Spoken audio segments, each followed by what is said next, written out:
kveldsstund. Vær ei kveldsstund der jeg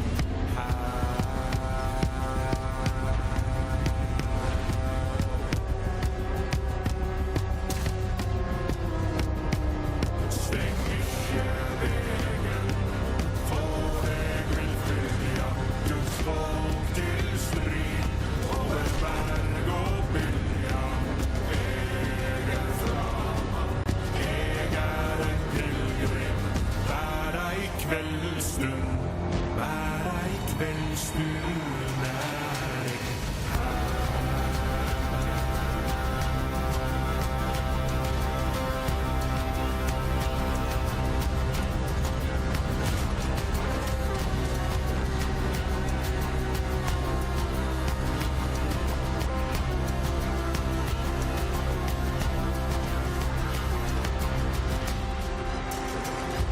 Steng ikke vegen, for jeg vil til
Soon the games are closer and closer. There's no more time left.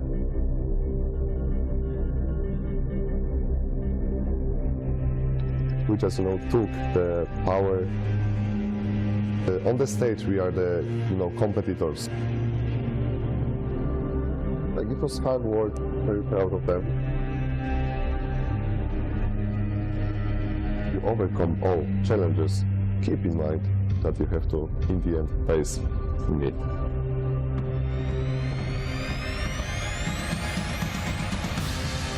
2024坦克世界国际冠军赛已经拉开帷幕，暑战其策2024，谁将谱写最终的胜利篇章？让我们拭目以待。前往东郊纪念的乘客可选择从第2口扶梯出站。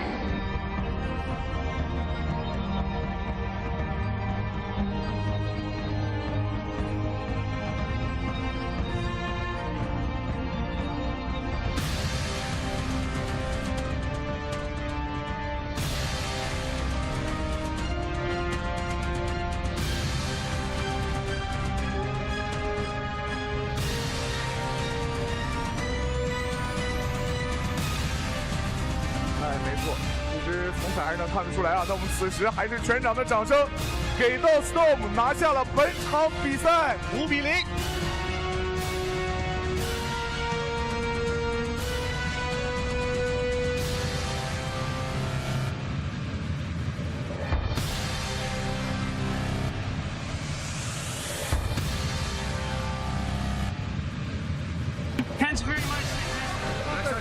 我是鱼饵。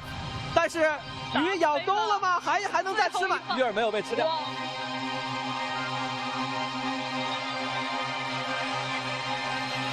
ROG 引刃3鼠标尾。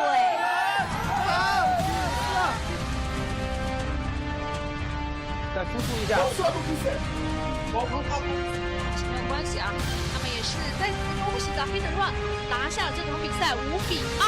可以说，欧洲冠军和世界冠军黑神乱还是一如既往的挑战。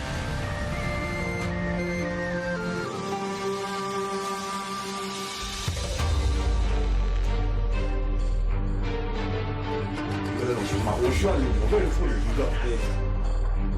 等你审核审过层层的角逐，最终是来自欧洲赛区的黑山乱战队与来自中国赛区的万万战队披荆斩棘，最终会师总决赛。让我们看一看冰川之地将有怎样精彩的战斗。看着自己的技能，倒也有点难了，是稳稳的陷入被动。他有减伤。成功的收掉，7比0拿下海岸争霸。这边血量怎么差距？要被带走了。一起到 Zero One 再次拿下1分。伤害就多一点点，900多。现在来到了一个 Zero One 5打1。披战队即将拿下自己的又一个总冠军。这是恭喜到 Zero One。海盗尽头天作案，山登绝顶我为峰。 双冠王比赛的润仍然在山巅静候挑战。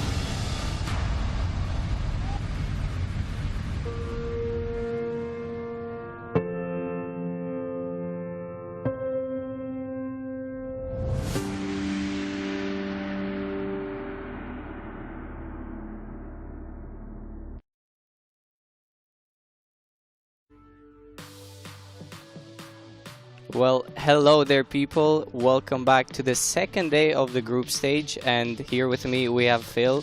How are you doing, Phil? I mean, pretty good. It was a long day yesterday, but we had a lot of really good matches, a lot of close affairs as well, and I think today we're starting into a bunch of matches where the top teams might actually bully down on the underdogs, but you know, whenever you have these situations, that's where the storytellers are coming up with a good upsets and comebacks, so maybe we have some surprises today. Yeah, I mean, I've seen a few predictions from the side of MOF, a lot of 4-0s. The first game is going to be Mafia against LJR. I think that's one of those 4-0s. And what do you think about that game? LJR has shown that they have options of like playing aggressive. We saw it once on Ghost Town where they actually, I would say, like punished the split that 1-1 had applied, and I would say they had a really deserved victory. Still, even in that round, we saw a bunch of mistakes. Like we had a T57 that was like completely out of game for a moment, or some players that just didn't escape from their positions in time, ended up being out of position.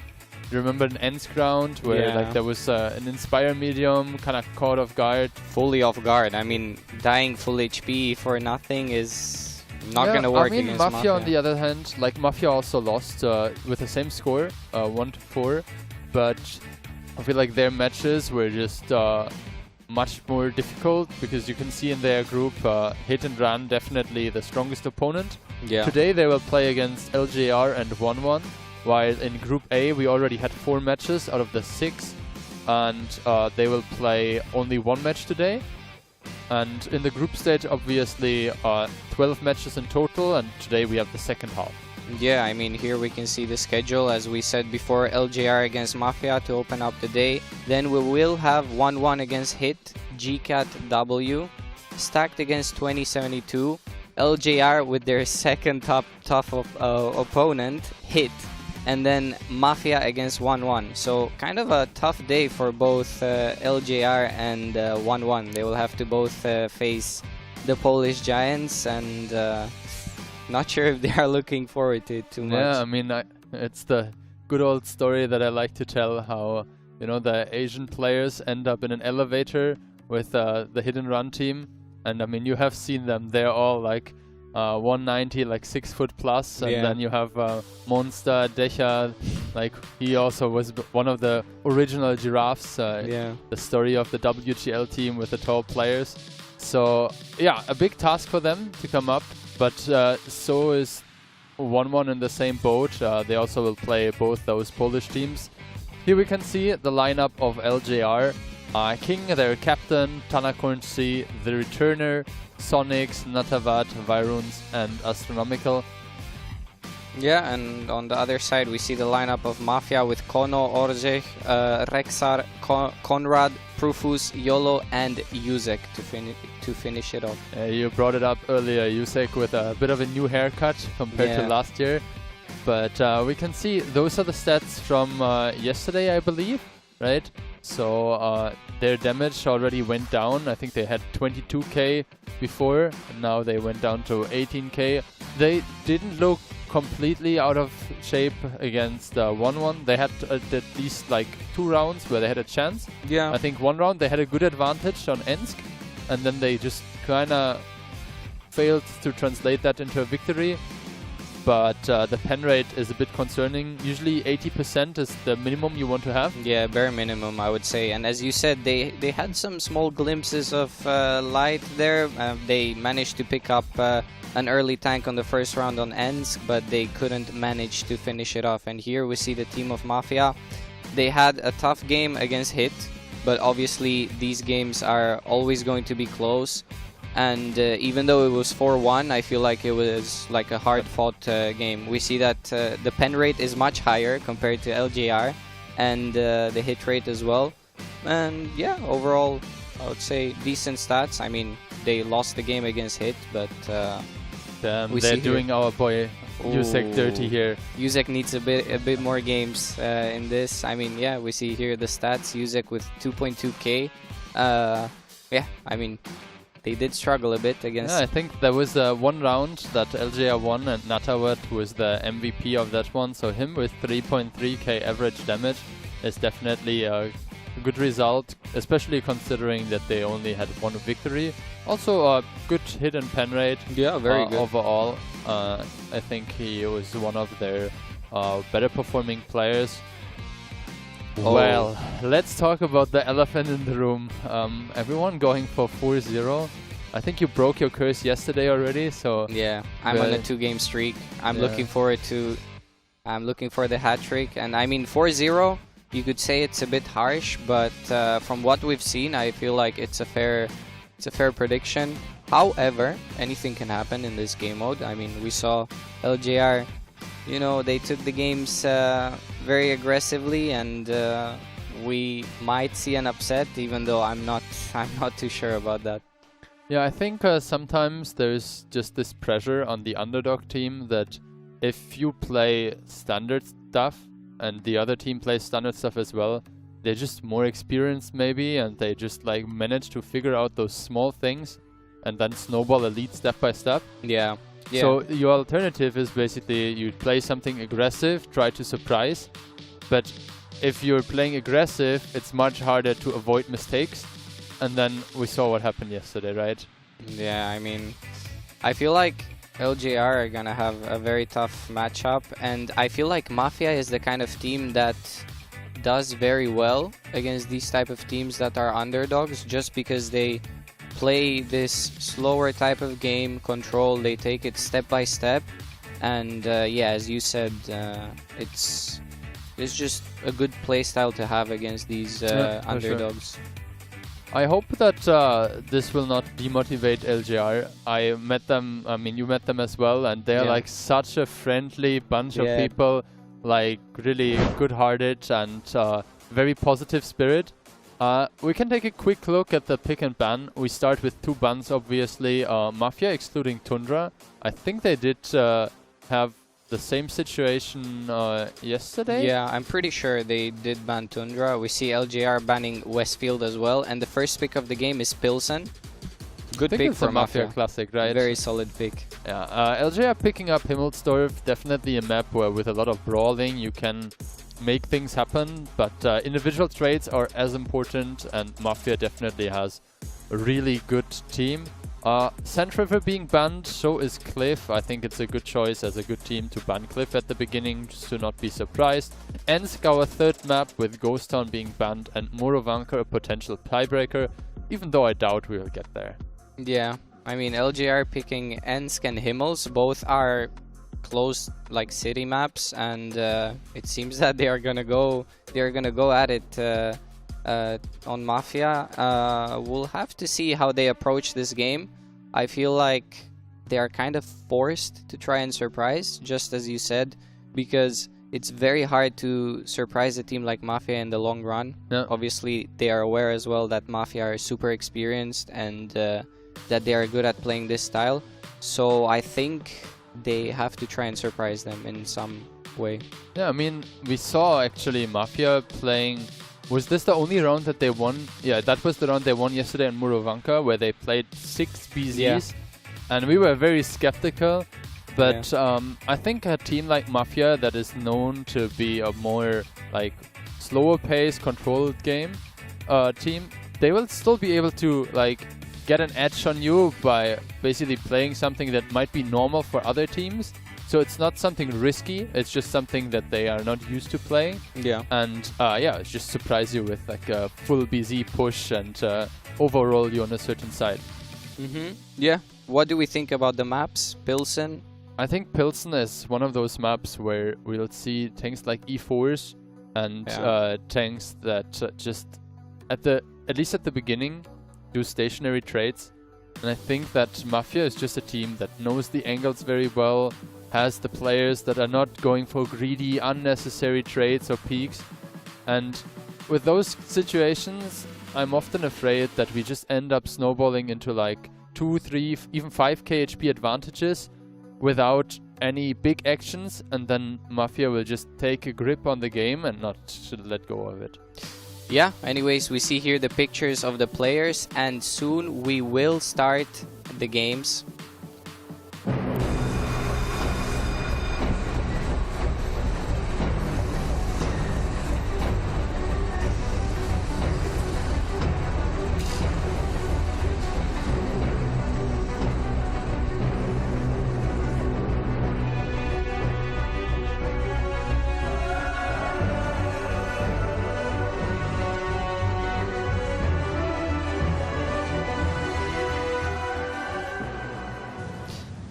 We are back at it, and we see that Mafia and the teams are getting ready. We see here a new overview. Over here we see RHM, double BZ, 1K91, 1430, a Foch B, and an IS4 from the side of LJR.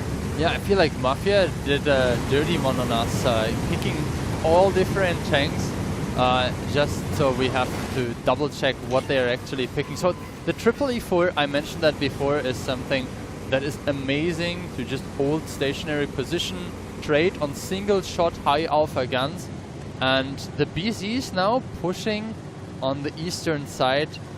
They will do have get a spotted. hard time trading against E4s. Yeah, we see here YOLO taking this early position and spotting basically everything. He does get spotted in return. He takes a big hit, but they have punished that BZ. He's down to 600 HP. Sonic's, the cross was very, very expensive.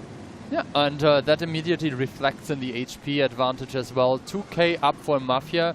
And as I mentioned, nothing has really happened. I mean, there is a bit of map control that they gained now. They're still in the process of approaching the strike, but Mafia will be able to use their light tank to potentially pick up E1 strike and potentially also support the 140 here on the balcony position.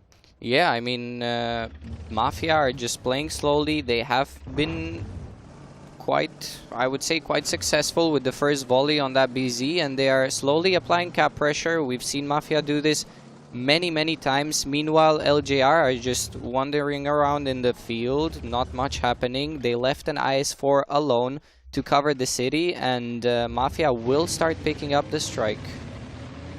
Question that comes to my mind, and we had this discussion yesterday, is like, is Mafia right now putting the third different player on the Inspire tank? We saw Ozich play it, right? He played a Centurion Action X, I think, on Westfield. Prufus as well. Prufus played the 140, and now we see Kono, while Prufus is sitting in the T110 E4.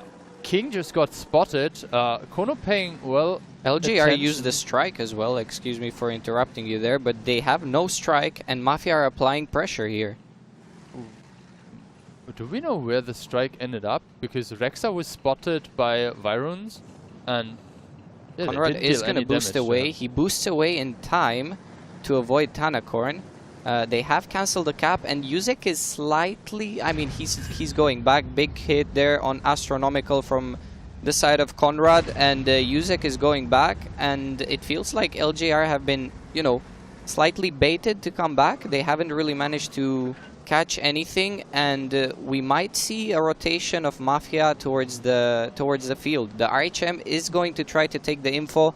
YOLO should have a plane. He spots King, he gets the reset, and it feels like Mafia are one step ahead.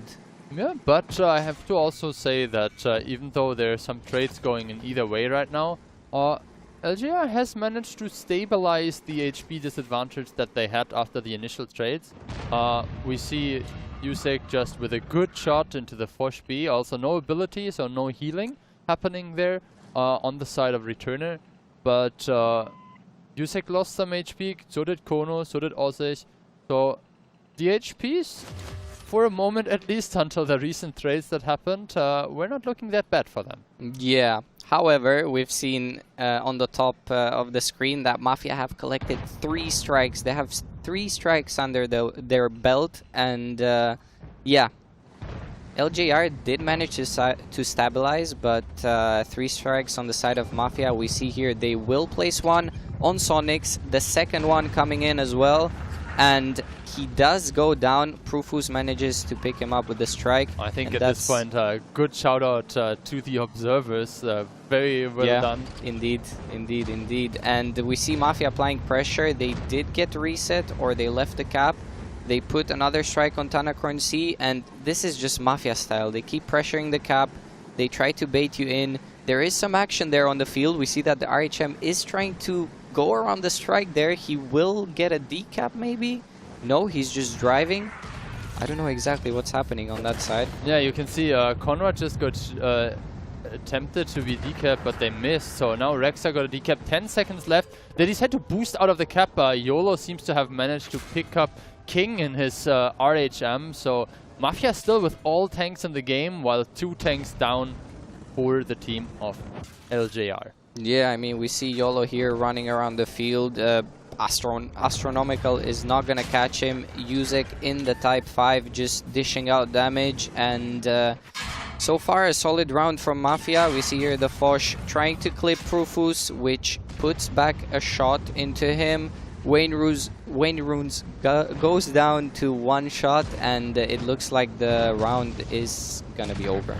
Yeah, I mean, Profu is picking up the next kill, and even though he does not have a fully traversable turret, I think he can just take a shot or two from the IS-4. Unfortunately, the initial recovery from LJR maybe was a bit of a bait, because they just used their strikes to deal some extra damage, and then Mafia ended up just focusing much better the damage on one target. Great work by the observers, we have to say. It was really good. I mean, big smiles on the side of Mafia. Unsurprisingly, not a lot of happiness right now on the team in blue and white. Yeah, I mean, LGR, they started off, I think that BZ took a lot of damage. He took like 3k almost. I think he ended up on 600? Yeah, right? he had 650 or 670 after he crossed. And after that, we saw that they came back into the game slightly. But Mafia just baited them in, and they just out-rotated them, kept collecting strikes. And yeah, as I said before, Mafia doesn't do anything special against these underdogs, but they just control the game to the perfection. And yeah, I think there was not really something special needed, because as we mentioned, the individual trades with high alpha gun, we saw 3 E4s and a Type 5, so it's like 700 or 750 alpha, and you just like put one in here, put one in there. I think Yusek had 2 or 3 situations where he traded single shots of damage with either the Foch or the IS-4, and you just end up getting like 300 extra damage. And yeah, from there on they snowballed the advantage. The strike placement, focus fire basically with a strike, was also on point. I was initially thinking that it's a bit risky to put it on a BZ, because at this early stage of the game he will probably be able to just boost, but he ended up being stuck behind the corner because the E4 and I think it was Conrad and the BZ were aiming towards him, so he ended up not having a good escape route. So Mafia with a solid first round, but let's not count LJR out. They still have at least 3 chances, and Pilsen maybe not their favorite map. We can see if they can convert around on their map pick, which is Himmelsdorf.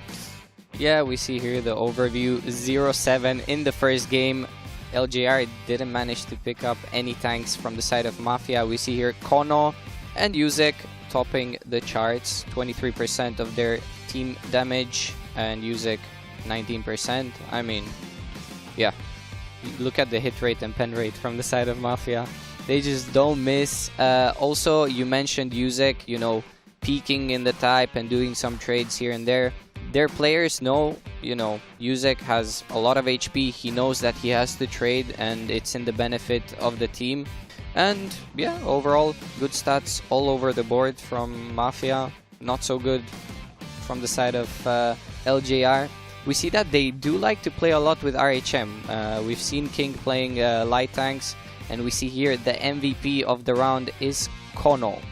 Yeah, he was playing the 140, and I think he did a really good job, even at the beginning, to deal damage. You remember the RHM that got spotted on the 1-2 line? Yeah. And then basically lost like 2 or 3 shots on the 140 for, I mean, I don't want to say for no reason, but like very uncontested. So good stuff by Kono. 5k damage is always a great achievement. And I think at this point it's also nice to see that Mafia just takes it easy, like doesn't let the defeat of yesterday get into their head. I think they have a good understanding that Hit and Run was a different kind of caliber of opponent, and it's not the end of the world if they end up losing 1 round in this tournament. Yeah, I mean, it was a tough game. They knew it as well, as you said, and we all know how those games can go between those teams. I mean, they know each other very well. They have been playing against each other and with each other for a long time. And yeah, those games are always special. But yeah, it's a different story in this one. We see the team of LJR. I mean, I would say that their vibe looks fine so far. Mafia pretty unfazed. I think that this Pilsen, I mean, we all predicted 4-0. I think it's going to go for a 2-0. Mafia just, they look like a very strong team, and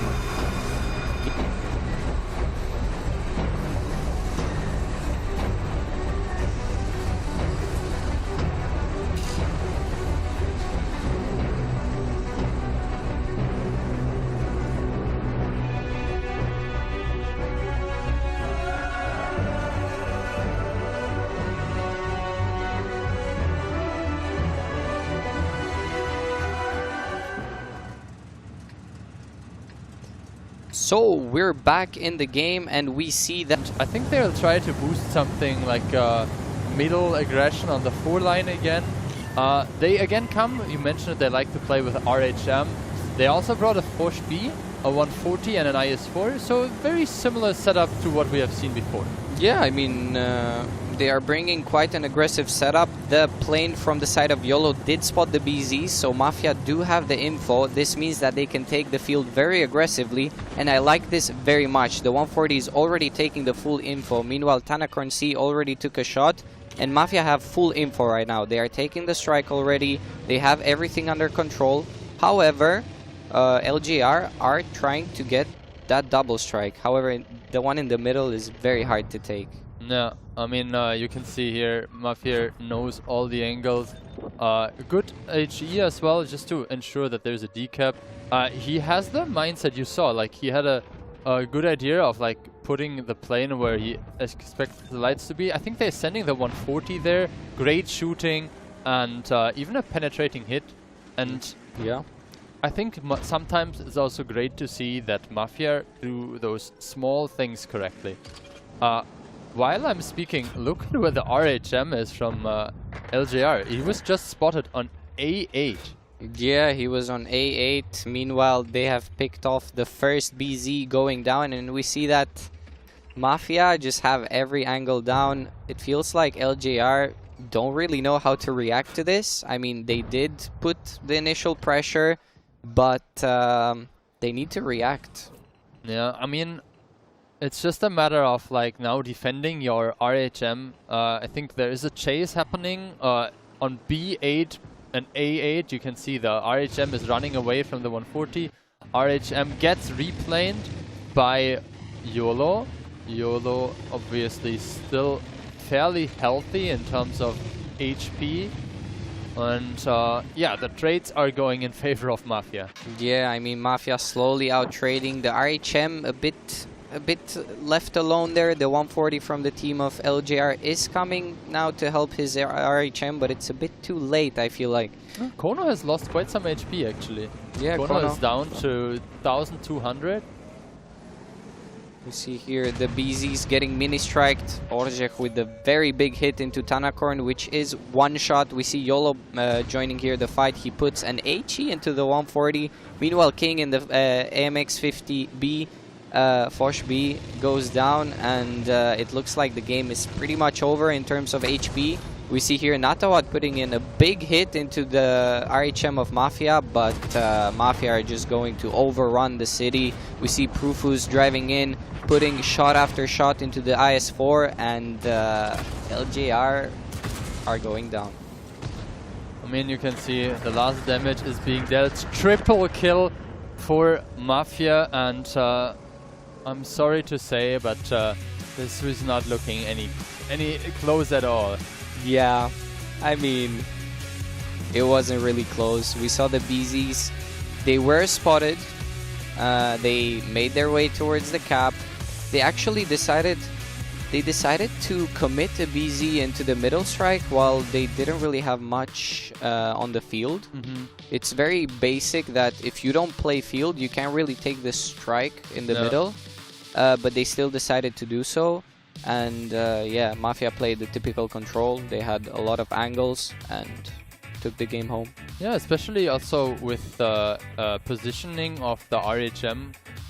You push triple BZ into the cap circle, and then you kind of want to have this RHM on the offside. Yeah. But the IFN just like pushed through and ended up in the middle of opponents. So you had to like move your 140. 140 couldn't really help a lot.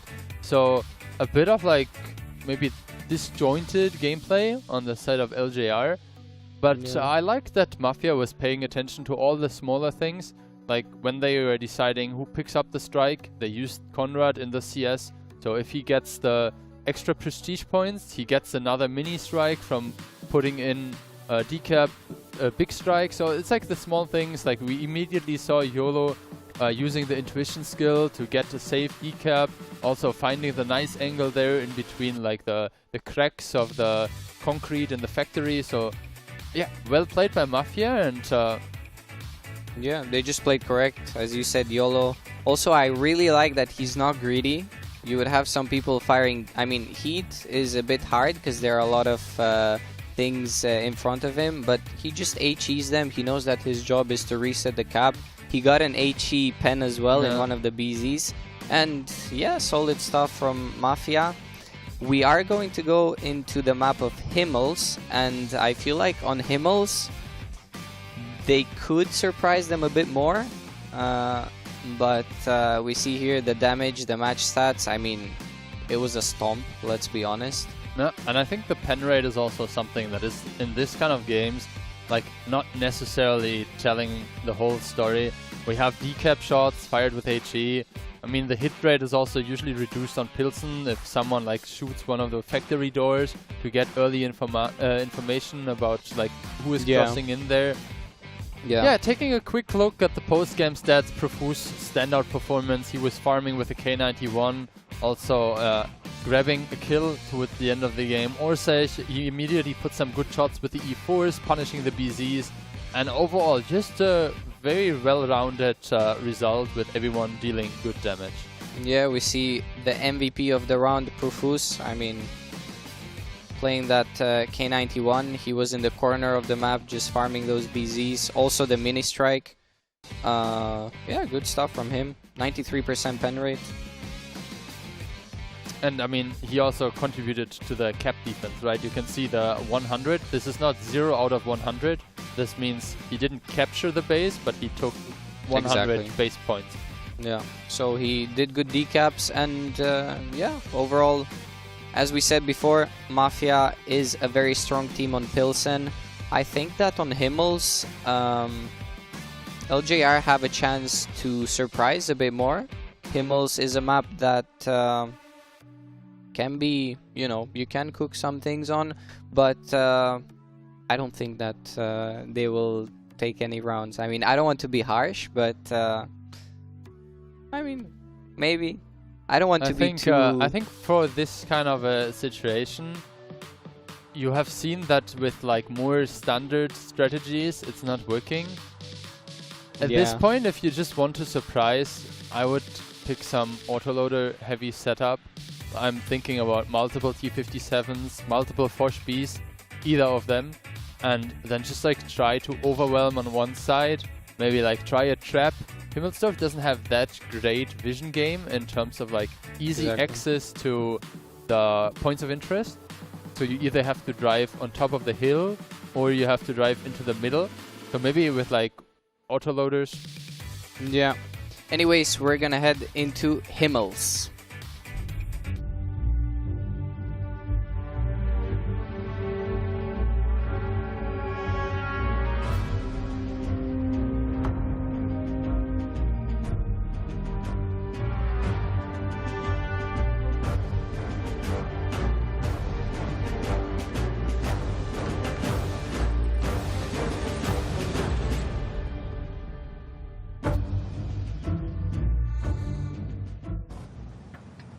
And here we are, Mafia picking multiple BZs, actually just switched to only one, the Type 5 CS Brischkowitze E50M, the VZ TD, and an RHM. This might be a restart?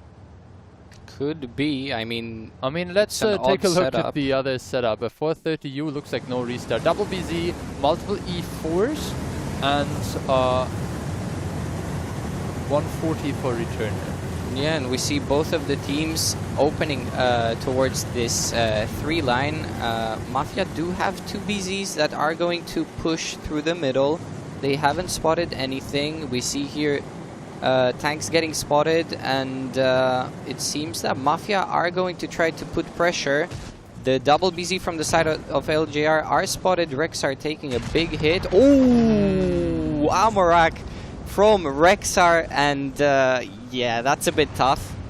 Yeah, I mean, the lineups are not really matching on what we have seen before, but yeah, you can see the push is coming in. Yola, Yusek, Rexar, Orsay, everyone focusing out Tanakon, and you can see the focus fire is just amazing. Profus now coming in as well. Yusek picking up the kill, and the HPs are already 6,000 up for the side of the European team. Mafia rolling over LGR.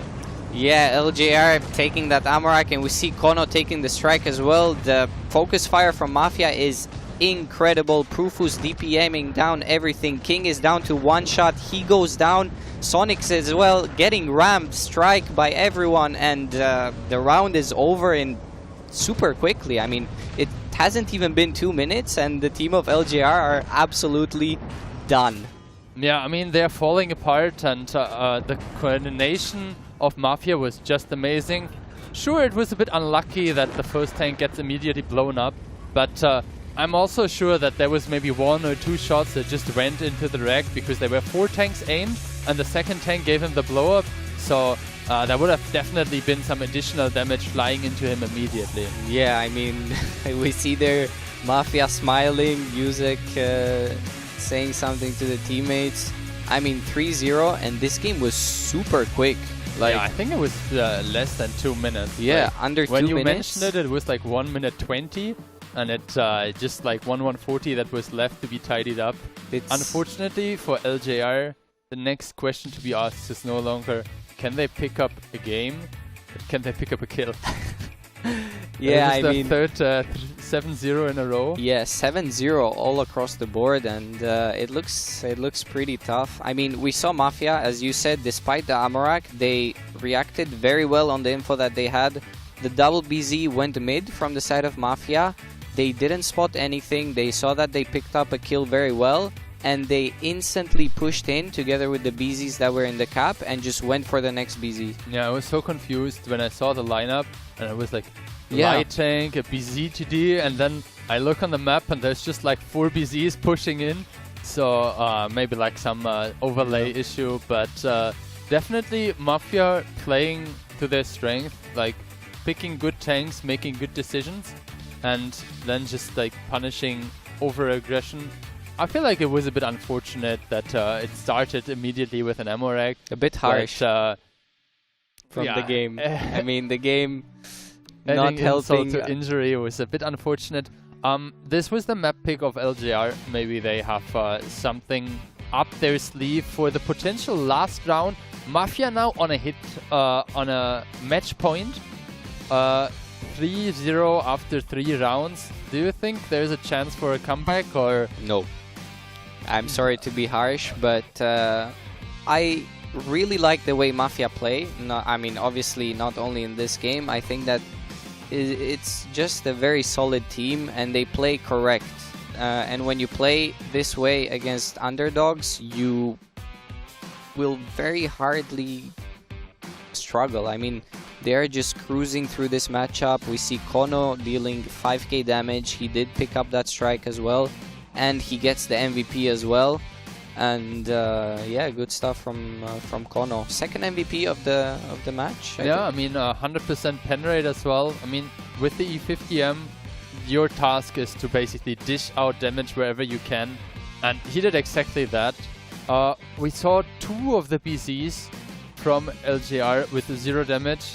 I think we can, you know, give the benefit of the doubt to the player that get the ammo rack, but having a second tank completely out of the game is just something that cannot really happen in this close combat fights.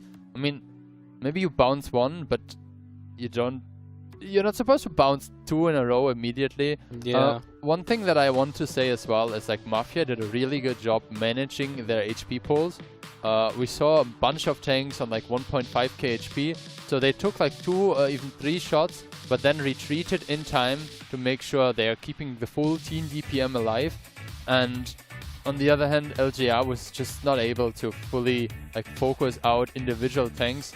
I guess that's the reason that they ended up without any tanks. So yeah, I mean, exactly what you said. I feel like teams like Mafia, they know when to take the damage with the first tank, retreat, and then the tanks with full HP. There's a smile still on Returner's face. Yeah, I mean, maybe they are cooking up something. Mafia here having a conversation, a lot of smiles. I mean, bigger smile on Kono's face. Big smiles. I mean, good game. What is he doing under the table there? You see his left hand? Yeah. Is he already too happy? Yeah, I mean, Deft was playing with a water bottle yesterday. I don't know what Kono is.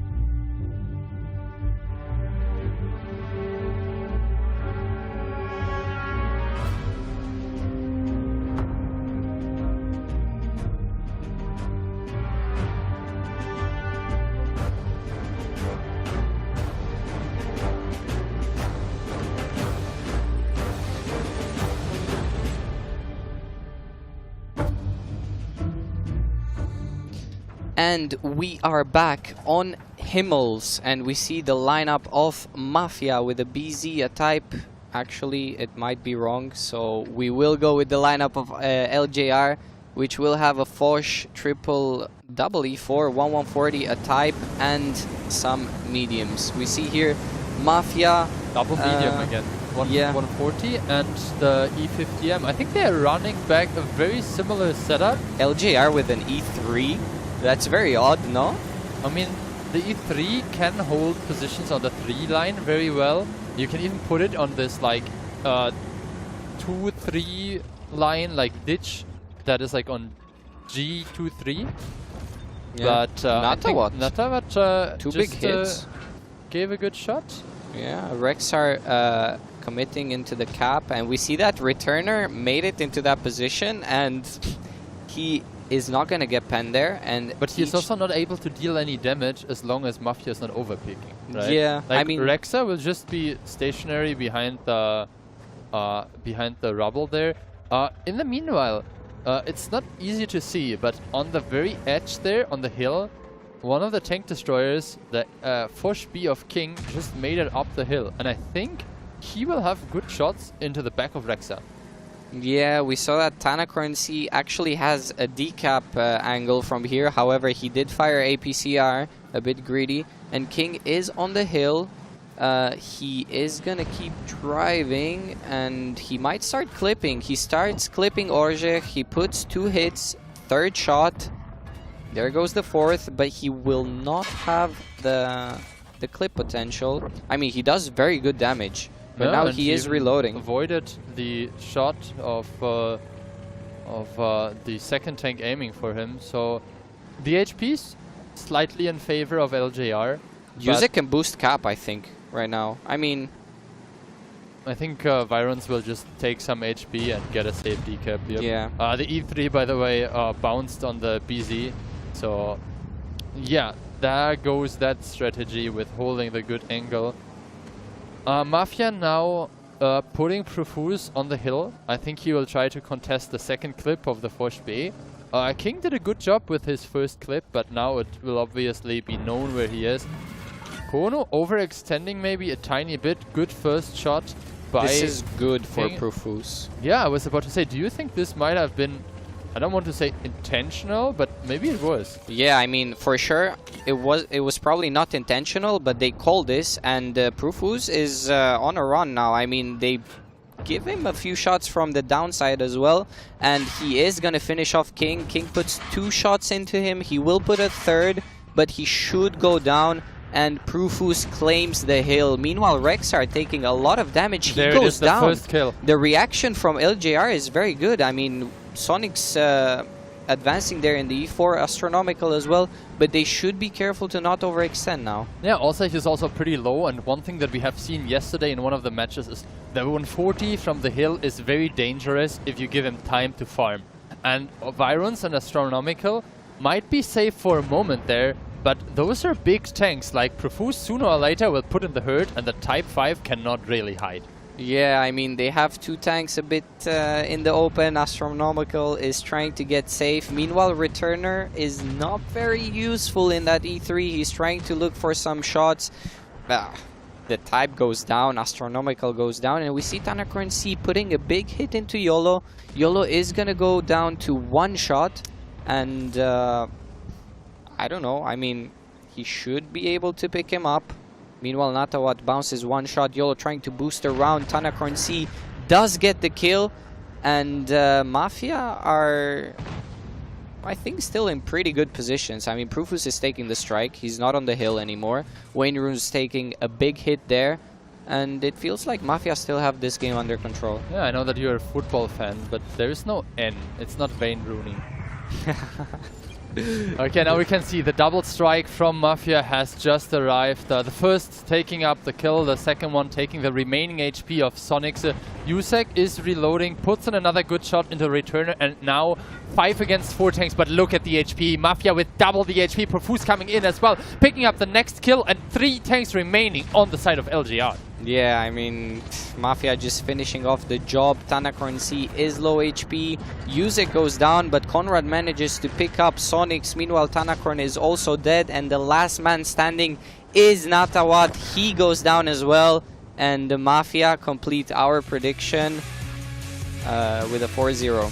Yeah, I feel like they're not excited enough for a 4-0. Like, shouldn't there be at least, you know, some high five, some fist bumps?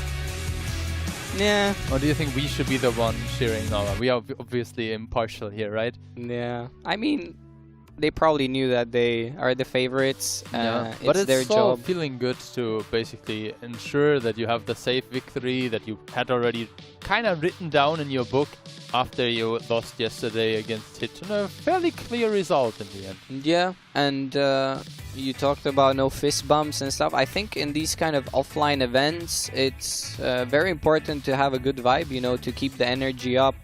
The mental aspect is, excuse me, the mental aspect is very important as well. And yeah, I think that teams like Hit have done very well in this area. But yeah, Mafia do the job well. They finish the game off, and 4-0. Do you think Mafia has shown something on either of those 4 rounds, which was something which can maybe be like something that gets countered, or something that can be like now a bit more expected? Or did they basically just play fairly standard strategies which can be expected but can also be played around fairly easily in a different way? I think Mafia played standard control. They didn't really have the need to show anything. The good part for Mafia is that their playstyle really works well. They don't have to do anything very special. And I think that teams like Hit or like higher end teams have to contest them with control. But yeah, I think they play fairly standard. They just played correctly. And we see here the overview. I mean, 3 kills from the side of LJR. So what you're saying is if you would have gotten to the second end, maybe they would have won a round? I mean, we saw progression. We saw progression after 3 matches though, so it maybe would have taken a few more rounds before they take the next round. But we see here Yuzek 6k, Proofu's also 5.7. I mean, yeah, good stuff for them. Yeah, some of the guys from LJR also put in some good damage, but I have to say the E3 did not really work out. He did 1 shot at the very end, which was not really contributing anymore, and at the beginning he just like bounced 1, missed 1, wasn't really helping, and then the Force B was quite okay, but maybe he after the first shot should have done what Profuse did, basically coming down and capturing the RT strike. Yeah, I mean, we see here Yuzek, MVP of the round, very well played from his side. 6k damage in the BZ is always a good result. But yeah, speaking about that E3, it's a tank that I'm not a huge fan of, because Onslaught is a game of rotations, and you need to help the team, or you need to be able to rotate and react to different scenarios. And yeah, it's just slow. So you very lack slow. the flexibility, not having a turret at all. Right, the E4 is also not one of the faster tanks, but you just have this stable gun with this penetration, and I mean, gun-wise it's very similar, but you just have the flexibility of holding corners much better, or joining as kind of like a secondary tank behind a heavy tank. So E3 is not a terrible choice on Himmelsdorf whatsoever. I think on Ensk it's also still very viable, but we saw that teams like Mafia will be able to find that position and then just not peek into him, right? Yeah, I mean, I guess it depends from team to team what tanks they... we haven't really seen much E3 from EU teams though, but it's always interesting in these kind of tournaments to see the meta from each region. I mean, we've seen Chinese teams playing a bit differently as well, using triple IS4s towards the cap. I mean, we've seen IS4 on EU, but triple IS4 cap strat is very interesting. So yeah, IS4 is very popular so far. We have seen it on Ensk, we have seen it on Ghost Town as well. Yeah. So definitely a tank that is coming back. Even on Pilsen, we have seen it in the past already. The Type 5, also a tank that we still see here and there, but Morph was indicating in one of the talks that we had before is like, when it arrived at the beginning of the previous season, people thought it was much better, and now the understanding of high penetrating enemy guns and just like high skill players knowing where to aim for the weak spots and kind of like avoiding to expose while the Type 5 is such a big box, makes it hard to make this tank very effective, even though we have seen some of the players doing it really well, like Yusek in the Pilsen round. Yeah, but definitely not the meta where it dominates to the point that you have 4 or 5 of them. I mean, I have heard from players that are playing here, I'm not gonna give any names, that the type would dominate, but yeah, we see that the E4 overall, as you said, has that high pen, you can hold down angles very well. And yeah, I think it just chews through the type quite easily over time, and that's why we see the E4 as one of the kings of anchor tanks. I mean, it's the perfect anchor. Yeah, I think important to say is as well that this Type 5 situation is similar to an E3, where yes, you have a turret, but it's very slow, so you need to be really aware of how you can play in a way that it doesn't get separated from the team. Yeah. There are maps where it is easier to do so because the distances are not that long.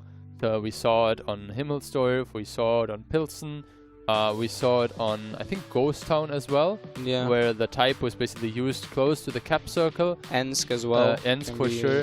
But then on other maps, you need to be really careful with how close you are towards the enemies, because if you have a bunch of faster medium tanks, they don't really want to play on the same distance that you are playing at. Yeah, exactly. I mean, type is, it's not a bad anchor tank overall, but here we see the standings, and Group A hasn't played so far, I mean today, but we see Group B, Mafia with 1 win. I think that is and 1 lose. Incorrect, right? Like, yeah. Because 1-1 and Hit haven't lost the round, so Mafia should be third. Yeah. But they pick up their first win. Definitely important for them, Yeah, LJR with 2 losses. Looks a bit tough for them, but I mean, I think all teams will advance to the playoffs, and I think that LJR should try to use this as you know, some kind of training and really try to improve, because in the playoffs, I mean, anything can really happen if they manage to win a game. You obviously also play against an opponent that also starts in the lower bracket.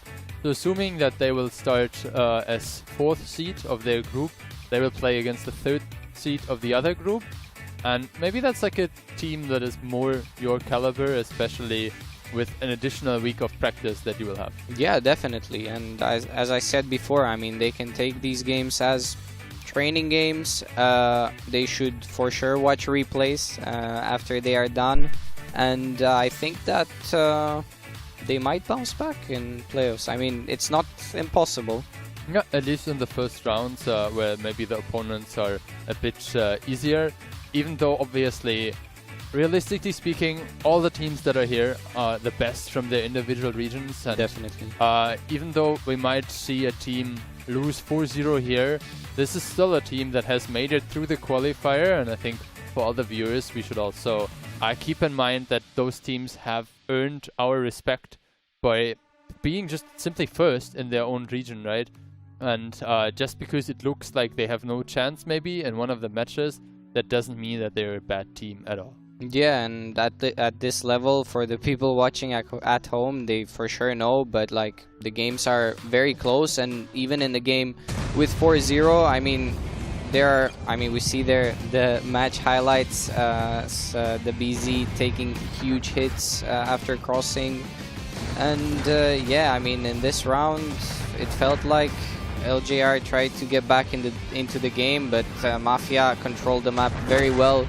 They picked off the strikes, and it was quite an easy round for them. Yeah, and following up, basically, similar situation on the second cliff, Pilsen. Mafia just got a big HP lead, and then they traded really well. picked up gun after gun without losing their own HP, and then also put their DPM tanks, you can see it there, Rexer and Profuse, into the fight. Yeah, we see here the big Amorak from Rexar, and we see the insta reaction of Mafia that just went snowball mode. I mean, this is exactly how they should react, and you couldn't expect less from a team like Mafia. Yeah, and yeah, the 140 as well, a bit out of position, maybe a bit too cautious. Good shooting there initially by King, taking a 1 in return, but then Profuse coming up and finishing him off. Good strike placement as well from Mafia, making sure it gets onto the low HP tanks, so Sonixil will be picked up as well. Profuse securing yet another shot of damage, and then in the end also finishing the kill.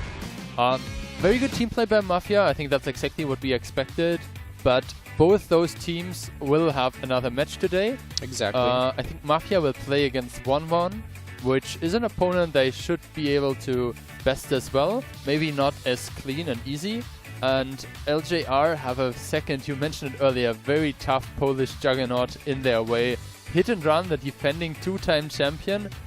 That is definitely a big task. Yeah, tough day at work for LJR, and I mean, Hit,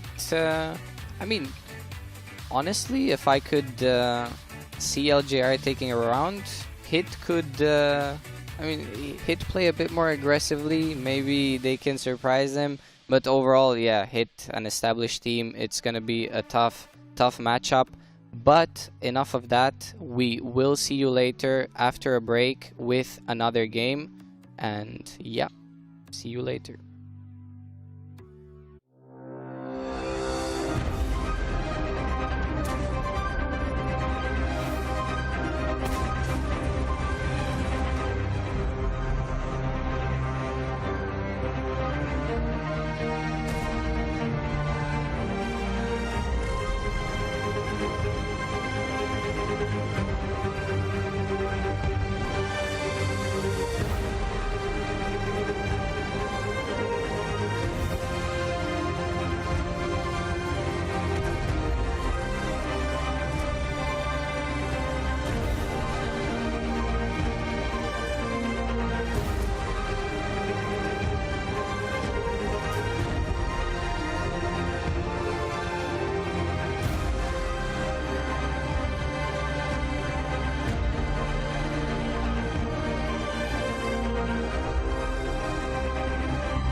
Well, hello there and welcome back everyone to the second match of day 2 of the WCI 2025. And I saw actually a lot of questions in chat. What are we holding in our hands? No, it's not tablets. It's actually just good old cardboard with data on the other side. So we can supply with a lot of interesting facts as to what we're about to see. And well, Phil, we're about to see a clash in between Europe and China. It's going to be hit against 1-1. What are your thoughts? I mean, 1-1 has been a team that has competed a lot internationally. If you think about this year alone, we already had the WCI, where 1-1 was beating W. So they have had their fair amount of clashes. They met last year Storm in the semi-finals and even eliminated, I think, Stacked in the Dopamine in the other semi-finals. So really well done. The team lineup here has not changed that much. DQ... not changed that much. I mean, DQ, Wind, Carmel, Lige, Daoye and Yingxiang being the veterans. But as you've mentioned, D13 no longer on the roster. And here you can see the accomplished lineup. Some, including me, call them the Polish juggernaut. They are looking to make it 3 in a row at WCI. Interesting fact, they've not won a domestic onslaught tournament in Europe, but maybe China is just their territory. It is hit. Now, the team stats for 1-1 so far is still above 22k damage. But actually, the stat that I've grown to look at most for is HP restored and points of interest captured, the ones on the right. Those kind of indicate the playstyle of the teams. If POI is above like 1.7, they like to go for longer games. At least that's what, you know, I've come to expect. And if the HP restored is above 1500, they like playing very, very heavily. I mean, I don't want to like disrupt your coping mechanisms there, but isn't that also a matter of which maps were played? I mean, you don't want to tell me that Hit and Run is a bad team because they only have 18,000 average damage, okay, right? I'm gonna be right back. I'm going to open the valve and I'm going to take a big hit of that juicy copium, yeah. Well, anyway, here you see the team stats for Team Hit and Run, and the hit rate as well as the pen rate for them, of course, exceptionally good as you would expect. Quick comparison here in between, well, I call him Liege, but it's Liga, something like that. And Deca here, one of those really old veterans making his return. He has taken, I guess, a sabbatical or 5 after WGL, but now maybe he got he's a kid. back. He's got a kid? A 2? I said maybe, like that would be like an appropriate period to, you know, raise the young stars. I mean, we're throwing out wild theories here. I actually have no clue about that. But yeah, anyway, stats comparison. Deca ahead in damage. Well, strike damage is essentially 0 for either of those. But yeah, number of shots, Deca a lot more of them. Hit rate and pen rate though, Liege ahead by far. Yeah, I mean, in the end, those stats will not really matter because they played against completely different opponent. Now they're playing against each other.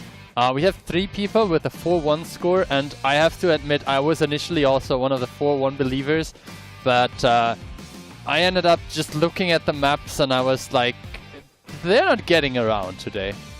I've made that mistake before and it has always ruined my predictions. So yeah, I'm sticking the 4-1 together with the majority of the English casters. By the way, I had the opportunity to check out the predictions for the previous match, and basically the Chinese casters were kind of aligned with what all of us were going with the 4-0. But here I would be actually super interested in the predictions. We don't have a secondary screen here with the Chinese predictions for this match, but going off the experiences of the past 2 years, there actually whenever a Chinese team was playing, well, the home casters were holding it with the home team. Let's see what we're getting here though with the map pick and ban. It is Ensken Tundra out, and that makes sense in my opinion for Hit to take out the map that realistically the Chinese team has a lot more experience on. First map is going to be Sand River. Interesting pick by 1-1. Open map, long map, player skill, very important here. Muravanka by Hit. I think they just want to force the issue into a brawl while keeping the option for a long game. Himmelsdorf Pilsen out, and then on to the last 3. Yeah, I mean, Muravanka, the only map that Hit was beaten on so far. Well, obviously, following our predictions, we'll not see the tiebreaker, but Cliff could be the third map. A map that is a lot of brawl-heavy, direct interaction between the tanks. Westfield Band and Ghost Town, a potential tiebreaker. We saw Ghost Town being played yesterday, the only map that I think we saw an EBR on so far. But I think there are a bunch of tanks that me and the casting colleagues would really like to still see, especially looking at the FV2005 4005 enjoyers. Katsai, this is your call out. Please make us happy with that tank. I mean, personally, I'm always a big fan of seeing a Tissak around. We haven't seen any of those yet, unfortunately. Also, we have seen, at least in OLS and OLF, that the Concept 5 can actually be played effectively. Sure. Even though, like, it kind of loses out in most aspects towards the Leopard 1, but still, the higher alpha can be a good thing. Other than that, what haven't we actually seen? Like, we saw Hori, for example. We saw a Yo tank. One thing that is still on my list is a T100. Yeah, true. T100 can be a good choice if you want to have a lower profile tank on a map like Cliff to get up the hill, but it has not been that popular anymore recently. And I think as well we saw it on Murovanka, because the RHM has a bit of a problem with the heats into basically the fences of Murovanka, and it provides a much smaller target on the point of interest at the beginning. Exactly, like the Eastern Strike on Murovanka can be easier taken by the T100, but also talking about hit and Katsai, he likes playing it on Ghost Town, which would be the tiebreaker.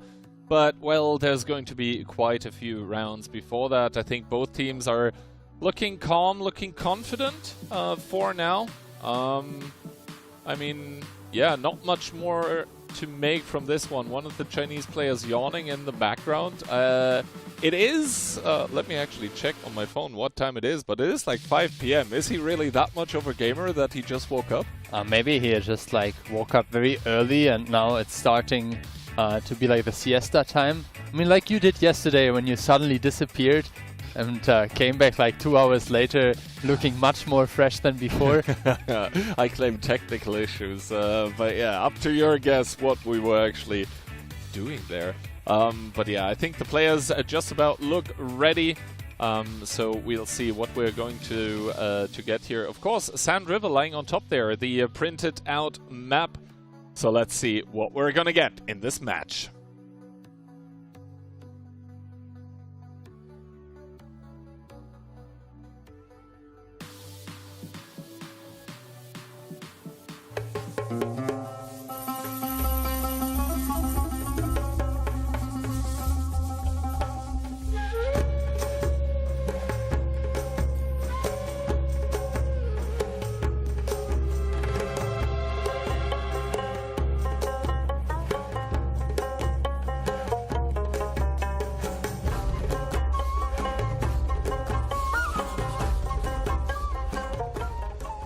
And here we are, lots of E50Ms on either side. Franek picking an Udes, double 430U for hit as well, and the BZ, no light tank.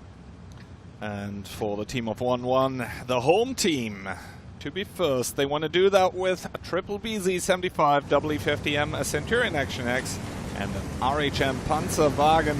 As we do see the openings here hit, mostly going, well, spreading out actually. 3 tanks spotted with the first plane. That means no immediate respotting plane available. But the RHM immediately made his way up to the information tower. So good information gain there, spotting all the tanks from hit and run. So hit and run now going to playing a little bit blind here as Katsai tries to get the artillery strike in the middle of the map with the 430U. Good camo on that tank, obviously.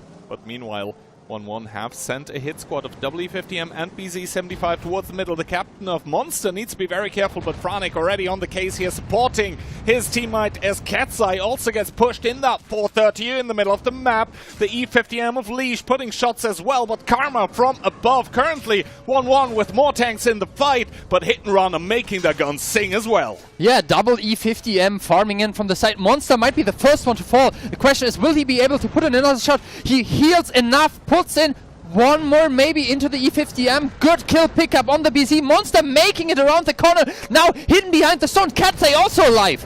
Ketsai falls though to the grave. Monster only on a one shot, and that means both teams with a kill apiece. But in the meanwhile, in the north, the RHM of 1-1 has been caught. You can see it at the on the minimap actually, and now 1-1 starting to retreat a little bit through the lower side. They've not been able to claim Monster's scalp. Meanwhile, Hit and Run like a snake, like a hydra with 1,000 heads enveloping the map with everyone, because the light tank Wind of the RHM Panzerwagen for 1-1 has not been able to hold on. He's down towards one shot. Karma taking a lot of damage. Repush by 1-1 coming through, but it's getting shredded to pieces before it even arrives. Burn Fury with another kill. Yeah, Yingxian and Leech trying to salvage the situation, but Dasher has a lot of HP. He's coming in. The veteran now picking up the next kill. Double kill for Hit and Run, and only 1,000 HP for the Chinese team of 1-1. Absolutely, 1-1 with a very, very aggressive opening, but they've been unable to make the kills that count, and this comes back to bite them. Hit and Run, they weather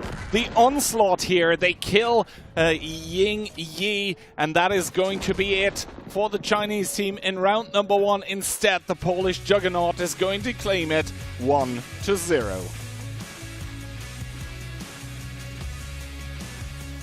To be honest, they're looking very, very relaxed. Look at Ketsai right now. He's like, oh my god, oh my. Did he just deny the fist bump? Wow.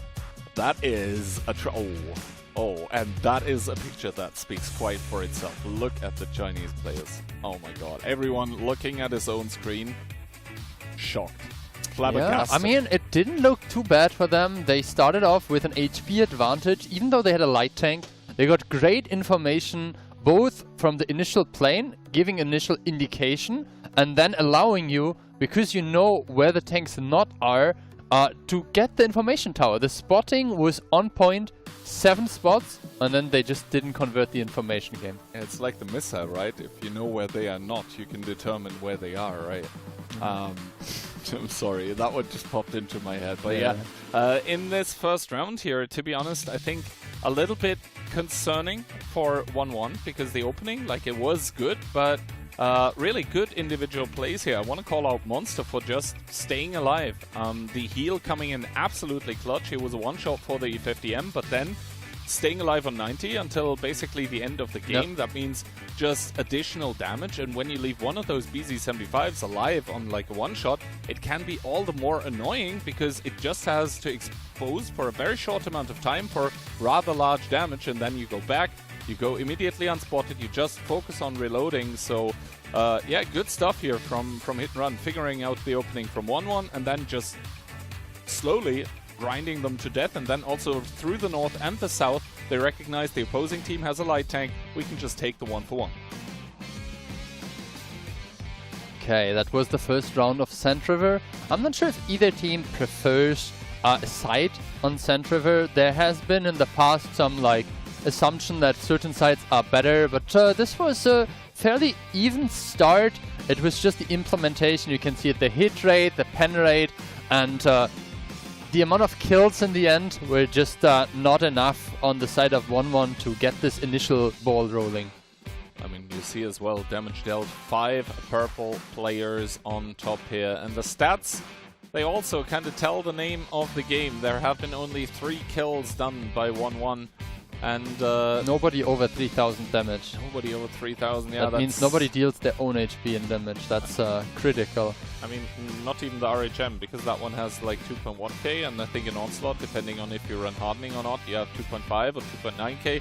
Panfury getting the MVP for this round, which is okay, I guess. 5,700 damage, I mean, can't fault the decision, but realistically I think it was just Hit and Run together, stepping up, weathering the onslaught, and then striking back in a concerted team effort.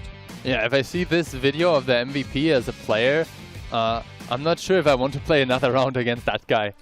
I mean, teams actually do have 1 substitution per match. So in case someone is like feeling ill or whatever else might be happening, they could in theory substitute, but... And GCAT did that yesterday. They actually came back, I think they were 2-1 down, and then they made a player change, maybe also got like a little breather of like 2 extra minutes of time, and then won 3 rounds in a row. But I think you were heading to a short conversation we had with the team captain of Hit in the morning, and didn't seem like they wanted to play anything but their A game. No, we actually spoke with Monster this morning during breakfast, and we were like, well, are you going to make some substitutions in case you're like confirmed of the bracket already, and you know, it would be nice to let everyone play, and it was like, no, full focus. We are playing A lineup always.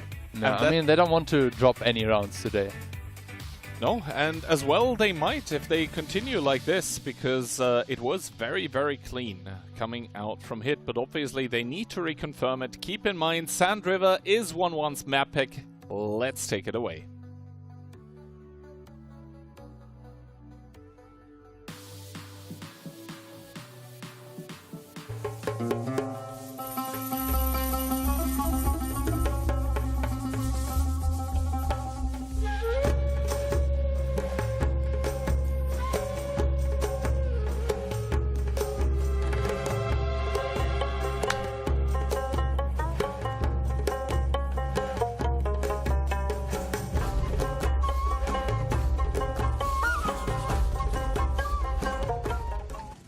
Alright, ladies and gentlemen, round 2 in between 1-1 and Hit, and as you can see, teams are going to switch it up when it comes to the lineup.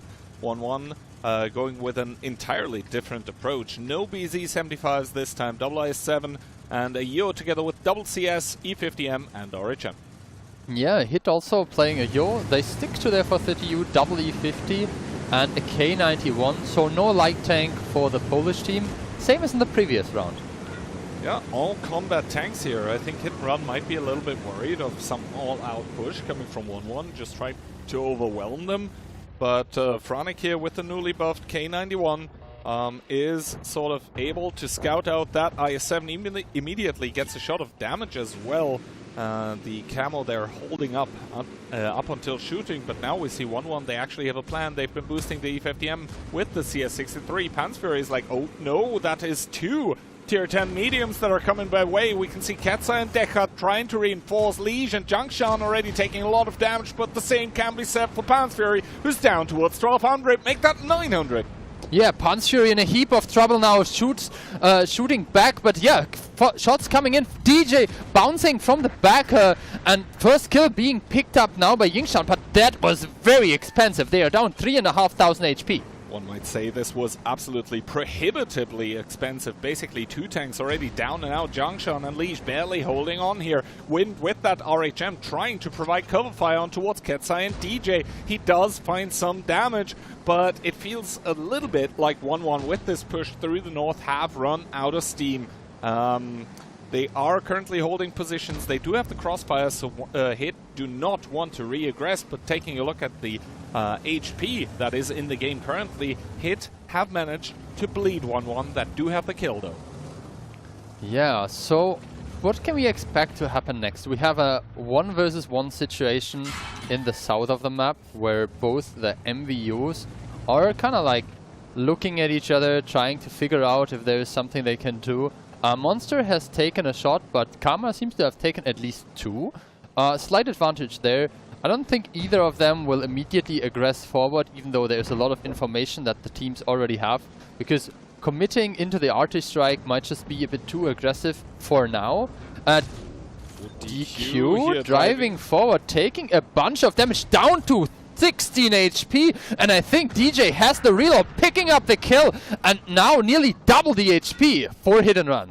Absolutely, Hit and Run punishing every single move that 1-1 are making here, and yes, while the kills are even, the HP certainly are not. This punishment coming out from Hit is absolutely brutal, and you can see here Franek is picking up the artillery strike. That might be a problem for Liege, who is down towards 343, 450. Most certainly the bigger number here. The artillery strike gets used, Liege driving out of it, but you can see a lot of the buildings here destroyed. The inhabitants of Sand River not going to be happy with that one, just like Daoye, who drives on towards Franek, who has the reload though, and kills the second tank on the lineup of 1-1. I think actually the 1-1 RHM might be running the radio equipment. He's getting unspotted super quickly, but it doesn't matter. You can see the HP for 1-1 simply not there.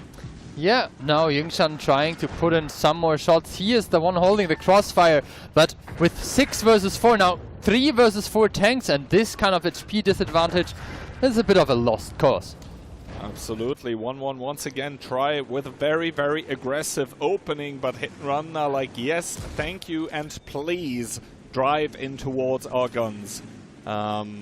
Absolute rollover here. Almost, again, a non-starter. Yes, 1-1 managed to pick up that initial 430U, but Pansperry selling his life at an extraordinary cost. Maybe after the video they were so afraid of him that they said, this guy, we'll kill him for sure. In the end, that was the only one. I mean, he's not gonna get MVP, but that is no consolation to 1-1. Well, I mean, the game is still ongoing, but the result already determined. And yeah, we can see Karma here shaking his gun. He knows that this one most certainly wasn't it. And was that even a pen? I'm not sure, but it doesn't matter in the end. Hit and Run on 1-1's map pick, no less, are going to make it 2-0. True gamer stand for that screen display here, by the way. Putting it on a box. He wants to have the screen higher. Yeah, I mean, experimenting with a given setup obviously allowed. You can see lots of players brought their own hardware components in terms of peripherals, keyboards of very different colors. We saw like green mouse pads, blue mouse pads, huge red mouse pads, or even mouse pads where you could see that the usage was already a couple of years.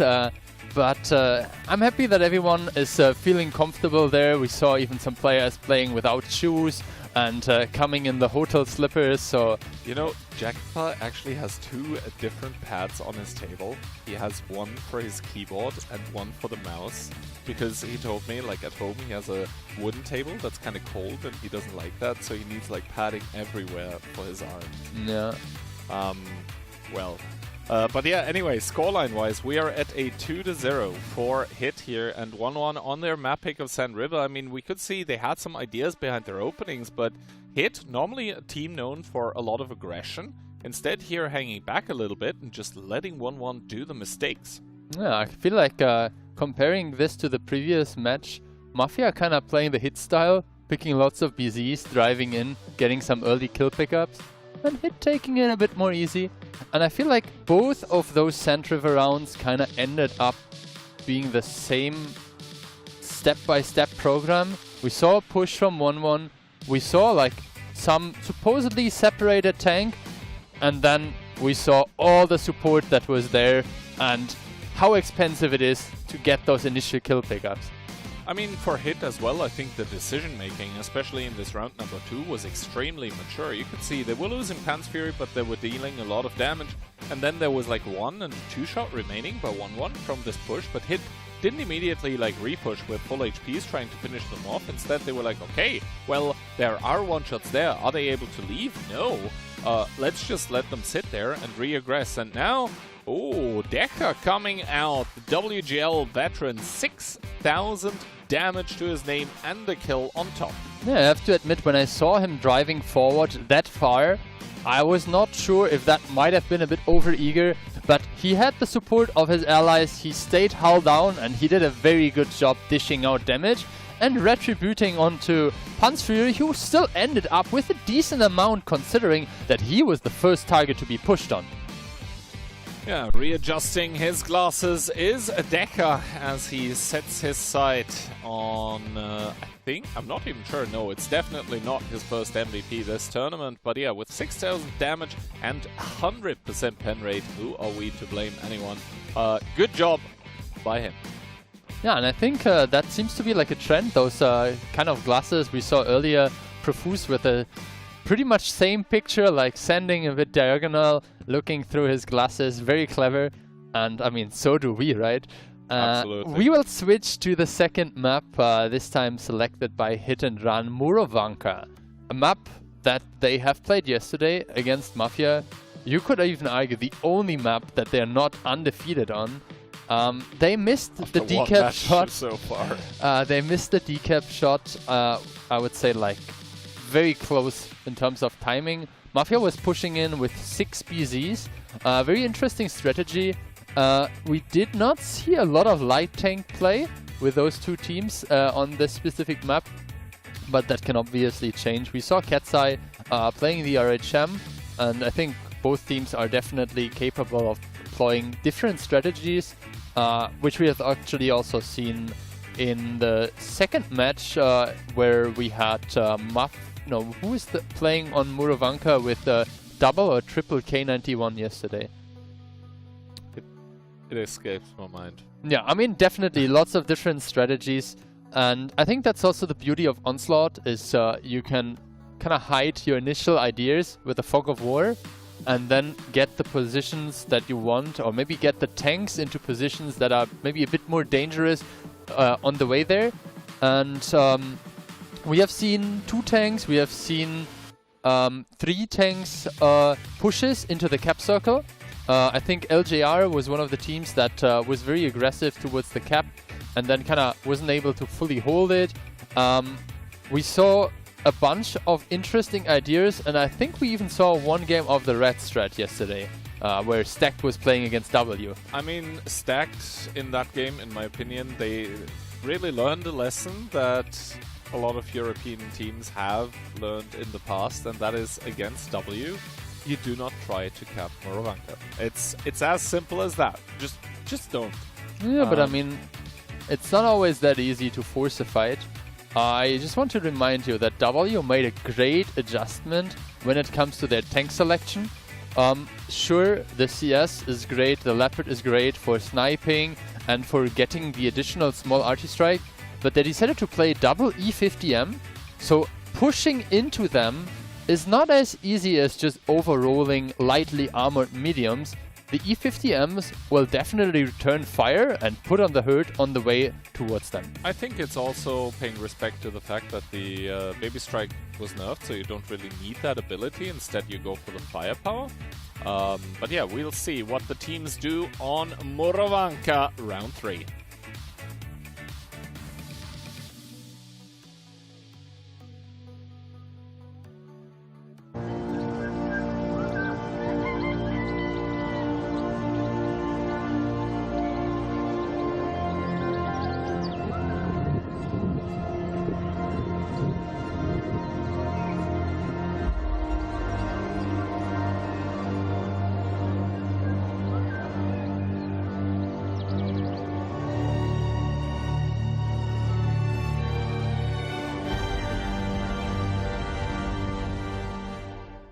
Yeah, taking a quick look at the lineup, we can see DQ in the Gorilla 15 being supported by Wind, double E50M, a 140 and double BZ75. Hit on the other hand, a BZ75, a 140, 430, a double E50M, K91 and an RHM, so that means a light tank apiece for both teams. How many of those are going to get spotted? A lot of the tanks actually on the lineup of 1-1, that is for a replay available. I'm not sure if the RHM by 1-1 used his ability. No, actually. he has not. So let's see if he is going to get spotted, if he's going to use it. Well, he was holding on to the plane, basically make sure to take the info tower away from hit, but we obviously see that that's not going to happen. Finally, the 1-1 with the info tower, full information available for the team from China, and this means that for now the hit players had to kind of get in towards cover. Daoye, he's driving into a very, very aggressive position, and that one, it looks safe, but it actually isn't. You can be hit from the EF8 and also CD4 positions here. So that is exactly what we're seeing now. Obviously no camo on the BZ75. Yeah, and also no strike to be taken. Monster was very quick in the RHM, picking up this initial objective. You can see it in the top right corner, him not only having 3 charges on his spotting plane, but also the ability. Now Ketsai and Decha taking some initial positions there, spotting out Ying Yang, and I think a good start overall for Hit, because the Gorilla was not able to deal any damage so far. Monster and Ketsai now re-aggressing, and Ketsai finds Jingyi in the open. Monster with another shot of damage. That's going to give him yet another plane. And Yingyi is going to get support by Karma and Ligie in those WE50Ms. So right now I don't think that this 9-0 line is completely pushable, but Ketsai of course being pushed up in the 140, that is the perfect time to do that. DJ taking a lot of damage, or some at least, for aggressing through the forest. He's going to get hulled down though, and this is maybe going to put Daoye in a lot of trouble, as now Hit and Run, I think they're starting to pull the trigger here in this eastern part of the map. The double BZ of 1-1 is going to aggress on towards the singular one of Hit, but now Liege is going to find 3 tanks in front of him. He only has 1 in support currently. Yeah, now we have to see, will the Gorilla be able to contribute? The first kill being picked up on the side of 1-1, but they are in an HP disadvantage. They are, but Pan's Fury taking a lot of damage. The strike also not too shabby, and all of a sudden these 3 mediums by Hit and Run that are pushed up here against the mediums of 1-1 are in trouble. We can see the E50M in the back is still trying to farm. That is Karma here, but I think he's spotted by the plane. He's trying not to hit his ally here. Good attempt at least in towards the turret, but now Hit and Run all of a sudden a little bit on the run in the forest. They cannot push this 140. Yeah, and the important thing is to keep in mind the HPs of the light tank. You can see in the back there, Monster still very healthy. So if the game gets a bit delayed, he will be able to make the plays. Good arty strike in towards the medium tanks, and also from the backlines, Monster in that RHM continuously farming. It is a menace to have one of those in the back. Meanwhile, the double BZ75 of 1-1 has also died, but Wind now trying to force the issue. He does get the kill on Deca. He's going to be behind Ketsai, who is very, very low HP himself. Ketsai doesn't mind the RHM for now, but he's going to have to start shooting. T-Sec getting pulled into the fight with the 430. Is going to activate the ability momentarily. That is Wind outclassed, outmatched. But currently 1-1 have more tanks in the game. Monster desperately trying to support the 430U. T-Sec hanging on and Wind down towards 1 shot. Yeah, great use of ammunition there as well. T-Sec connecting 2 HE shots in a row. Over 500 with each of those hits, and you can see the HP difference climbing up to 3,000 HP, and now with equal gun advantage, the Gorilla 15 will have a really hard time getting into the fight. Yeah, I think Hit and Run have done a good job of just holding on and holding strong with their squishy mediums on the 9 and 0 line. They have bled 1-1 absolutely dry. No HP to speak of anymore on those tanks here, as the Gorilla and the E50M, both of those German tanks get overrun. The final kill with the Ram, insult to injury. Hit and Run immediately make it to match point, and what Monster said during breakfast is coming into full effect. It is full focus. Yeah, great stuff here. Very focused by, and it looks like they are definitely here to play, and they are not here to give any charity gifts. I mean, to be honest, it doesn't look like they're here to play. They're here to kill, and that is what we are seeing. It did look a little bit iffy though, Phil. Like this 9-0 push with the mediums by Hit, it got met with a lot of resistance. I think the E50M in the corner was having a field day up until he had to be pulled into the fight. And then on the other hand, like the double BZ push on towards DJ, coming out from 1-1, it looked very good because it immediately achieved the kill. But after that, off screen, the BZs died. So you gotta wonder, like, how effective was it actually? 2 for 1? That's not a good trade. Yeah, and also the Gorilla 15 is one of those things. Is like, if you're able to put like 2 good shots at the beginning, you already get like the initial damage that you want to deal, and then you can maybe like contribute step by step on top.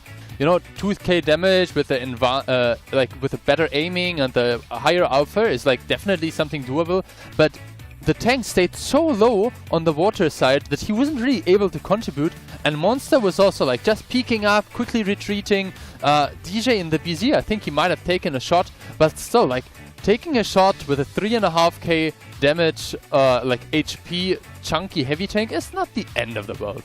No, absolutely not. If you're like 3,500 and you take 300 and you have the heal ability, you're like, so what, you know? Yeah. But yeah, also from 1-1 coming out here with that Gorilla, it looked a little bit weird because they were trying to like force the close range engagements around the outside of the map, and this is exactly where the Gorilla cannot help, right? Normally the Gorilla, it wants to have an open map with a lot of targets to shoot, target practice even, but here the Gorilla didn't really come into effect, and we can see Hit. Yeah, they did lose some tanks, but I think just like Sandra the 2, they didn't mind losing the tanks as long as they were continuously bleeding 1-1 absolutely dry, and then putting them also into positions where the low HPs simply couldn't leave anymore. Yeah, one small thing that I would like to point attention to was the points of interest captured. It was only 2 for hit and run. And an important thing that we can come back after the post-games is Monster with 5,000 damage and 2 kills in the RHM. A great performance. The thing as well, like DQ, yeah, he has 3.2k in the Gorilla, but how much of that damage was realistically done when the battle was already over? I would say like 2 shots, that's 1,500 damage, that's half of what he did, right? So essentially, hit and run here under their team captain Monster that did really shut people up this game. They were doing such a good job of taking the asset that the Gorilla is and just making it useless. They made it an absolute non-factor. Yeah, and coming back to exactly this topic, the Gorilla 15 and the light tank that was holding the plane at the very beginning kinda tried to emphasize the extra damage on the spotting tower. And I mean, we have seen this with W playing a triple Gorilla or something like that, trying to blow up the tank that goes for the communication center, but the light tank got the information from the plane and immediately went somewhere else. And then the Gorilla kind of had to reposition, and you mentioned it was just not able to put the damage in early enough to contribute. And if it does, like if you see like 2 more, 3 more shots at the beginning, maybe it would have done a difference. But like this, it was just not good enough, and that puts hit on a match point. Exactly, match point already, and I mean, for the team of 1-1 that has in recent times undergone a bit of a roster change, it is kind of the question as well, how are they going to cope with it? Are they able to come back mentally from this? Looking at the players right now, yeah, not a lot of movement. Meanwhile, hit and run, I mean, they look fired up, they look ready to go, they look ready to make this one a 4-0. So let's see if they're able to convert match point.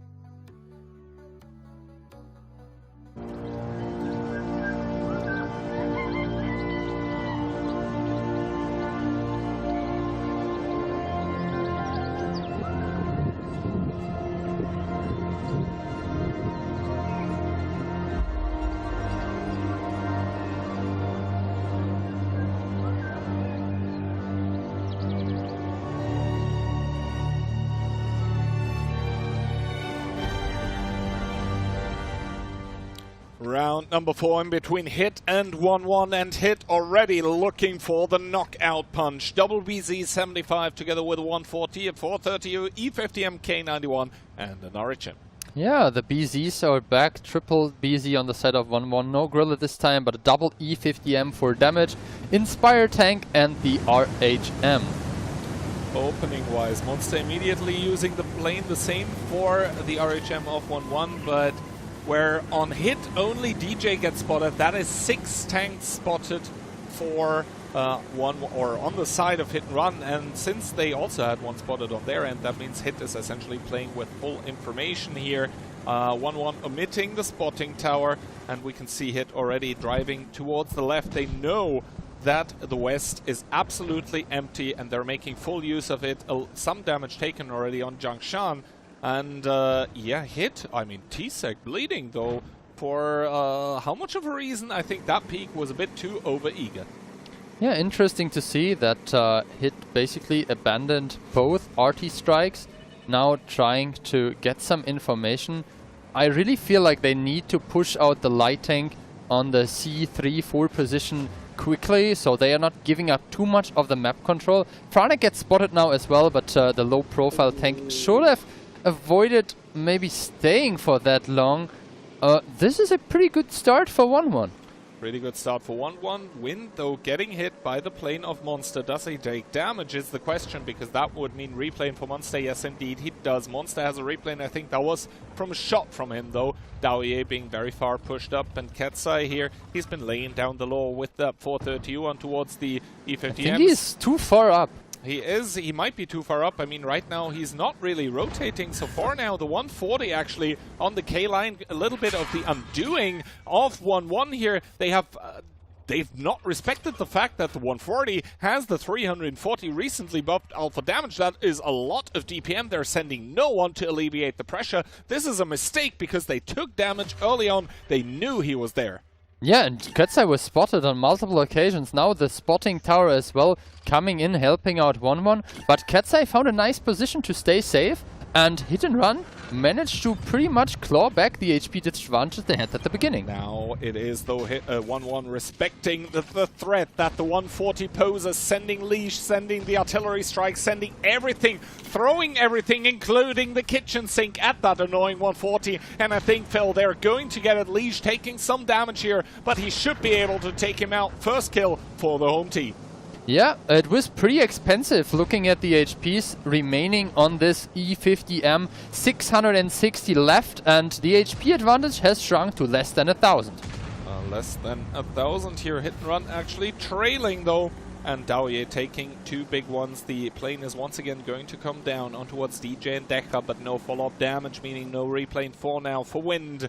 And this means that Hit kind of boxed into a corner at this point in time. Jiangshan relocating, taking a little bit of damage, and now it's all up to Monster to break out of this contain, as the info tower is actually getting taken right under his nose. Wind is able to use it. Monster needs to retreat. Minus he does 1,000. take 1k damage for this as well. Jiangshan, his cross, not so expensive on the meanwhile, as DQ goes down towards one shot. Good strike placement.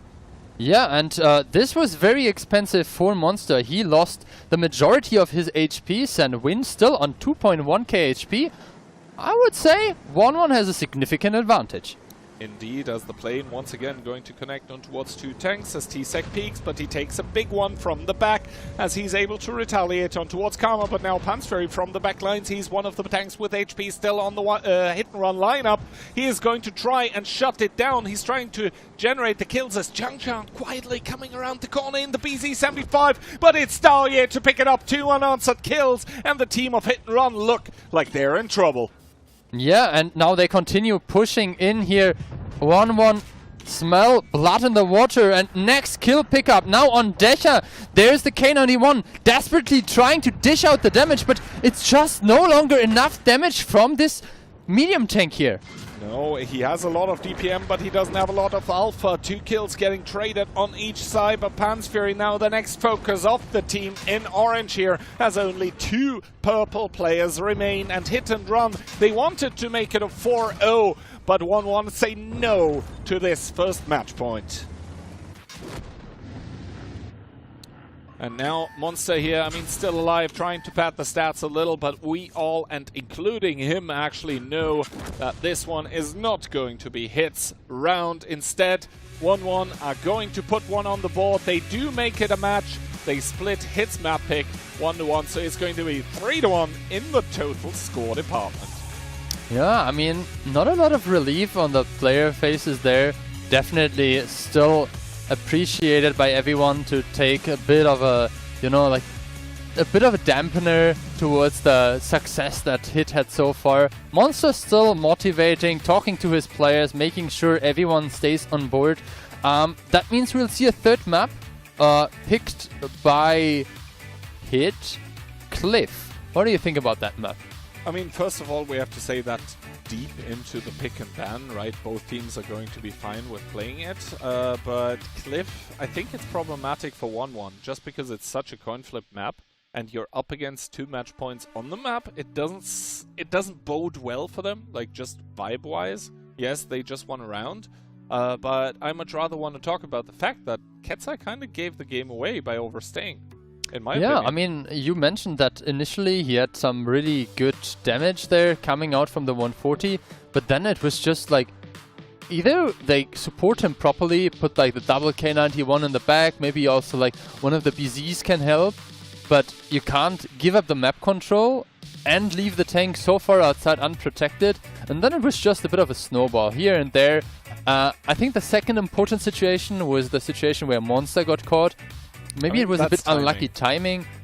He was hoping that he could pick up the E50M, maybe like spot him, get some assistance damage onto him. But good round for 1-1, I think well deserved as well. And that puts their score on the first victory, 1-3. Well, and after the 3-0, it was kind of a case of if things seem too good to be true, well, then maybe they are. as we see 3 players from 1-1 this time top of the board. And I mean, actually the percentage numbers 19, 18, 18, they're kind of low, to be honest. This it just means everyone dealt damage, right? Exactly. That means 1-1 were able to really get everyone into the fight. And yeah, the HP advantage continuously on 1-1's side. So Hit and Run, despite having that really great opening with the plane hitting 6 tanks, unable to convert.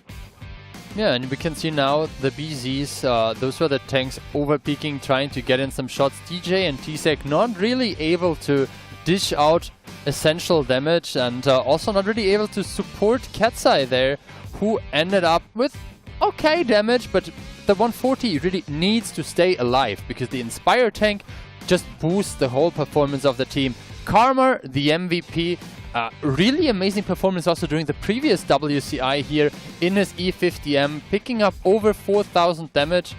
Good stuff by him.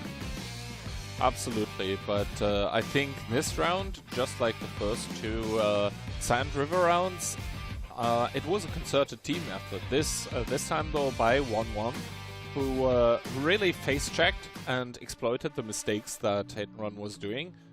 Namely the overstaying by the 140, because like he was having continuous side shots in towards the E50M. That means he was continuously dealing damage, and the E50Ms were probably communicating like, hey, there is a tank shooting us, and then they had the information as to where a lot of the other tanks were, and all of a sudden 1-1 ends up with the information that like, hey, there is a singled out tank. Let's just take him out. That's exactly what happened. It also gave the map control away, that then opened up the unlucky timing on towards Monster, and from them it's like one after the other domino pieces fall.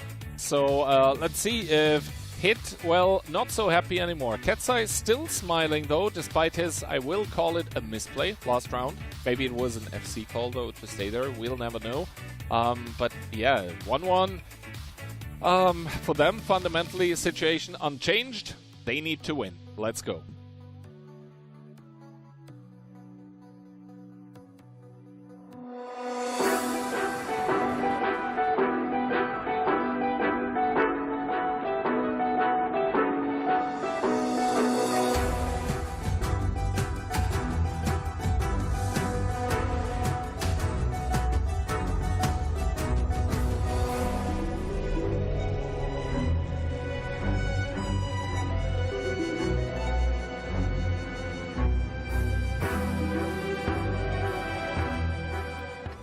Wow, that is a lot of Chinese tanks. 5 BZs on the side of Hit and Run, supported by a CS and a 146 BZs for 1-1, and the Inspire tank, the 140, also for them.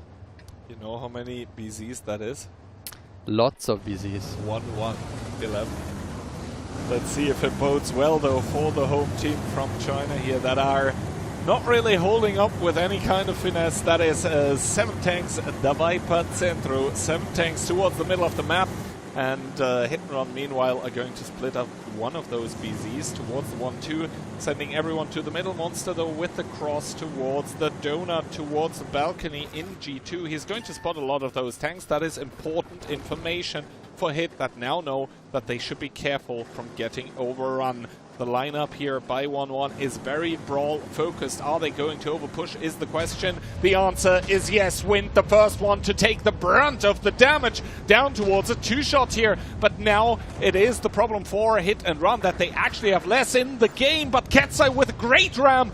That means he won't have to commit another shot. But the brawl in full effect. Karma also getting focused out here. Down very, very low. But Katsai the second one to follow. It's all the brawl here. The attention, the focus fire has to be on point for both teams, and so far Hit with 2 kills ahead.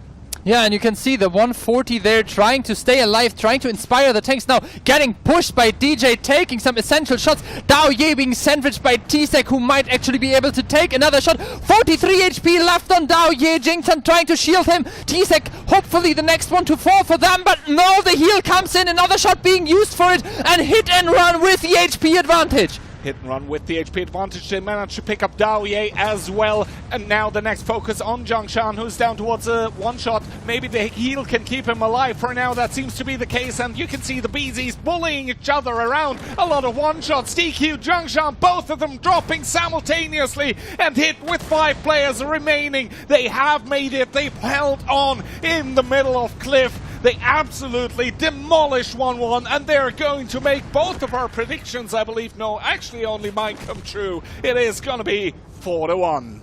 Yeah, 1-1 unfortunately not able to convert their aggression there. A really strong push coming out with the 6 BZs, but Monster was faced with a difficult choice, staying with the CS, picking up the RT Strike, or immediately focusing the other tanks pushing in, but the CS being out of the fight just makes sure there's no way to push the high DPM medium tank. No, and I think Hit and Run did an absolutely tremendous job with setting up for this push. You can clearly see they have played against this kind of strategy before. It was like, okay, the CS gets a spot while driving over the cross, and immediately the contingency plans, the fallback positions, everything was in place. That was not like an ad hoc reaction coming out from Hit and Run. This was just like, okay, we're playing against this, you know what to do. There probably wasn't even an FC call necessary. It was like, alright, let's go. Yeah, and I think the small things like getting the BZ that was on the lower side immediately with them into the fight, making sure they focus out Wind immediately. I think the salvo, everyone saw it, he dropped immediately to 600 HP. I'm pretty sure the post-game stats will reflect that. And the grouping of Hit and Run, having 2 tanks always helping each other, trying to keep the other one alive, that made the difference for sure. Yeah, it was just all out a great round from Hit and Run, and the score reflects that as well, 72. But I think overall, for the team that pushes, of course, the focus fire is always going to be much more difficult. The thing that you have to rely on is superior numbers at that point in time. But since all of the hit tanks were behind like houses or stones or whatever, the focus fire was just not, like, it wasn't possible for 1-1 here. And you can see Monster with 6,000 damage, but that is exactly what we need to see from him in such a scenario, because he's split off at that point in time. He's the high DPM medium, shooting from the sidelines, doing strike damage as well, and he's not supposed to bring in his HP. The only thing he's supposed to do is deal damage. That's exactly what he did. Same for Vranek. He was out of the fight. They Hit and Run. They were just using their BZ-75s as sponges for the enemy guns. Meanwhile, the mediums were there to inspire and DPM. Yeah, and I mean, you saw it at the bottom of the screen, Wind in the BZ. He didn't even get off a penetrating shot. Monster here, penetration 100%, 6,000 damage, 12 shots, and additionally, obviously, the strike damage, both from the initial main RT strike and the small ability strike. Great performance in the CS63. I mean, 100 pen rate, you literally cannot ask for more, right? So yeah, good job from the team captain himself, once again stepping up, and Hit together have stepped up as well. 4-1 against 1-1, 4-1 against Mafia. They have one more match remaining against LJR. So I think it's fair to say that we are looking at a likely winner of Group 2 here. Yeah, I mean, Hit and Run had a very strong performance, and I think it would be very hard for them to even lose this second seed, because even if they drop around to LJR, they have the direct comparison both against 1-1 and Mafia. Even if they lose the match. I think they're already confirmed. I think first, they should right? be confirmed first, yeah. So congratulations for Hit and Run. Very well deserved, for sure. Yeah. To not missing a beat. And I think the second place will be determined in between Mafia and 1-1. Mafia and 1-1. So that's going to be a match to watch out for later.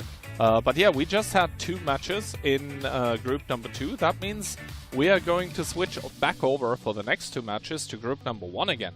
Yeah. What are you expecting from that one? So yesterday we played 4 matches in this group already, and we have now a situation where Stacked and GCAT are both to the middle of the table. They have faced each other already, right? So GCAT will now play against W, and Stacked will face 2072, the Chinese team that so far has not won a match. Yeah, I think a lot of things are still up in the air, still up for grabs in this Group A. Meanwhile, Group B kinda settled right now. The only thing that can really still change, I think, is place 2 to 3 in between Mafia and 1-1. And that is actually going to be a very important match because, like, second place goes to upper bracket. Meanwhile, third place gets relegated to the lower bracket. That means, you know, no safety net anymore. No contingency for sure. plans at all. I think Mafia, after their initial loss to Hit and Run, have now really got the confidence back and the momentum back. They had a really good match against LJR. So for 1-1, kind of like switching it up, doing it the exact other way around. Taking a look at their today's schedule, only playing against the Polish Juggernauts, it will be a heavy task for them. Yeah, I mean, both LJR and 1-1, right? Before the day, they must have known that it's going to be not the most fun day for them to play because, well, who are you playing against? Hit and Mafia? Like, I mean, but playing good opponents is usually fun, no? Do you want to have just like 4 matches against LJR and like, you know, it's very one-sided. I mean, you know, playing against good opponents is fun, but you know what's even more fun? Winning against good opponents. Exactly.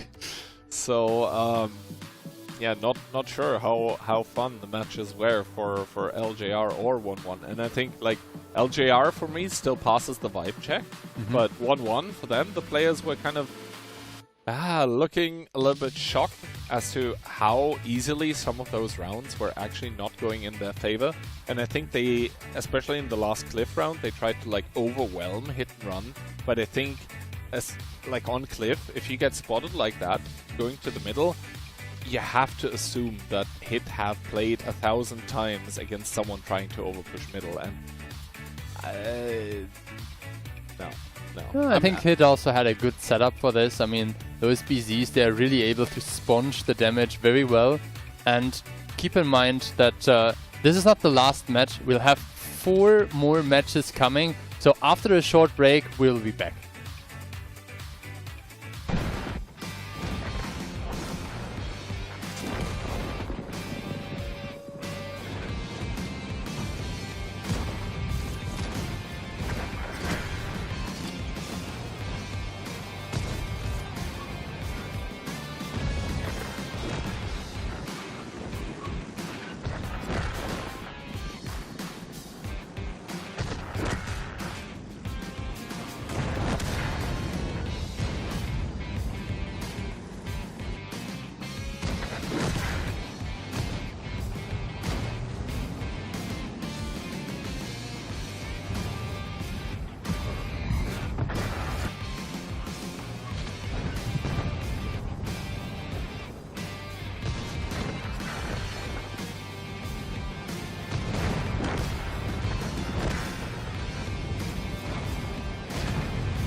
Welcome back, people, and we are going to have another group stage game. This one is going to be GCAT against W, and I'm here with Mr. Keyhand. How are you feeling for this game? I mean, I kind of don't know what to expect, right? We just had EU versus CN in the match just now, 4-1 for a hit for EU. We have another one of those coming up now, but I think the predictions might be a bit different here. By the way, congratulations once again for getting yours correctly. 3 in a row. 3. Gone are the times Making of the comeback. Gone are the times of like, oh, if you want to predict correctly, don't do it like me. Oh, everything is bad. See what a win streak does to a man. But yeah, we do have GCAT versus W coming up, and whereas with Hit and 1-1, I felt like there was a super clear favorite. Here, I think EU might still be favored, but not so much. I think GCAT have a realistic shot at this. Yeah, I mean, we've seen games from both GCAT and W, and we see here the lineups of XH, Rico, Soldier, Renrenwang, Chin, Kongbai, and Handsome. This is the lineup of GCAT. And over here we see the lineup of the European team that consists of Clerf, Nepal, Mentos, Itox, Ios, Squeezy, and Jekefa. W, once again, choosing to not play with Frugo. Well. Look what we have here. First of all, the team stats for GCAT, and to be honest, 2.55 POI capture. That is a big number. Yeah, actually, it's very high. It's one of the highest we've seen so far, maybe. I think so too. Yeah, I'm pretty sure. So it indicates that, I mean, they take the fights. They like to apply pressure.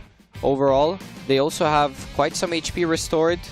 Pen rate and hit rate look quite okay as well. And I think that we saw a GCAT against Stack that, I mean, it could have gone either way. In my opinion, Stack did take the game. They played very well. But I think GCAT against W will be an interesting game. It might be. It might be. W, of course, still coping. You said it with the fact that the former main FC Frugo is not playing currently.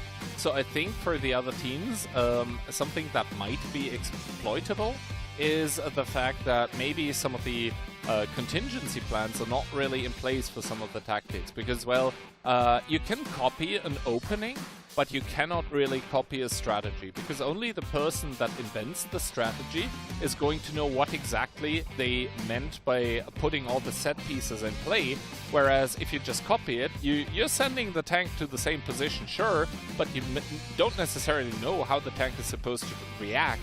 Yeah. You know, later on, if something unexpected happens, and that is exactly what Onslaught is all about, right? Fog of War, you don't know what's going to happen. Yeah, exactly. We saw there a comparison of the players, but we have here the commentary prediction, and we see Phil going for a 4-1 to W. I'm going for a 4-2. You're going as well for a 4-1. Daki agrees with me, and Mr. Moth will as well go for a 4-1. Let me tell you, when Daki agrees with you, you need to be extremely wary, because sometimes it's a trap. Yeah. But of course, I mean, a little bit of an EU bias here going on, because all the four of us are going with the EU team here. Did you manage to get a glimpse in the past match how the CN casters were actually predicting with it? I didn't actually, and I wanted to talk about this. I'm very curious to see how the CN casters predict, because as you said, we might be a little bit biased, but I'm pretty sure that if they've watched OLS and you know, the previous seasons, I mean, they understand that W are quite a strong team. But on we go with the pick and bans. We see W banning Ensk, and GCAT going for the Himmelsdorf ban, and we see W picking Pilsen as their first pick. Yeah, Pilsen, of course, a map that can be played in quite a few different ways. More interesting for me, though, is the pick coming out from GCAT. That is Tundra.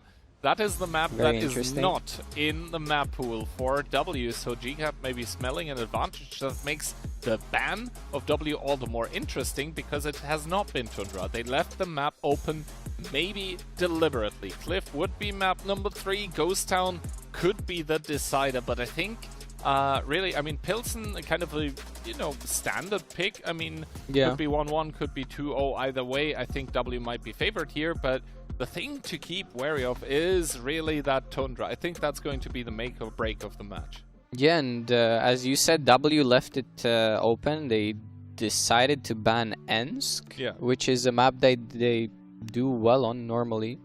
And I don't know, maybe they have some strat that they want to hide. However, they have done very well. They have 2 wins, and there's no real need to hide anything. I mean, it looks like they are going to be first or second in the group, no matter what. On the other hand, they can lock in first, right? This is realistically the match for first, because if GCAT wins this one, they might still go to 2 if I'm... Yeah, but they have to win. But they have to win.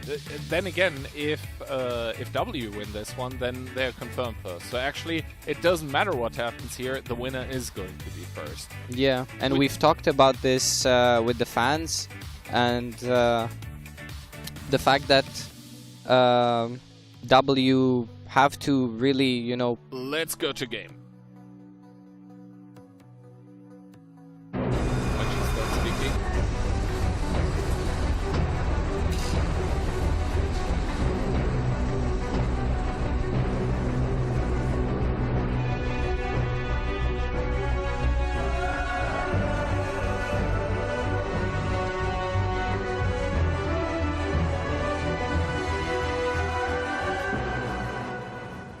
And back we are into the game, and we see here the lineups. W starting with a BZ, a 140, a 268, a Foch B, and triple E4. For GCAP, meanwhile, it's going to be a Type 5, a 140, W50, M50. I'm going to keep screwing this one up. AMX 50 Foch B. It is just the Foch B together with an E4 and an RHM. But yeah, once again, W bringing out that 268 played by Jakifa. And if we think back to yesterday, it was a tank that saw mixed success at best. Yeah, I mean, Jakifa loving those TDs. We see W making their way mostly towards the city. Meanwhile, the team of GCAT are splitting a little bit, but they are mostly making their way towards the field. And, I mean, both teams here kind of not immediately aggressing into the cap, but GCAT going super aggressively on the field because they do have that RHM, that light tank advantage. Chin immediately going to go for the artillery strike, and now we see here that 268. It can do very, very well, but it needs the room to do so, and Soldier takes already a lot of damage. We can see Jakifa rocking back and forth. Seems to be a little bit uncomfortable, and as well he might be, because looking at the minimap, he is actually the first tank that would be receiving the field aggression. Good shot though in towards Renwen Wang in the Type 5. Yos with the E4, not missing a beat. Yeah, and so far both teams have taken a strike. There's not much going on. I mean, W putting slow cap pressure. Nepal making his way up here on the field. He's trying to look for a shot on XH. Not much he can find. But we see a light tank from the side of GCAT on the 0 line that's making his way up. And Chin will soon have shots into Nepal. He also spots Jakifa, which misses him. And the RHM starts putting in big shots into that 268. Yeah, Jakifa down towards 2.3k. Nepal also cannot really reinforce, but if we take a look at the minimap from W's perspective, then the RHM position all of a sudden is not so good anymore because the Foch B is about to flank. Jakifa, only one angle he has to currently look at, and here we can see Clurf in that Foch B. He's driving around. I mean, do we know? Does he know if the RHM has actually stuck around? And yes, the RHM has made the question. That is the RHM absolutely dead in the water, even though he's alive. Deadman walking as Nepal gets aggressed upon by Soldier, but big shot coming out from Jakifa. And now Chin here in big problems. That is a Soviet medium tank peppering away at the RHM. Soldier dying as well. And W, they completely bait GCAT in towards this rubble pile aggression. Yeah, GCAT getting baited, and we see here Clurf in the Foch B, auto-aiming there, missing a shot. He does have 2 left. He connects one more, but it's not going to be enough to finish off. He puts one more shot into Rico, and Nepal is going to boost, and he's going to look to take down the Inspire from the GCAT team. Yeah, and meanwhile the 140 does get shot down by Clerf, ramming him even as Handsome still alive and a kicking, but probably not for much more. Itox's damage reduction ability running out, but Ios just behind him, just nudging him forward. The mobility with the Juggernaut ability as well. Good shot coming out from the Type 5, but it's not going to do anything to really rectify what has happened in the eastern part of the map. GCAT get completely baited in towards aggression, and the trap just springs shut. Yeah, W played very well in this round. As you said, GCAT did get baited in, and you don't want to get baited in by a team like W. I mean, we've seen how that goes in previous seasons. Not in the latest OLS season, but yeah, W is known to be a team that can, you know, pull off these small traps. They bait their enemies in, and overall a solid round from the team of W. I think the biggest problem here for GCAT was that they were handed some ground on like the coal piles, and they thought there was a lot more ground that they could grab, and all of a sudden you end up with this RHM that's like super close to the 268. In my opinion, he should never stay there. Like, he gets a couple shots for free, he gets a bit of assistance damage, but then it is high time to high tailgate it out of there. Like, you should be running. Yeah. You spot the 268, you do one shot of damage, and then you run. You absolutely go. Yeah, I mean, it was very, very aggressive. And also props to W that, you know, they started towards City, they collected that strike, but the Foch B and the 140 were very, very quick to rotate. I mean, they didn't waste any time. And yeah, they managed to catch that RHM, and from there it just becomes a snowball, as it's very common in this game mode we see here, the overview. I mean, only the first round, 7-1. Quite convincing victory here. What do we think about the second Pilsen? I mean, we'll have to wait and see, but I think the problem here by GCAT was really the over-aggression, the overextension. And I think that comes down as well to a little bit of a potential problem for GCAT that we already saw yesterday. Handsome as the caller, he tends to sometimes be a little bit overwhelmed with the decisions that he has to make. Like, he sometimes overextends where he shouldn't. And here, I don't know if it was FC called to stick it with the RHM, but it definitely was the wrong decision as well. And you can see the damage numbers just not there for GCAT. This means in turn that all the tanks were just caught out. Yeah, and on the other side of W, we see Io stopping off the charts with 5k, and we see here the cold celebration from his side, MVP of the round. Yeah, E4, nothing too special. He's used to perform at this. I mean, you know, baby beside me is like, all right, look at these players, man. Sit me down at the table. I could do better. No. He's laughing, but he's agreeing with me.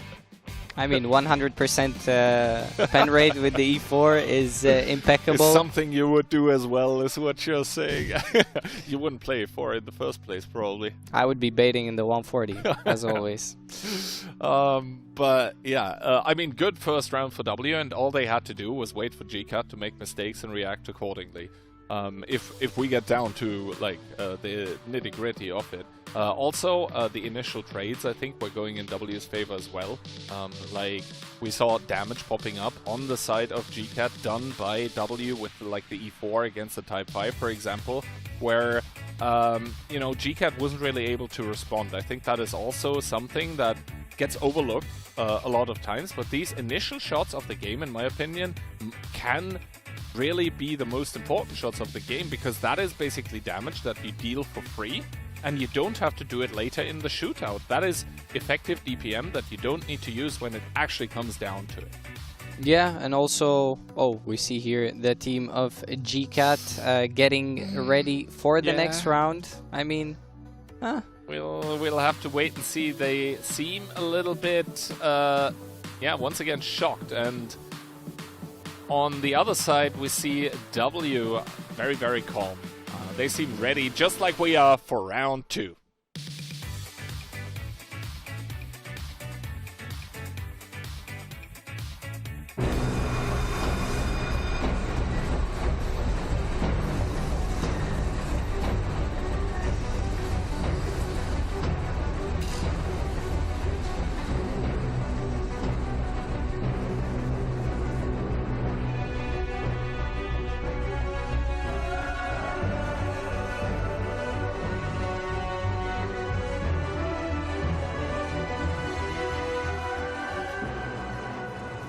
second round of Pilsen in between W and GCAT. W looking to extend the lead on their map pick. It is a CS63, a 140, an E50M, W4, a Grilla 15 and an RHM. On the other side, GCAT starting with double Foch B, an E50M, a Type, one Mouse, one E100 and a BZ. Very odd setup. I mean, it's very heavy. They do have the double Foch B, and we see that they will try to make their way towards the city. And meanwhile, W, I mean, playing for the field, playing for the control. GCAT actually splitting a little bit. Which might be a problem for them, because those super heavies, like, yeah, let's pick one of each, they do not rotate very quickly. They have a lot of advantages, but one of the disadvantages is that, well, they're not as fast at relocating as Clerf and Ios driving on the field. Ios here spotted with that CS63, but he is going to get towards the artillery strike. An attempt here by Renren Wang with the mouse, but it goes wide immediately. Re-aggression coming out by GCAT. By the way, look at it. Over 5,000 HP advantage that they started with. They have already taken one shot of damage, Ios but Ios, he does a good shot in towards the E50M, but I think it is high time for him to reconsider his possibilities, as Kongbai in the BZ75 is very close. He was spotted even, so I'm not sure how long Ios wants to stay here. Jackpot with the Gorilla obviously hoping for any kind of mistake to come out by that E50M. Oh, you can see it, the overmatch not possible on the turret top, as EOS and Kongbai end up trading. Nepal and Clerf getting pulled into the fight. It's going to be a 3 versus 2 here, with Nepal in the DPM medium coming over with the Ram against King, taking the DPM away from his allies. Yeah, W baiting them in again, and we see that the heavies from the side of GCAT, they are too slow. Meanwhile, Nepal is DPMing down Chin. Chin down to one shot. Clerf does bounce the last shot, but he finally goes down. Meanwhile, Ios is left alone, and he does get picked up, but Kongbai is in big problems. Yeah, I mean, it doesn't even matter that the CS63 has fallen, because Kongbai is the next one to go down. Ramming an E50M is not the way, my dear BZ75, and Nepal is just going to pick it up. Meanwhile, re-aggression coming out from GCAT here. They try to make it on towards Itox, but the Foch B just blows up. Now the next super heavy on the chopping block. He's going to be under assault by the newly buffed 140. That 340 Alpha DPM completely coming in handsome. Down towards 1100. Itox taking a strike, however, but shots just keep raining from this team of W that somehow have still managed to keep 5 tanks in the fight and double the HP. Yeah, double the HP, and we see there Nepal with the real-time damage. I mean, he's up to 4,400. Meanwhile, Handsome is down to one shot. We see here the camera of Squeezy that is behind these heavies, and he's gonna start DPMing down. He puts in the first shot, and he has the side of the mouse. He has the heat loaded, if I'm not mistaken. The 100 manages to put in another shot. Squeezy bouncing there, but it's not going to be too big of a problem because the game is absolutely over. W taking down the second round on Pilsen, and so far it looks very good. I mean, once again, W kind of reading what GCAT were doing, and you can see W all smiles. Yesterday it was kind of hard to get any footage with them raising like the edges of the mouth, but today a lot more relaxed by all of them coming in, and well, consternation on the faces of GCAT is, I think, what we're seeing here. Yeah, I mean, it kind of feels like we saw the a similar pattern as the first game. We saw W picking the strike. The team of GCAT did try to catch Ios in the CS. They were, I mean, a bit slow, and they just got baited in, and W were super fast to rotate, and they managed to over push that field, and from there is just super hard to come back.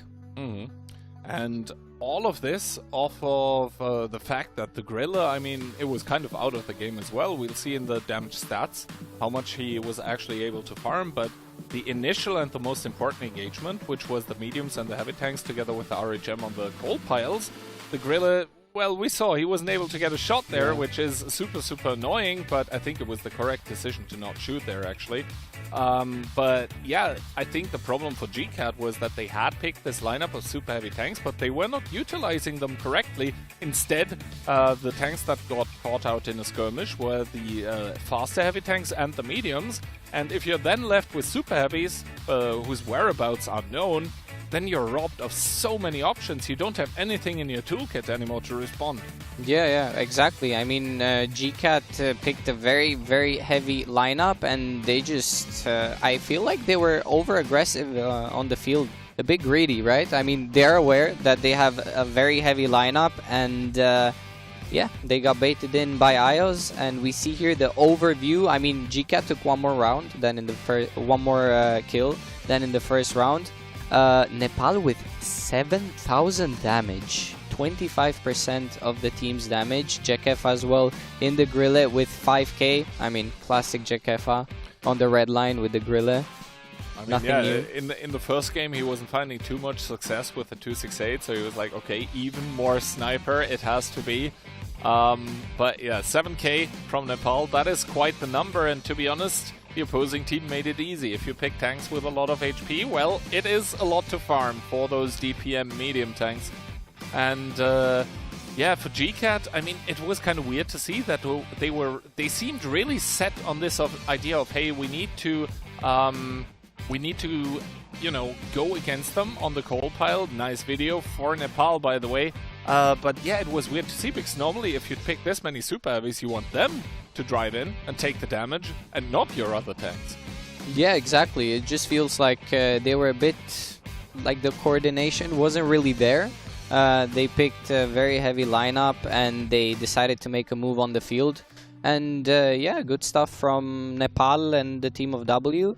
And I must say, we've seen Nepal quite often in these round MVPs. He's been having a good time so far. He's really starting to pop off here, yeah.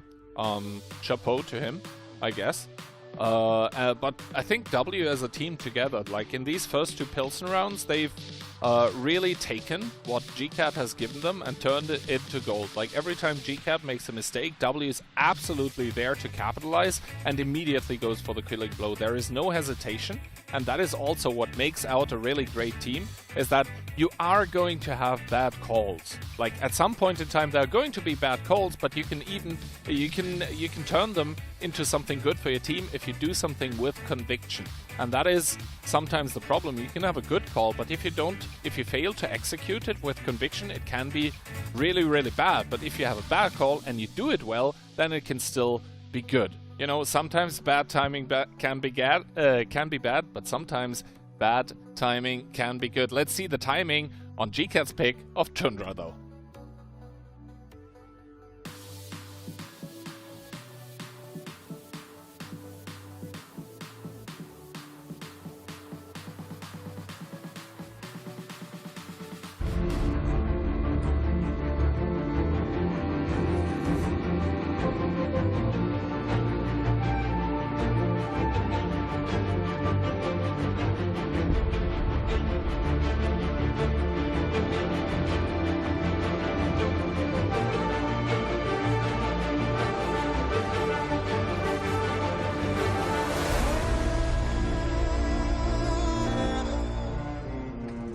And away we go on Tundra. W starting with a 50B, a triple BZ, 140 CS, and a 268. And for GCAT, meanwhile, double BZ, CS63, triple E50M, and the Bliskavitz.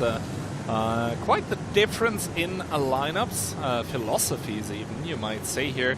But let's see, I think this west opening with the CS immediately driving in towards the artillery strike kind of seems almost standard at this point in time. Meanwhile, GCAT, they are splitting. They're sending Soldier to immediately face check the 50B. That's going to be an interesting engagement to watch out for. Yos immediately called by this, I think, Divine Valor that is going to chase after the 50B. Squeezy with the 140 immediately getting some damage. Combite trying to really face check Nepal, but he is paying the almost ultimate price for this, down towards 800 HP as Nepal is getting crossfired. GCAT looking for the overpush. They're taking so much damage for this.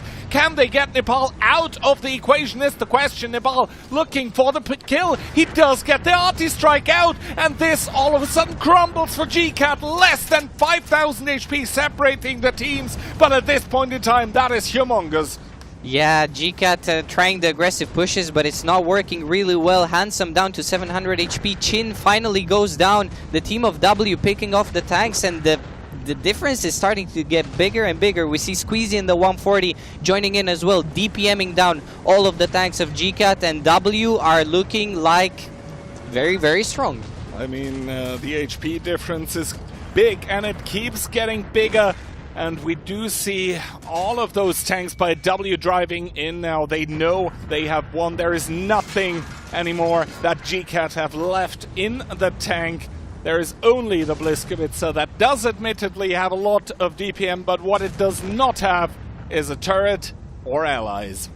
Yeah, XH there in the Bliska going down, getting rammed by Klurf, and it's going to be 3-0 and a very convincing round on Tundra from the side of W. They're getting used to winning awfully quickly. Look at that. The first 2 rounds, super happy. Nowadays, just another day at the office, dude. Sipping the water bottle and yeah. Meanwhile, GCAT, we see there the face of Handsome, a bit surprised. But yeah, I mean, a very, very quick round. I think it was shy of 2 minutes? No, it was 2 minutes and a bit. Super quick round. I mean, Tundra is a very small map. It's very... I think fighting on Tundra will be a big pattern. I mean, it will be very common because of those strikes on the north. And we saw there Nepal in the CS. He made it earlier. He managed to pick up the strike, and this meant that GCAT was kind of forced to do a move, and it cost them a lot. You could say it cost them everything, and the fact as well that the CS63 by GCAT, right, it went down towards a one-shot, but the fact is that Nepal was able to generate the strike with the previous engagement. It doesn't matter if the CS gets away safely, but I think he was even still in proxy, so he's able to not even put HP into the killing blow here, and after that I think GCAT were just absolutely desperate to try and get something out of it. And meanwhile, on the other side of the map, there was the engagement with the 50B against the BZ75, but realistically, the BZ doesn't have the the DPM to kill the 50B, and the way that the engagement took place, like the 50B also had a slope downwards to run away with, and that means that the rocket boosters that normally keep the BZ up with the AMX 50B, they don't really matter as much because the 50B can just pick up so much speed that he's long gone before the BZ reloads maybe the third shot. Yeah, and we also, I think he was also being covered by Squeezy. He put in 1 or 2 shots, and we saw both teams fighting for that upper side of the map, but also like splitting one tank for that extra crossfire. And yeah, in this case, Ios managed to put in a good clip. He ran off.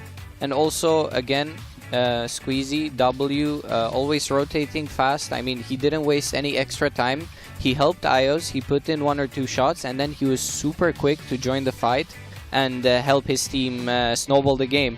And we see here the overall stats of the maps. And I see a trend, to be honest. 1-7, 2-7, 3-7. If this one continues, then we are going to end up with a 4-0. Yeah, I mean, doesn't look too good for GCAT. We've seen a very strong W, very convincing. Jekefa there, 5.4k, topping off the charts. Good hit rate and pen rate from the team of W. But yeah, W have been looking very well so far. Absolutely. And now half of the question has been answered as to why W have left Tundra open. To go back to the beginning of the match when we were like, okay, W banning Minsk, leaving open Tundra, GCAT immediately grasping it. Well, so far so good for W. And yeah, I mean, they were really able to remove some of those tanks from the game quickly, and I think a big problem here for GCAT as well was that those E50Ms weren't really able to get into the match quickly. Jekefa, we get to see his video here. He's looking confident, man. Yeah, he's looking confident. Although, maybe there's a bit of movie magic or maybe Photoshop Philip ongoing. His hairline normally doesn't look like that.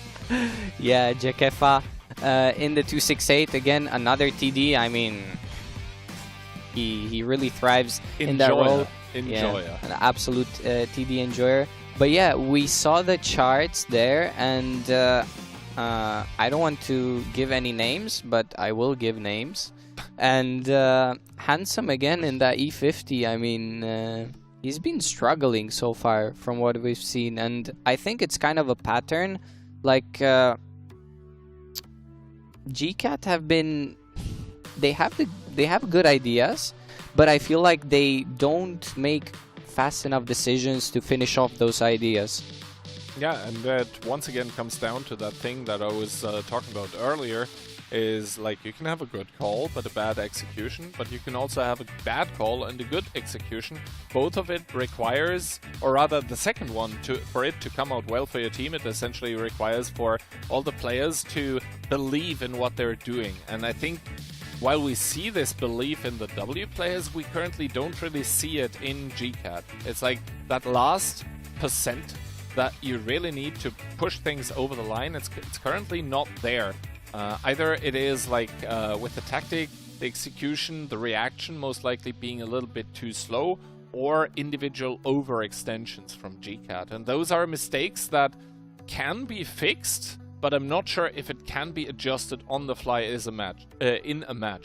The good news for GCAT, on the other hand, is that they're going to have another whole week until the playoffs, which are going to be happening next weekend. I mean, I don't want to write them off yet in the match, but 3-0, it is match point, right? Full-on remontadas. We've seen them before, but they're difficult to pull off.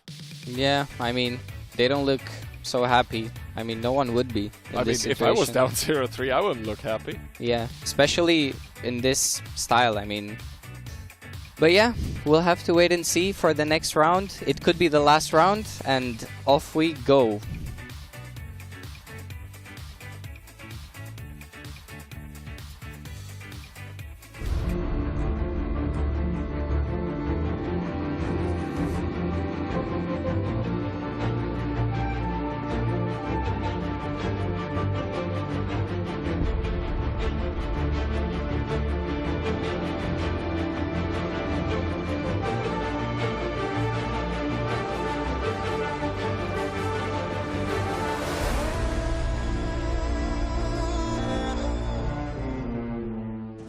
The match point is upon us. W looking for the knockout punch. And Ayas bringing once again that 50B together with double BZ75, a CS63, a 140, an E50M, and the Bliskowitz. On the side of GCAT, they are bringing the quadruple E50M, 1 CS, and that double BZ. Will they be able to make it back? I am not so sure, but we see the team of W going towards that north side. However, they are splitting with 2 tanks. Meanwhile, the team of GCAT is full-on going for it. Well, let's see. First of all, this CS move into the first artillery strike seems to be kind of standard at this point in time. And yeah, indeed, it's going to be a 7 versus 5 in the north of the map, as W takes a lot of map control in the south, but realistically, how much is that going to help them? Mentos and Ayas completely going to be out of the game, as W kind of giving up the middle airstrike, but having actually a tank in the north to capture it, but that one might be captured himself. That's going to be 3, make that possibly 4 E50Ms that are booking it his way, as we see the BZ75s by GCAT being peppered, being pushed by that 50B, the ability coming in clutch already on reload, and we see Clerf in full-on retreat mode, but that is E50Ms booking it his way. He's trying to duck, he's trying to weave, so far so good, makes it behind the house, but gets shut down by Rico, but that is a huge price to pay as well for the team of GCAT, that lose Rico in turn, and are down 3000 HP. Rico going down as well, and we see Handsome that's pretty low HP. Meanwhile, Jekefa putting a big hit, Soldier taking a lot of damage, and W have been taking this. Squeezy also joining in from behind. He will start to DPM down that E50M. The team of GCAT really has to have a reaction here, because the game is looking like it's not going their way. No, indeed. Ren Wong now starting the aggression against Itox here, but that one is still fairly healthy. Jekefa with a good shot in the Bliskowitz himself. This time the Brawler TD Jin also very low, as Squeezy gets the pickup on towards the E50M. Jekefa taking a shot by Kongbai unable to respond to retaliate. Itox down towards one shot. Handsome reloaded. Handsome with the peek. Handsome with the kill. Trying to bring his team back here as Jackpot has to retreat in the Bliskavitz. And he has to be careful as well because that is 3 GCAP players booking it towards his way. Jackpot down towards one shot. Getting taken out of the game. It is 3 versus 3. But the HP, they're there for W. They still have the health remaining. Mentos with the E50M, he has HP. Kongbai goes down. Renrenwang managed to pick up Nepal, but he doesn't have much HP left. And W left on a 2v2. Mentos bouncing the shot. Squeezy gets picked off, and Mentos is left in a 1v2. He is getting the kill against Renrenwang. He gets striked as well. Yeah, mini striked, and the CS is going to make his way out. He bounces the CS. Mentos will be able to pick the strike. And it looks like he has the advantage in this clutch situation, but anything can happen. Anything can and might and will happen. There is no low noise exhaust on the CS63, and obviously with Mentos now picking up the strike, that is actually a problem because the CS63 is a 1-strike and a 1-shot as well. I would love to know the HP and damage dealt currently by the players, but yeah, how much camo does that bush have? That is the big question that probably everyone on the GCAT team is asking themselves, but he does end up getting spotted. The strike gets placed, and the placement, unlike the bounced shots by Mentos this time around, not failing him. W make it a quick and decisive scoreline. It's going to be 4-0. Yeah, I mean, it was close in the end. I mean, for me, it looked like W managed to get behind them very quickly with the Inspire tank and the 50B of IOS. They started clipping those BZs. But yeah, it was a well-fought match, and it felt like this was the closest game for GCAT. I mean, it didn't feel like it was the closest game out of them all. I'm gonna go full on Savage mode, and I'm going to say here this one was close because it was a brawl from the start. This means it was down to individual player decisions. This means that team calls didn't really have a lot in play to say when it comes to screwing up things on the GCAT side. I'm not gonna comment further on that. But yeah, I mean, W taking it down 4-0, very decisive. I mean, it looked very well from their side. Yeah. And to be honest, the first 3 rounds, clean 3-0. The 4th one, a little bit messy. Let's be real here. If it comes down to a 1 versus 1, it's always been a messy round. Fun to watch, of course, but yeah, overall deserved scoreline, I guess. 4-0. They kind of ruin all of our predictions with it. We were going with a 4-1, 4-2 vibe. I'm happy because I went for a 4-2 and it didn't look like it was going to go there.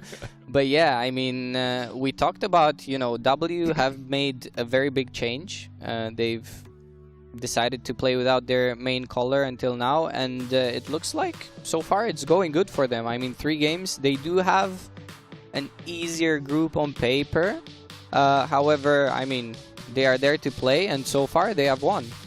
Yeah, so far they've gone 3-0 in their group, and you cannot ask more from them, right? If you have 3 opponents, you defeat all 3 of them. That is kind of mighty fine. Then again, you said it, on paper, maybe the group is a little bit easier because there are 2 teams that W has not looked too good against in the OLS, and those 2 teams are on the other side and, you know, hit today, making their mark already as well. But yeah, it did end up not being the 4-7 scoreline, 6-7, so almost there for GCAP, but not quite. Still, the better end for W. Renrenwang, almost 7k damage. That's always so sad to see when you see those kinds of numbers, and still it's not enough. Yeah, I mean, we saw a similar situation. I think it was IOS yesterday against 2072, if I'm not mistaken, or was it? But yeah, he was in a clutch situation, and he was just close, just shy of clutching it up. But we see here the stats of the game. I mean, yeah, Jekefa again in a TD, topping off the charts. Yeah. And this all is a big ruse, so he can live out his triangle addiction. Yeah, he is a triangle addict indeed. But we see the MVP of the round, Mentos. He was the one that did the clutch. And once again, I'm not sure I agree, because if it doesn't bounce the shots before that, he doesn't have to clutch. Yeah, you're right. But we see pen rate 86%. I mean, it's not perfect, but you know, when you're an E50M, sometimes you do need to fire on the move or take riskier shots. He did get 4 kills though. I mean, that's not bad. But yeah, solid performance from Mentos and the whole team of W. Yeah, I mean, overall, both teams, especially in this last round, I think they demonstrated a very high degree of coordination as well.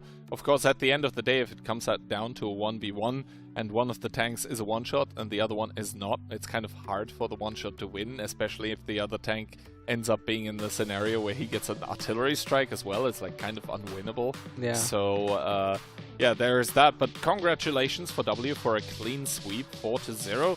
Today so far, pretty fast day, right? 4-1, 4-1, 4-0. Very Is fast. that about to change? What do you think? We'll see. I mean, we have 2 games left, right? 3? I mean, it went so fast that I'm already... But yeah, we've seen very fast games, and yeah, I mean, the first one, LJR Mafia, was pretty expected. I expected 1-1 to step up a bit more against Hit, but yeah, we see here the standings. I mean, W on top of their group with 3 wins. Hit as well on the group B. I mean, now the question is, no, actually, stacked. No, everything can change still in the last match. It's going to be stacked against 2072, and if 2072 wins here, they won against stacked, but lost against GK. We would actually have a 3-way tie, no? Yeah, it would be. Oh, that would be fairly interesting. I am not entirely sure what the rules say about this. I think after that it's going to be round difference. But yeah, W of course confirmed first, but 2072 against Stacked is going to be a very interesting one as well. Stacked, the only North American team, and 2072 actually also a team that sets them apart from all the other ones. They do have a coach. Yeah, they have a coach. Didn't help them so far. No. No, it did not. Most certainly, but then again, they've played against W, which looked like the clear victors of the group, and also GCAT, who came in as the higher seed of their region. Now they're going to be playing against Stacked, who are of course the North American representatives, or American representatives, should I say, because they do have South American players as well. And sometimes it can be a thing of, you know, you don't do well against a certain playstyle, but you do very well against another playstyle. So I wouldn't count 2072 out just now, just because they don't have any wins on the board yet. It could just be that so far they didn't play against teams that they didn't like playing against. It could be a whole different story. We'll be back with that match just after the break. See you soon.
kveldsbuen der jeg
Welcome back, everyone, and we have the next match on our hand.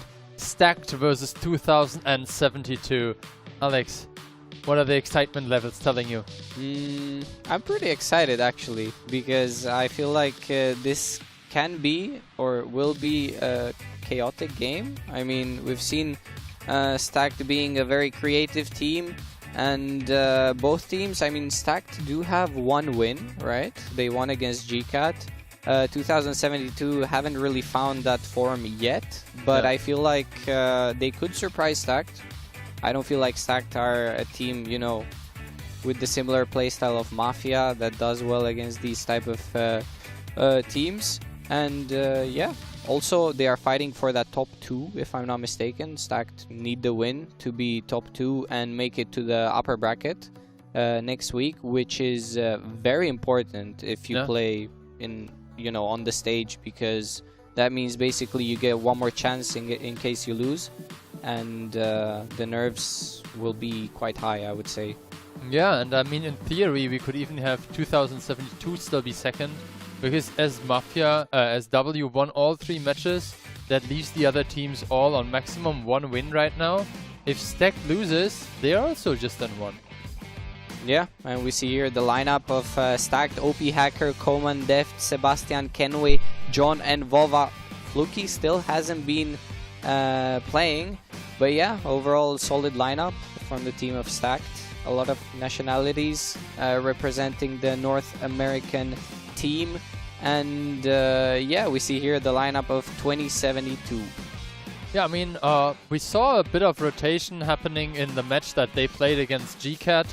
Haunan, Cousin, Xipeng, Elijah, Twists, Mission, and I don't know how to pronounce the XZ, I'll just call him Max at this point. Yeah, Stack coming in with a bit of a 21,000 average damage.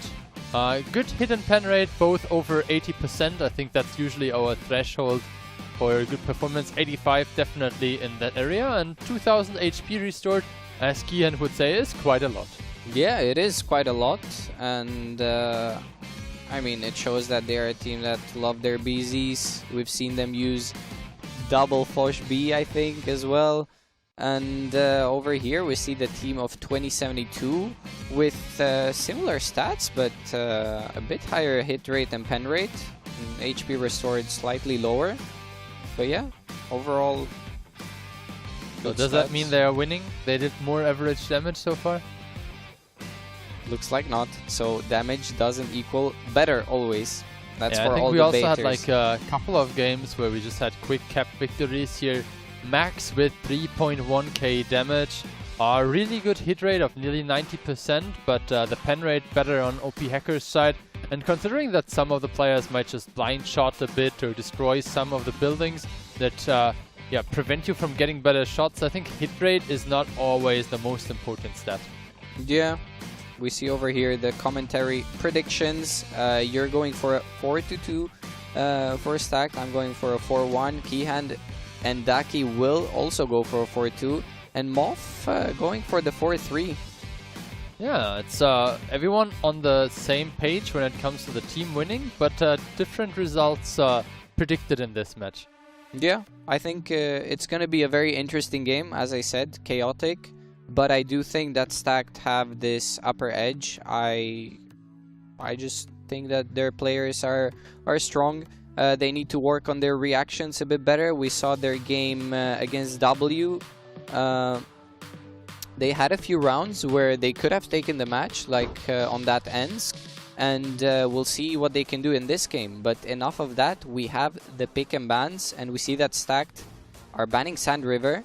2072 will ban Pilsen, and the first pick of the game from Stacked will be Ghost Town. Yeah, Ghost Town we saw yesterday being played by LGR. Obviously a map where we can see strategies for the cap circle approach and also for the outer parts.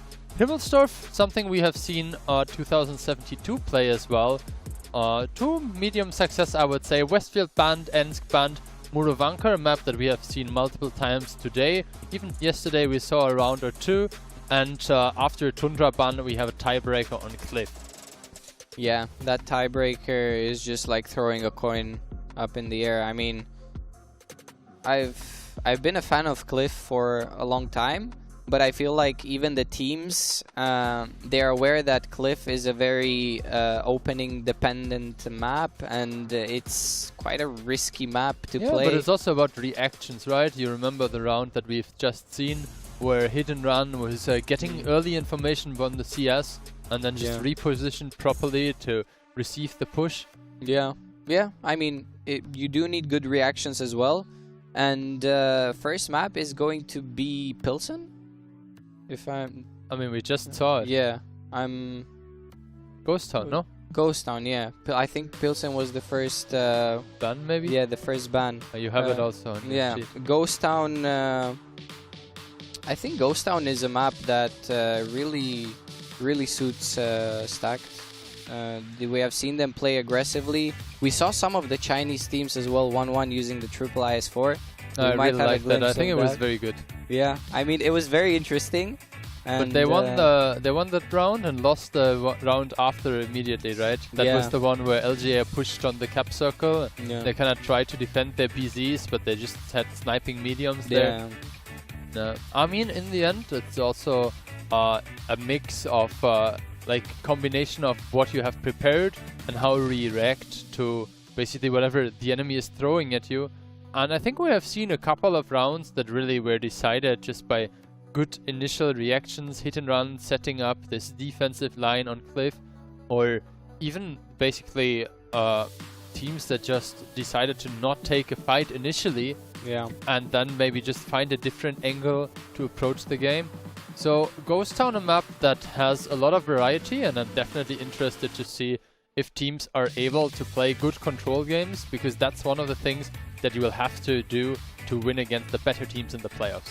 Yeah, I feel like we might see some aggressive plays here, but as you said, I think control is the way to go on these maps against those good teams that will most likely always, if not most of the times, they will play control, and that's the way to beat them. We see here the teams getting ready for the match.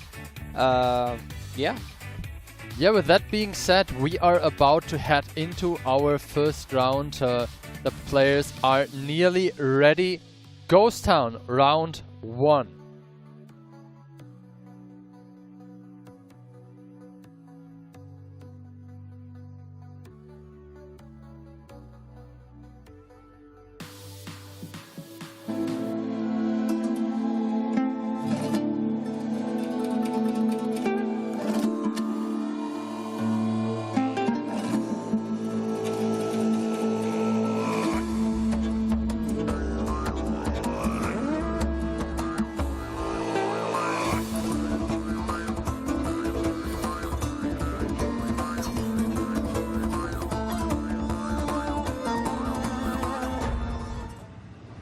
Well, there we are. Type 5s apparently is the taste of the day. I mean, 2 on those sides. CS Leopard 1, we have a Batchat, a T100, new pick, and an EBR. Both teams with double light tanks. We see an E4, 140 and E50M on Stacked side.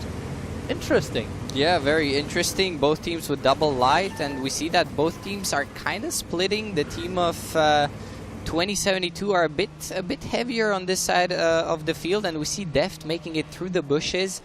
He will see this T100 eventually. He is gonna stop. Haunan meanwhile taking the strike, and there isn't really anyone to reset that CS.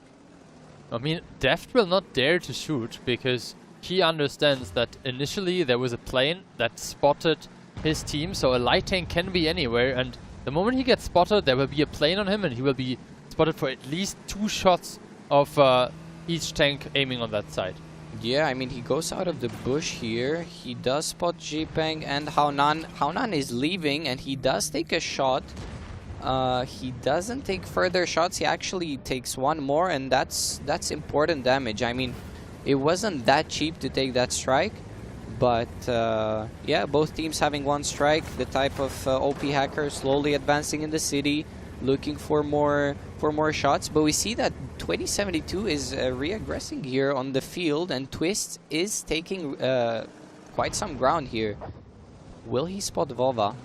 I think Vova is still too low. Maybe when he is approaching the corner, but then it's very hard to still hit him. The 140 also has pretty decent camo, and as you can see, he made it to A0 in time. Koman in the meantime also took the strike on the other side. Keep in mind both teams have 2 light tanks, 1 EBR and 1 regular non-wheeled light tank, tracked light tank. Yeah, we saw XZmax as well taking a few shots. He's down to 2.7k HP, and Cousin just reloaded heat, I think. Yeah, he saw OP getting spotted, but OP isn't really exposed from there. Okay, now we can see the cap has been started. A bit more than a minute left. The approach of the Type 5 is spotted. He just got unspotted again, but they definitely know where he is. He also took quite some damage already. The strike capture was interrupted, but not cancelled at all. Now he has 10 more seconds left. 2 strikes available after that on the side of 2072, and they have quite a substantial HP disadvantage, just based on trades. Yeah, I mean, we see Twist with 1000 HP left. He took a lot of damage. It was off camera, and it's a lot of damage to take. I mean, Max taking another hit and Stacked slowly winning those trades. They have cap pressure as well. On the side of 2072, they do have 1 strikes. They use 1 to reset Kenway and buy some time. Good hit there from Max. He manages to penetrate Sebas. But overall, Stacked are slightly ahead. However, it's not a huge advantage. No, they clawed it back to roughly 2.5k. Now Stacked approaching here. Koman leading the charge, and there are some tanks set up. The Leopard is available, the CS as well, and the EBR could provide a bit of crossfire. Let's see how that fares out. Yeah, Koman is spotted doing this. Deft is spotted as well. Cousin is going to join with the Batchat, and Koman is left alone a little bit. I mean, Cousin will start to clip him. Koman taking 1 shot. He will take 1 more from the STB going down. Big HE connection. Very big HE connection. I mean, Cousin down to 800 HP. The EBR of Elysia trying to put some shots. I mean, it's looking like not so good for 2072 for now. Yeah, you can see HP is up by 5k. Now they really need to make this crossfire work here. But John just retreats back in safety, and you can see the tanks from the city now, the E4 and the Type 5 putting in big shots. A bit of an overpeak here from John, but still very confident HP lead for Stacked. Yeah, very good HP lead. I mean, they've got double the HP. We saw John overpeaking slightly, but overall it looks very good for the team of Stacked, and Deft is going to peak. He takes down Mission, and Elysia goes down as well. Very good hit from Sebas over there, and it looks like this round is going to go for Stacked. I mean, one could even say mission failed. Yeah. Jipeng in the Type 5 just zooming around. I mean, there's not much he can do with the Type. He's left stranded in the city. And yeah, good round from Stacked. Jipeng with 1000 HP. He is going to get picked up very soon by Kenway in the E4. And yeah, good round. 7-0 as well. They managed to keep the guns alive very well, actually. Look at Def, he and his bottle We're having back a good at it. time. Yeah.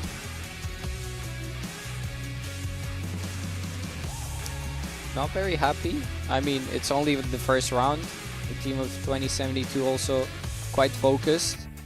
But yeah, we saw EBR, RHM, a lot of chaos as predicted. It's always fun to see these kind of games because you know, when you have an EBR and an RHM, any small mistake can, you know, get punished. Also, the EBRs can find each other, and it's very important for the team to hit those shots. And yeah, it was a fun round overall. Yeah, I mean, in this case, we basically ended up with each of the wheeled tanks meeting the track tanks, and then not really wanting to aggress too far, being a bit more cautious.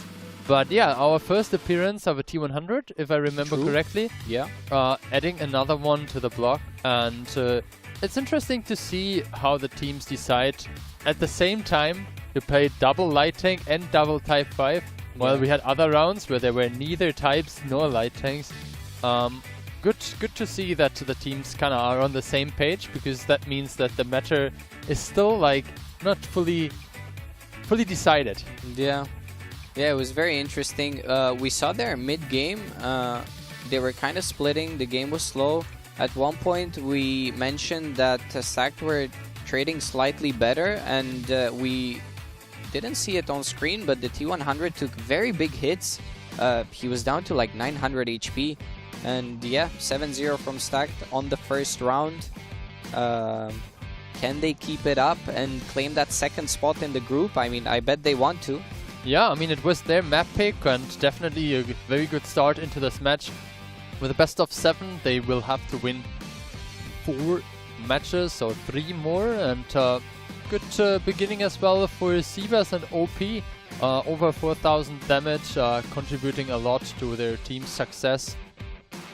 Yeah, OP Hacker 4K, padding his stats up. I mean, we saw earlier that he had around 2,400. I bet he's happy. Obviously, he's happier that his team won at the end of the day. That's what matters. And yeah, we see here the team stats. I mean, the individual stats of both teams. So who gets the MVP? Obviously, highest damage, right? I mean, we'll find out shortly. I mean, OP had 2.4k blocked, 2 kills as well. But Sivas will get, as always. Sivas is saying, not on my watch. Yeah, Sivas in the Type 5. I mean, decent pen rate. We've mentioned yesterday that when you play Type, you're often shooting other types, and it can go, you know, both ways. Sometimes you need to risk taking a shot, and yeah, overall good stuff from Sivas.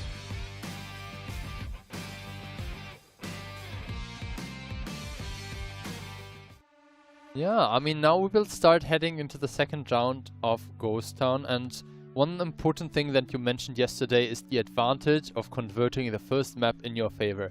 If you have this 2-0, the other team is no longer allowed to kind of like lay back, just make sure you're getting at least one win per map. So, like, adding a 1-1 to a 2-0 puts one of the teams immediately on match point in a best of 7. So a 3-1, where the other team needs to win 3 in a row then, it's not so easy, especially against teams that are no longer like on the first day, maybe a bit shaky, a bit nervous. Yeah. The nerves have calmed down, everyone got used to the environment now, so you have to deliver or you're just left behind. Yeah, and it's also the mental aspect that we talked about.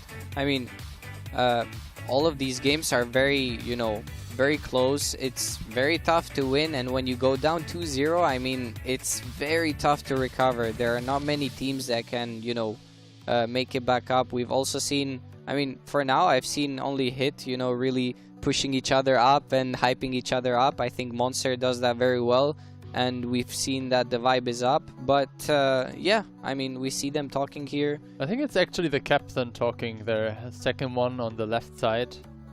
Yeah. Meanwhile, lots of laughter there. Yeah. Anyways, we will head on to the second round, and we will start right now.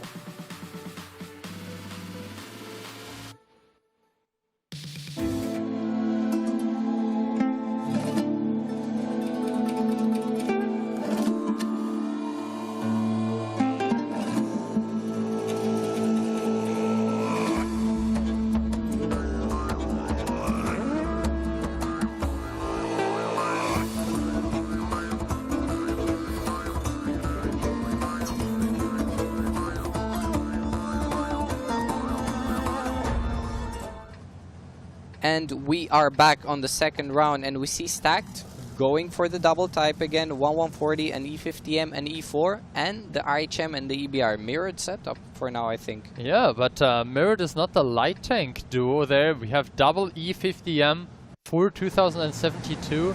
They really made sure now that they picked a brawl setup, straightforward, we want to fight, and it will be important for them to find those opponents, because the first plane spotted 2, meaning there is not necessarily the information. So this is your chance to kind of like find out where's the enemy and like push into them, figure out those are the tanks you want to pick up, and those are the like the spots and the positions we want to take, because an EBR cannot really push you out of a position even though it can outspot you. Yeah, I mean, we saw there Deft having a look on the field. He did spot the types. Cousin is going quite aggressively. I mean, think it's something that we saw Hit and Run do a couple of times. Basically push an IS-7 very aggressively, and then like trying to push back, get some extra map control. John getting pushed off there. Yeah. Coman also made it back. I'm afraid that they will just lack the information for the long game. They really need to make sure that they kinda get to drain out the strikes from Stacked, because the cap has been started, but the tanks from the tanks from Stacked, they will be really hard to catch. Yeah, and we see Deft is already behind them. He manages to put in a big hit into the type. Also, we've seen that they are trying to take the strike on the one line, the team of 2072, but Coman has a plane, and he is countering that. Good shot into Vova, who is a bit caught off guard.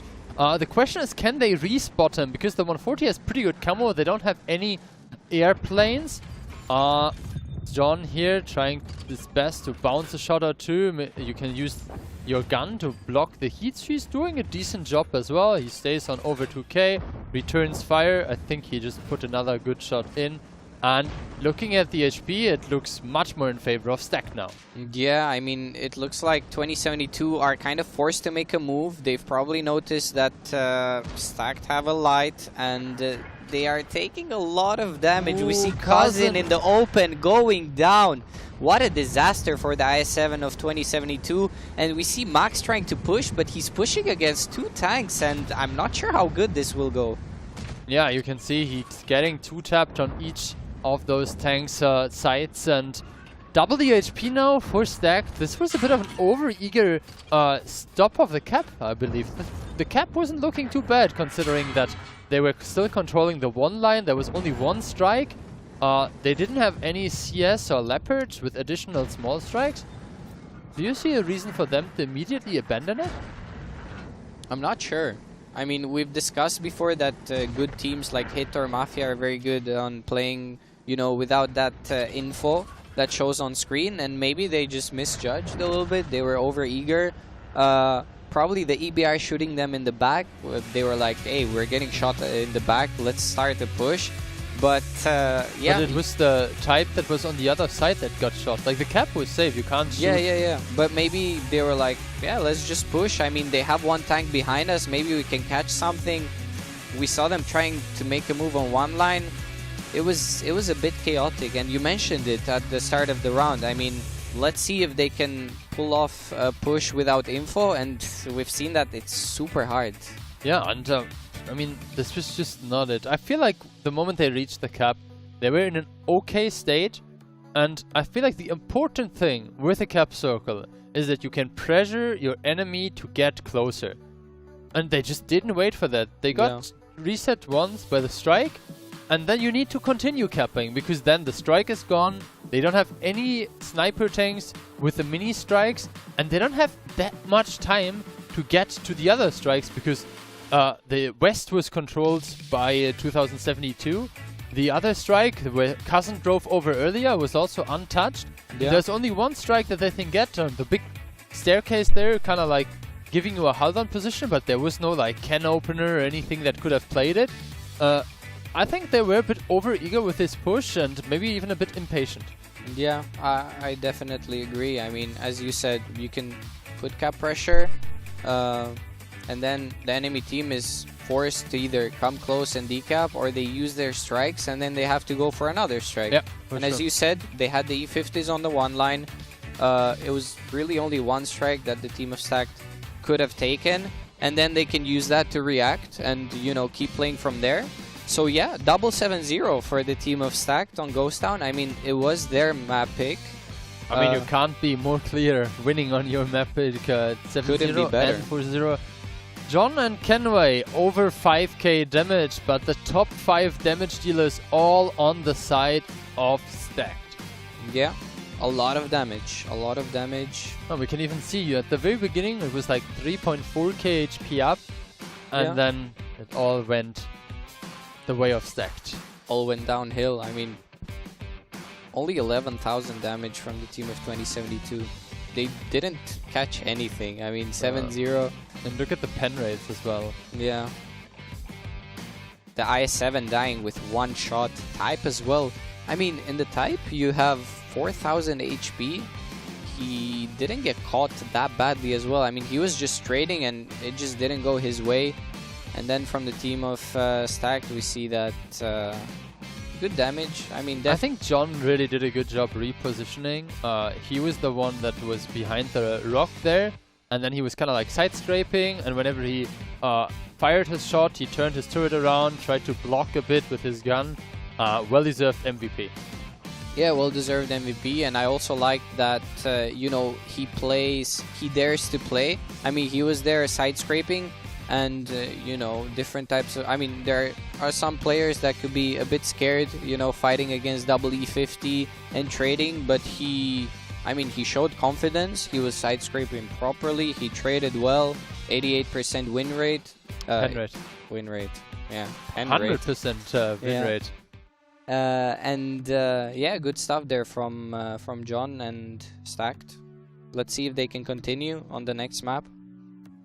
Yeah, I mean, talking about the next map, obviously we'll switch to Himmelsdorf.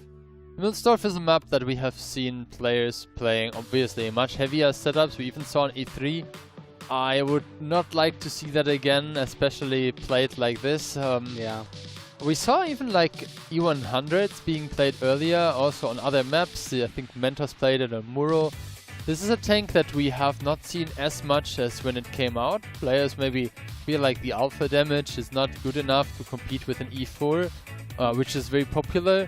Obviously the BZ has more alpha and more mobility, trade of less armor and obviously a bit less HP. I think BZs right now are kind of the go-to solution for a lot of the teams that have good coordination. Yeah. But also, like, if you play standard against a team that so far is better, don't expect to suddenly win, because you still need to, like, execute on the fundamentals of the game. Yeah, we'll have to wait and see what happens on the map of Himmelsdorf, and off we go.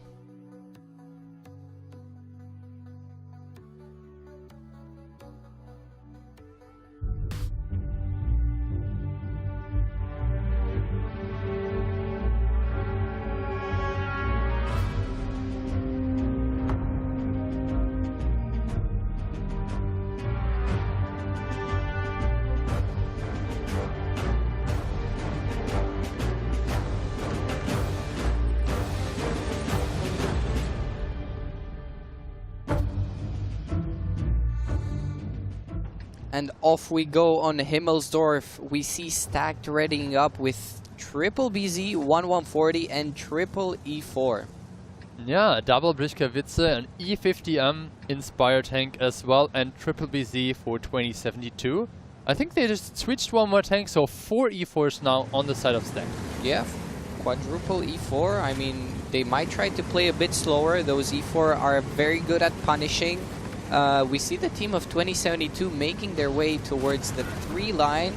And yeah, Stacked is splitting a bit more. Okay, so the control over the rails is now taken by the E50M. Over controlling a bit of the middle area. Already had one good shot into the enemy 140. HPs are being traded, and now you can see the power of those E4s. Big, chunky 750 alpha guns. Koman also putting one good one into mission, who fails his mission and returning the fire. And good initial trades, immediately 3k up on the side of Stacked. Yeah, we see Jipeng taking big hits. He's left 4 HP. He manages to make it past the E4s. Ooh, big strike coming in as well. The team of 2072 is really going for it, and it's very important that Stacked joins. We see Jipeng finally going down. ZX Max is super low as well, and the team of Stacked have joined in, and they are pretty fine on the HP department. Yeah, I mean, now it's very important to keep the high damage dealers alive, and exactly that is what the other team obviously wants to prevent now. Picking up the Brischkowitze, pushing into the E50M, and you can see down to 9,000 HP. R2022 stacked them at 6 tanks alive, down to 4 tanks now on the side of 2022. The team in yellow picks up a kill. Kenway drops as well, and now it's on them to protect Haunan as long as possible. Yeah, Haunan down to 600 HP. Mission also very low. OP Hacker will load, and Haunan, not Haunan, Mission goes down. Haunan is still running away, but he will get picked off by Deft, and only 2 tanks left from the team of 2072. Kazin with 700 HP is low. He manages to get picked off by Vova, and only Twists in the 140 left alone. And Stack managing to put that 3-0 on the scoreboard, and so far so good from the team of North America. Yeah, I mean, you can see the fist bumps there. They got their first tanks destroyed at least, you know, 7-2 in this round. But Stacked so far definitely the deserved favorite. And I feel like there's already a bit of negative mood to be felt. There's like a bit of desperation maybe. Do you think they can do the same strategy that was applied to them yesterday? Like do a timeout, just say we need a player change, and then, yeah, you know, sub in a new superstar? It looks tough. I mean, Stacked have been playing very well. I really like their E4s. They punished. We saw Vova in the window. He put a good shot into the other 140, but he was spotting a lot, or I'm not sure if he spots everything from there. But most important was that they knew that 2072 wanted to push that rail line, and they punished well, and then reacted also very well and joined into the fight. And as you said, in the mid game is very important to finish off those tanks with DPM, focus very well, and that's exactly what they did. Yeah, I mean, Stacked now on a match point, and you said 2-0 head start is very good. 3-0 head start is even better. Yeah, it's good for my prediction as well. I have a 4-1, but to be honest, I think this looks like a 4-0. I mean, we haven't seen much. I don't know. 2072 have been a bit shaky in these rounds. Yeah, I mean, they had their games against GCAT where they were looking pretty good. Yeah. Even in some of the games that they lost, it was very close. Yeah, and it could have gone either round. This one, not really. Yeah, not really. We see here the overview. I mean, they went up to 7-2 on this round. They picked up 2 tanks. You cannot blame Stacked. It's not on their map pick. We see here the match stats. Koman topping off the charts with 4,600. I mean, Deft is also up there. But yeah, I mean, good pen rates from both of the teams. However, one of the teams has significantly more hit rate. But yeah, I mean, interesting to see. Look, they have nearly the same amount of shots fired, but so much extra damage on the side of Stacked. Even with tanks overall that had fairly even alpha. Like lots of high alpha guns and then a 140 on top. Yeah, we see here Koman, the BZs doing work. I mean, you would expect the E4s to, you know, put up the damage numbers, but BZ's doing a very good job. And BZ is a tank that can really... You have to tank very well, but you also have the chance to do some damage and focus down targets, which is very important for the team. I guess the MVP comes down maybe to pen rate this time. Vova with 2 kills on the board. You can see on his finger he definitely knows how to count. And 100% pen rate as well, the 140, making sure even the defense points are there. I don't think that was critical in this round, but he's making the Legionnaire like substitute in role definitely worth it for his team, right? Yeah, I bet they are not, they don't dislike his performance so far. I mean, he's been doing well.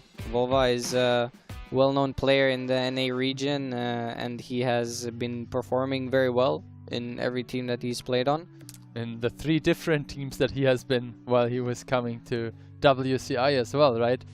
Yeah. Yeah, I mean, interesting thing that a player manages to basically be picked up by 3 different lineups. after kind of like not qualifying with another team. Yeah. Initially, I think he was on Birbology, and then he was picked up by Smile, and then he was on Then he was on Stacked and was picked up by Dopamine, and now he was in Dopamine and got picked up by Stacked or something like that. Yeah, a lot of player changes in NA.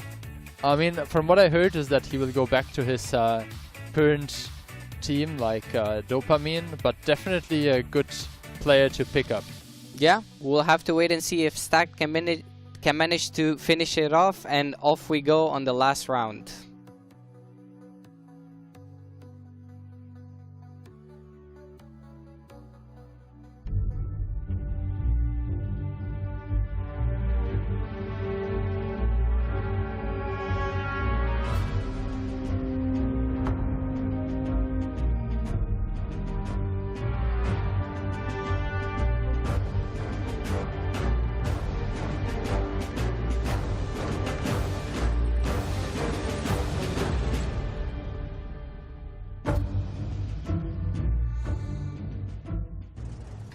And here we go with the lineups: Triple BZ for Stacked, Triple E for Envover again in the 140. We have 2 BZs, 2 Type 5s, a 140 CS and a Fosh B for 2072. And I have to say, the Type 5s so far have not really been working out for them.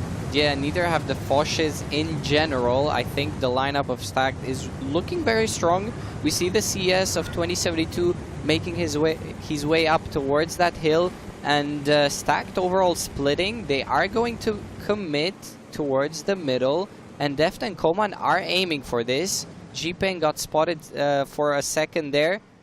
He doesn't get shot for now. We see OP Hacker wandering around near the cap circle, and so far only Max has taken a small shot. Not too much going on. The CS is taking the info as well as Deft. And yeah, some trades being made here and there. Yeah, you can see now trades continuing to happen, and OP Hacker looks like he has not the greatest position against the 140 now. Trades are so far going in favor of the Chinese team. Yeah, and we see that this CS is, you know, farming. He's putting OP Hacker into some problems. One more shot there. G-Peng is also taking the strike. And it looks like 2072 are in decent positions. I mean, the CS is farming from the hill. OP Hacker trying to boost out from that position. He takes one more hit. He took a lot of damage. He takes even one more shot. OP Hacker is down to 1000 HP, and not a good start for the team of Stacked. Yeah, I mean, significant HP advantage as well. Deft trying to get some more map control, but Twist picking up the first kill. Alex, your teammate making sure that your prediction has a better chance. Yeah, I mean, everything is planned. We see Deft as well driving through the open. He didn't get penned. I mean, kind of lucky there, but OP Hacker got absolutely blasted there in the open. And so far, so good for the team of 2072. Yeah, now it's important for them to stay calm, stay focused, don't risk peeking out with the back of your CS into 2 American 750 Alpha tank destroyers. Sure, you get unspotted, but they are well aware where you are. Yeah, I mean, Vova making it up to the hill. Twist a bit greedy. He stays on the hill. Vova will DPM him down. Twist down to 750 HP, and we see here the 1v1. He is going to try to gun block, but it's not going to go too well. He's down to 1 shot. Puts one more before going down, and Vova gets the kill. Meanwhile, 2072 trying to get a reaction, but there's not much they have found so far. And Stacked making some ground back. Okay, so Seabass didn't manage to put in his shot. Now Cousin found Seabass, and Seabass is on a reload still. Cousin really needs to make sure that he pens his shots. The first one bounces. Great shot by Seabass, but he is isolated, and the Fosh is coming. Yeah, the Fosh coming. Mission has 6 shots. Meanwhile, the Types are just chilling there, shielding their allies. And Seabass is in a bit of trouble. I mean, he should go down. The Fosh had 3 shots left. He puts one more into him. And Seabass going down. I mean, good stuff for the team of 2072. Yeah, I mean, now there's this window of time. Great kill pickup by Diff, where they have to make it happen because the Fosh is reloading. Max is a bit isolated, and I think they have a good understanding of that situation, punishing him immediately. Yeah, Max taking a lot of shots and he goes down. Those types on the 2072 team are a bit left uncovered. And good stuff from Coman and Deft, putting up some shots. We see John trying to look through a funky angle there with the E4. He's not very healthy, so he should anchor down the position and just try to put in some shot here and there. Coman attempting there a shot on the 140, which fails to hit. And so far, Stacked have managed to turn around this game, which looked fairly good for 2072. Yeah, I mean, the HP advantage is gone. Stacked is up again, 2000 HP, and I feel like they also have really good control. All of the tanks are now boxed into this 1, 2, and 3 line. Now the Foch is starting to break out, obviously reloaded with 6 shots. It's a very dangerous tank, but as well as the play was from Twist to kill OP Hacker, as much he overstayed and then got picked up himself. Yeah, he seemed a bit overeager. Haonan taking a big hit as well. He's down to 300 HP, and it looks like the team of 2072 is crumbling apart. I mean, Kazin getting picked off there by Coman in the BZ. Haonan as well going down, and the Foch of Mission out of the fight. He managed to pick up Sibas, which was a good move. But now towards the end of the game, I mean, there wasn't much he could do. He takes a hit there from Vova. The team of 2072 going down, and it looks like it's gonna be a 4-0 Stacked. Very convincing in this game. Yeah, I mean, 2072 has Mission, but Stacked has success. Yeah. Honestly, I'm surprised how this game went. I mean, the CS, they picked off a full HP BZ in the beginning. I mean, OP Hacker went down fully. He didn't manage to do anything, but then you said that Twists was overeager, and he was. He stayed, he was greedy on the hill, he managed to get picked off. And they also managed to catch Sibas on the E4, but I feel like they got caught meanwhile with their anchor tanks and punished. So, good reaction from Stacked. I mean, on screen it looked like 2072 were making the plays, but yeah, Stacked managed to come back, and good stuff there. I feel like there is 2 ways of them making a mistake with overstaying there. First, they did a good job putting the tank there, but they already themselves were the ones that against GCAT put a tank up into the north, into the hill, trying to like eliminate the 140 with their own E50M, and they should have had an understanding of not overstaying there, but then just super greedy. And even with the overstaying, like, it wasn't the problem that he was there for too long. The problem was that he was just so greedy to shoot the E4s. I was mentioning it. He peeked sideways. Yeah, that was very risky. With a rare. He did take then, 2 hits. Both E4s hit him, and obviously no chance of winning the 1v1 against Vova afterwards. Yeah, I mean, even if he would be full HP, the 140 takes that, but very closely. But yeah, peeking sideways like that is super risky. And speaking about being, you know, greedy, it's weird to me that they didn't have this sense of, ooh, maybe I'm overstaying, because when I was playing myself, you kind of have this feeling that sometimes you are over risking, and you should be very careful to not fully, you know, stay and get caught. But yeah, we see. I mean, they're staying true to their name, 72. Yeah, I mean, 72. Ooh. Tough for them. They didn't manage to get any wins so far. Yeah, I mean, they are definitely out of this group stage. They will continue in the lower bracket, are Stacked now with a good performance, making it up in the upper bracket, and really good performance again, both by John and by Vova. They will have to fight for the round MVP. OP Hacker, lots of zeros there. Maybe he wanted to really focus on leading, but sometimes getting into this position just puts you in a situation where there's really no way out, and maybe he could have just went down a bit like further in, yeah, or just escape quicker. Yeah, I mean, it's interesting that even players like OP with such an experience can have these slip-ups. We've seen also Handsome yesterday on Sand River. He's the FC of GCAT, and you know, he made that mistake of overstaying there and boosting forward and getting farmed. But yeah, I mean, he went down, but his team managed to make it back into the game, and so far, good stuff from Stacked. I bet they're happy that they made it second out of the group. Yeah, I mean, we still have 2 more matches. That is the other group. We'll have a match between Mafia and Wonwon, and a match between Hit and Run and LJR.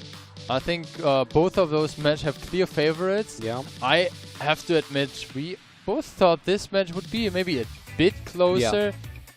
Both W and Stacked, the 2 teams from the western side of the competition, managed to convert their rounds fairly convincingly, 4-0. And it will be interesting to see how they will flare up against the other group in next week's playoff matches. Yeah, I mean, the Chinese teams so far have been struggling a little bit, but I still believe that, I mean, we see here the team standings. As we said, the W topping off the charts with 3 wins, Stacked second, and we see Group B. For now, it looks like it is going to stay like this, in my opinion. Second versus third is the match that we are still to watch, right? Yeah. I have Mafia as a big favorite for this one after seeing the game between Hit and 1-1. But yeah, I mean, the Chinese teams really need to... I mean, Group A is already pretty much done. But 1-1 need to step up. Yeah, I mean, I think they have a chance of at least getting a couple of rounds. I think Mafia has shown that they're in good shape. Sure, they lost the round against Hit, but in the end, it's just one. And if they win overall, you know, the regular season doesn't really matter compared to the playoffs then. And we saw that as well in the OLS, Mafia losing to Hit in the regular season and then beating them twice. 6-1 in 6-1 the final. in the final, exactly. With that being said, I think we can conclude this match and look forward to what is happening in Group B. We mentioned it, we have China versus EU and then APEC versus EU, the 4 teams that still have 1 match left. For everyone that is just tuning in and is wondering what did we miss, we had 2 days of group stage so far. We started yesterday with 6 matches. Today we have 4 matches played out of the 6 that are on the schedule, and then next week we'll have a double elimination playoff bracket. Important to say is that only the top 2 teams from each group start in the upper bracket. Yeah, I mean, starting in the upper bracket is going to be very important, as we mentioned it many times, because that means that if you do lose a game, you're going down to the lower bracket and you will be facing off, you know, on paper, weaker opponent. But yeah, having that second chance when they play on stage is going to be very important, even though I'm very sure that neither of the teams, you know, really think, oh, we have a second chance. Yeah. I mean, they all want to win their games, but you know, it's still a good thing to have. Yeah, for sure. I mean, a bit unfortunate for the teams that maybe had a tough start and then today, like LJR, having to face both Mafia and Hit, but they're not out. They still have a game to do. Yeah. And we'll have to see if they maybe can at least take a round out of the defending champions. Yeah, I think they are gonna have it very tough. But as you said, they are not out, and if they do meet a weaker team or an equal-rated team in playoffs, they will be able to show off. I mean, see how it goes in the playoffs, learn from the games. But enough of that. We are going to continue a bit later after the break, so see you later.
Well, hello there and welcome back to match number 5 of day number 2 of the group stage of WCI 2025. I am Kiend, and with me is once again probably the best player we've ever had casting with us at WCI. Third match in a row that you're casting today, double time. How are you doing? Yeah, I mean, I'm doing well. The games are very interesting, so I'm excited to see this one. It's going to be 1-1. Playing against Mafia? I think it was the LJR match first, yeah. no? LJR? I think it was the LJR. Yeah, you can see that 3 games in a row for the intern is... But yeah, we do have 2 games left. We do have 2 matches left, and it is 2 times Poland versus the world. First, one of them is going to be APAC server, and one of them is going to be China server. But unlike the online tournaments, this is kind of offline. The players, of course, still in the rooms in the hotel, and that means everyone is going to be on the same ping, and that actually does seem to help. Stacked quite a bit. The buff coming in from the South Americans in the past match, but here we go. Exactly. Lineup for LJR. It's King of Cat to lead his team to possibly the first victory, but they've got their work cut out for them together with Panacorn, Returner, Sonics, Natawa, Wayrunes, and Astronomical. Yeah, LJR moving up against HIT, and we see here the lineup of the Polish monsters and Monster together with DJ, Franek, Kecaj, Tisek, Pan's Fury, and the almighty Decha, which has been stepping up for the team of HIT. So far, so good. Absolutely. I was talking with Monster, and he was like, yeah, Decha is one of the strongest players in the tournament, but I thought he was like debating me because Decha wasn't playing OLS, but man, he's been really showing up. Anyway, team stats for LJR, and where some people have a, well, hairline that's going up, for LJR the damage kind of going down at the moment. 18,000, so below 20k. 1.7 POI, kind of okay-ish, but HP restored just over 1k. Also hit rate okay, but pen rate below 80%, and then you see hit actually coming in with below 20k damage as well, mind you, but the hit rate, the pen rate, there's nothing left to be desired. Yeah, I mean, you see a clear difference between hit rate and pen rate compared between those teams, and yeah, I mean, HIT so far they managed to. I just noticed it's the hit rate. Oh the God, hit. I hate myself. But yeah, we see here comparison of the stats. Natawat against Monster, both players putting up big numbers. Yeah, good across the board. And the thing as well is, right, for a team like LJR, if you're doing high damage in that team, while the team is, well, not really doing so hot, it just means that individually you're absolutely stepping up. So Natawat's damage all the more impressive. Yeah, very impressive. I mean, 3.2k, his team not really doing too well. But we see here the predictions, 4-0 across the board. Are we a bit harsh, or do you think that LJR could actually pull off some rounds? I mean, you definitely don't think so. 0-4. Well, the thing is with LJR, I think they come here with a certain expectation in mind. And the expectation for LJR is, or not the expectation, but the hope rather, is to do better than Triple MC last year. Triple MC got 2 rounds. LJR half of the way there. Yeah. I think they might have a higher chance to get some rounds next weekend in the playoffs. I mean, it's kind of brutal. Then, at the end of the day, we don't want to lie to you, dear viewers. It's a battle of David versus Goliath. And David, in this case, is definitely going to be the team of LJR. But as history has told us, sometimes you know, the underdog can come in with a curveball or a rock in that case. Now, LJR is starting to pick Cliff here. I don't actually hate it because it's just such a coin flip map. I think they have good chances. HIT responding with the pick of Ensk. Yeah, I clearly see why they're doing it. They want to pick a map where a few shenanigans can happen. Also, LJR has played it already, meaning maybe some tactics have been expended. Pilsen pick then as the third map by HIT, and tiebreaker if we get to it, would be Ghost Town, but I think most of the action is going to concentrate itself on Cliff, Ensk, and possibly Sand River. Yeah, Ensk, honestly, I'm gonna give it 2-0 to Hit, and Cliff, I see Hit doing 1.8 rounds. Yeah, I mean, Hit, you mentioned earlier that you talked to Monster and he was like full focus. Yeah, like Click is not gonna play from what I know. They are picking Ensk and Pilsen, which are very, very, you know, strong maps for them and for EU teams in general. And it really shows that, you know, they are there to take every single round. And I think that a team like Hit against a team like LJR, they can pull off wins without really needing to expose too many of their strats on those maps. They already have a very solid fundament, and they can just play quite standard and go on from there by having better reactions and, yeah, dominating the weaker team on paper. Yeah, and I think this is where a lot of our questions in regards to team play for Hit are going to get answered. Just because maybe they're not going to show their A strats, but of course they're still going to play their A game, right? Yeah. The focus fire, etc., the calling in-game is still going to be absolutely top-notch. And that is essentially what LJR is going to need to beat. We see both teams here. Hit looking like they want to go, and so do we, into the game.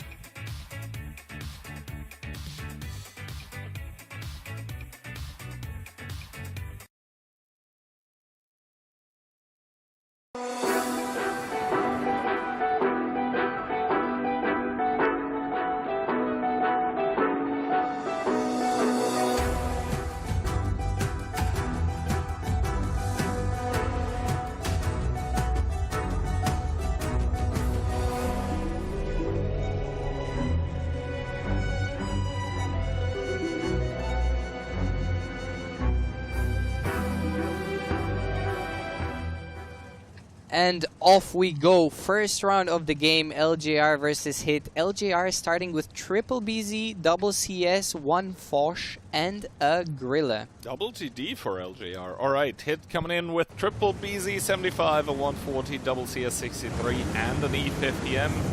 And Hit are going to split up slightly. An E50M diverted towards the 1-2 line, everyone else middle. And for LJR, let's see where the Grilla is going. Yeah, that seems to be K5, the Foch B on the lower side, nothing surprising there. And everyone else towards middle with the CS of Tanakorn going over to Donut. T-Sec and Tanakorn spotting each other out, no damage traded. Let's see if Astronomical is able to put in that shot. That's a no. King making his way up to the hill. He didn't take too many shots. Monster is stuck in this second ramp. I mean, not really stuck, but the Grilla of Natawat is holding their backs. I mean, this Grilla with 1000 alpha when he's unspotted can really hit very hard. We see King taking the info. They will have full info now on the tanks of Hit, and a few shots here and there. Deha taking some hits. Actually, only one hit. And Monster is going to make his way around the hill and try to pick up this strike. Well, the thing, first of all, is that actually the Grilla has expended the ability without dealing damage. Yeah. That's kind of a problem. That means the next shot is going to have 750 alpha. But for now, I mean, neutral objectives being traded.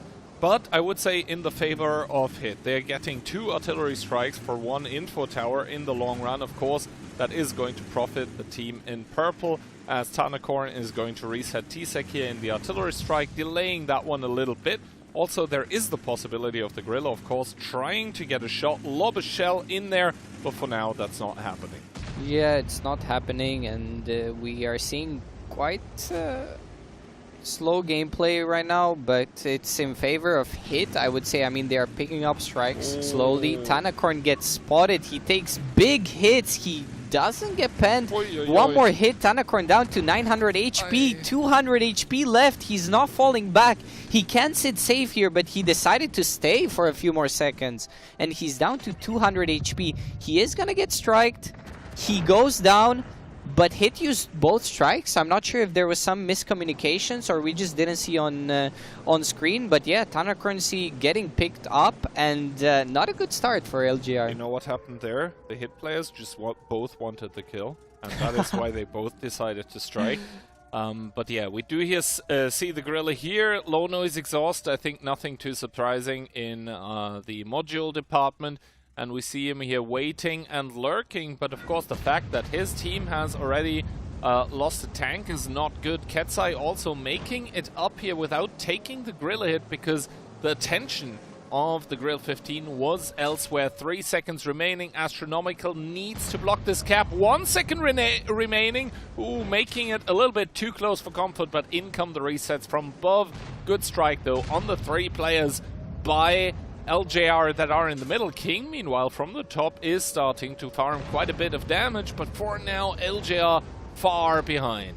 Yeah, far behind. We see a few trades here in the middle, and the Foch from the side of LJR does try to push up, but he is in a crossfire. I mean, it doesn't look like he's going to be able to do much, and we see that he's down to 1.5k HP. He's taking a lot of hits from the donut, and DJ is like, I want this snack right now, right here. Returner has 900 HP left. DJ putting in one more shot. He is going to keep chasing him, and Returner going down. Yeah, that is 2 tanks down from the side of LJR. Maybe the Gorilla will be able to put one more shot into the 50M, but of course that's not going to put him down at the same time. The hill has also switched control. Ketsai very healthy, still on the hill, and the BZ's in the middle for LJR, just taking so much damage. The CS on the hill for LJR down towards 5 HP. If anyone so much as looks at him, he's going to get taken out of the game. That happens just now. 3 tanks remaining for the side of LJR, and they're just methodically being overrun by a flood of purple tanks. There's just too much hit everywhere. And LJR on the run to the garage. Yeah, to the garage indeed. I mean, 1-0 first round by hit. We see Ketsai going for the for the big hit, the handshake there with Franek. He wanted to do the special handshake, but Franek was like, "Nah, cut it off." I mean, kind of surprising coming out from Franek, considering he's the one to introduce Fortnite dances to the WCI stage last year. Maybe he's saving it up for the finals. He's saving strats. I see how it is. But yeah, we are laughing here. Meanwhile, for LJR, not looking too hot because realistically, hit. Did they have to show anything special? No, just not doing any mistakes was enough. Yeah. It seemed like it was the side of LJR that did mistakes. That CS, he got spotted, and we saw there the rock, it's angled, and you can actually sit there with the CS. We've seen it in many games throughout OLS and OLF, and he just decided to stay a bit extra. He took a lot of damage, and not good, not good. Not good indeed, and well, for LJR, I mean, they have 3 more shots at least in this match to make it towards the second round, because realistically that's what we're looking at here. Because Hit, I mean, one of the prime contenders, they are the reigning champion, back-to-back, violence, speed, momentum, 2023, 2024, right? And LJR, sort of a dark horse, but so far, you know, the gallop hasn't really started. Yeah, I mean, looks tough, looks tough. I mean, they are playing on Cliff. It's a map that it is kind of a coin flip sometimes, but we all know that Hit really enjoys this map, or they haven't been a bad team at all on this map. And yeah, they start off with a 7-0 in this first round, and we will have to see if they continue this pattern. I would say so. I think that it looks like they can continue to do so. The next map will be Ensk after this second round on Cliff, and yeah, looking at it, it looks tough for LJR.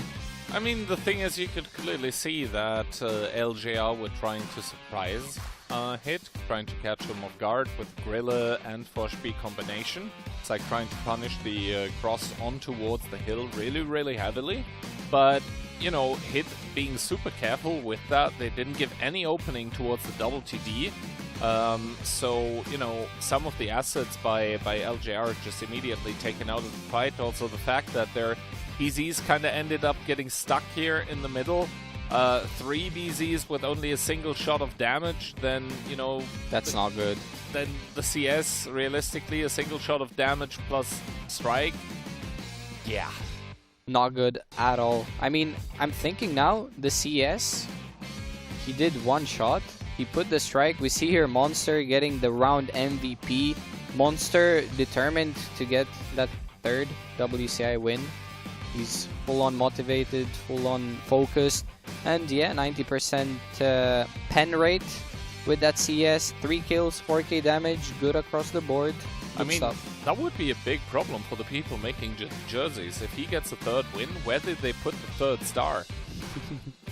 Yeah, they would have to think for a different design for sure. I mean, it would be a problem. But yeah, good stuff there from Hit and Monster. Yeah, the thing is, I mean, of course, Cliff is a very, very coin flip map. Then again, Cliff is a map that has been in the map pool for super long. Yeah. Also in Onslaught. And that means that we saw it as well with Hit in their first match of the day when they were playing already. And you could see the opposing team, they were trying to overwhelm them with BZs. But there were just so many contingency plans in place for Hit that it's almost impossible to surprise them. By the way, LJR player substitution, Colds and Wei Runes switching places here. Actually, Colds coming in, and Colds is one of the few players in the LJR team that knows English. I've been spending some time with them. They are very nice, so I'm happy to see that they are making a sub in and he gets some playtime. Obviously, you know, being here at the WCI, the most important tournament of the year, and getting to play is something that not many players can, you know, experience.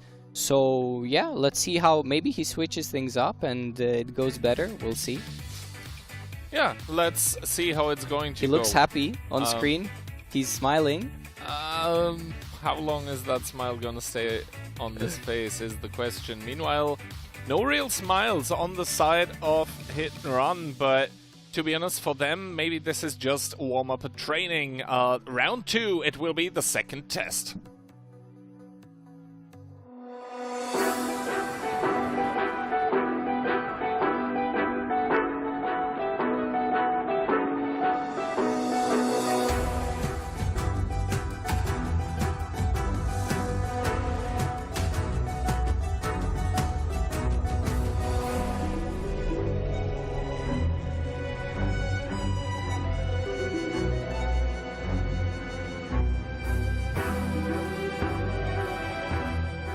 Round number 2 in between LJR and Hit and Run. It is going to be the triple BZ for LJR together with a 140, a CS, a bad chat, and a Fosh B. From the side of Hit, they decide to go with 4 BZs, 140, a CS, and an E50M.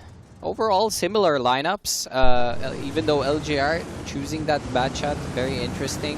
We'll have to see the openings. LJR going towards the middle with most of their teams and leaving that Fosh B on the lower side of the map.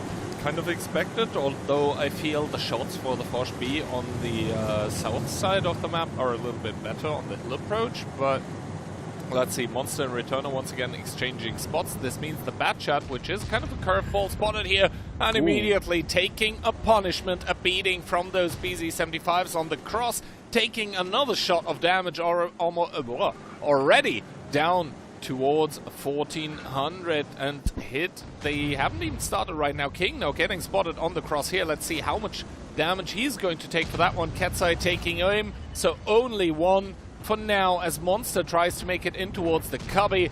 His gunner is taken out of the game. Does he have a medkit is the question. He does indeed. He manages to heal up, and Monster making it there to the cubby after taking the strike. We see a few shots being traded in the middle. King attempting a shot. T-Sec actually taking quite some damage for crossing towards the donut. But for now, it looks like Hit are slightly ahead again. They have taken the strike. Sonics cannot really do any moves with the Fosh B here on the lower side. And yeah, DJ trying to make his way out. Yeah, DJ, a little bit of a rotation, but once again, the Hit players starting to out-trade LJR here. Astronomical already down towards 2.3k, and well, he's kind of locked into that position. He cannot really leave. He needs to block the cap as Franek getting sent towards the outside of the hill to pick up yet more utility for the side of Hit and Run that by now are 2000 HP ahead. Yeah, and we see Franek picking up the strike. This will mean that... Oh, that's such a cheeky strike, such a cheeky reset. I mean, not a lot of damage, but it's gonna be annoying. Yeah, Franek sitting there for like 12-13 seconds and then getting reset. It must be very frustrating, but he will pick it up. And we see a move coming in from the side of LJR. They are going to try to re-push this donut, and they have gathered some tanks. I mean, DJ has the crossfire. He spots them all, so Tsek is aware. He manages to miss a shot. He doesn't connect, and meanwhile, DJ is just farming for now. DJ just farming indeed. He looks for the bad shot, but instead he finds a few shells coming his way. Not the best of trades from the young Polish player as Tanakorn gets pushed off the hill. Naduat finds the first kill on towards Tsek. And that means Tanakorn should be making it out against Ketsai if he doesn't take more damage on the way. That is, meanwhile, Pan's Fury taking the 1 versus 2, but Franek to make that one equal 2 versus 2 here. And the deep advantage for the side of Hit and Run, as that is a double BZ that finds itself in the crossfire. Still the HP, look at that one. More than double for Hit at this point in time. King falling as well, so the kills are equalized, make that in favor of Hit. And yes, they do lose the first man, but in turn, they win the round. Yeah, it looks like it's going the way of Hit, and good rotations overall. Sonix is left there with the Foch. He's gonna try to go for DJ. He is fully clipping him, but it's a bit too late. LJR only have 2 tanks remaining. He doesn't even manage to pick up DJ, and the returner bounces another shot. Can he get a kill? He manages to get the kill. Yeah, it's all over, and it's going to be a 2-0 on Cliff from the side of Hit. Yeah, good stuff. I mean, as expected. I mean, Hit really doing what is demanded of them. 2-0 clean victory, and you know, we were talking about Cliff being a coin flip map. I guess Hit don't really mind playing that map and flipping the coin if both of the sides of it have their logo printed on it. Yeah, very, very clean coming out from Hit. There was no hesitation in all of their moves. As well, it must be feeling so menacing for LJR. Like, every single move that you do, immediately there's like at least one gun aimed your way. And of course, the players of Hit, if they got a clear shot at you, they're going to deal damage. Yeah, and just as you said, we often speak about Cliff as a coin flip map, but we saw how Hit, no matter the opening, they just gather the info and they react accordingly. We saw the BZ crossing to the donut to help Monster. Monster read the map very well. He took the strike and then he went back to the cubby in time. And it's those small details that, you know, put teams like LJR into big trouble on these maps against an opponent like Hit. And yeah, good stuff. Very good stuff. Also, it feels like individually the positioning, sometimes the players of LJR don't necessarily, like, they go to the correct position and from there on out they seem to be a bit like surprised that they got there unharmed, or maybe harmed even in the case of the Batchat this time around. Yeah. But then, whereas immediately the Hit players, they go to the position and they transform into a stance of aggression. Yeah. The LJR players are there like, okay, I got the position, I'm happy now. There is no pressure being exerted after taking a position, I feel like, from LJR. So Hit, they really thrive on pressuring their opponent and pressuring them into making mistakes. Meanwhile, when they get no pressure back, you're leaving them open to do whatever they want. And in the case of Monster this round, once again, that's a lot of damage. Yeah, I mean, Monster is fully locked in. The playoffs are coming up very close, and it looks like he's very motivated. And yeah, 5.2k, good stats all across the board from the team of Hit and Run, and yeah, a lot of purple. Not much damage from the side of LJR. Yeah, I think that's like the second or third time only at this tournament where the top 5 players in damage dealt have been one team only, and that kind of deals the story of the game. Meanwhile, Tsek going out with a 0. Whoa. I mean, he will say, as long as we win, it's fine. But, yeah, but he doesn't even have the FC privilege, where you can say like, alright, we won the round, I called us to victory. Like, he's a regular player, he's supposed to deal damage. He could say that he sacrificed for the team, right? You mean he does a high impact gameplay?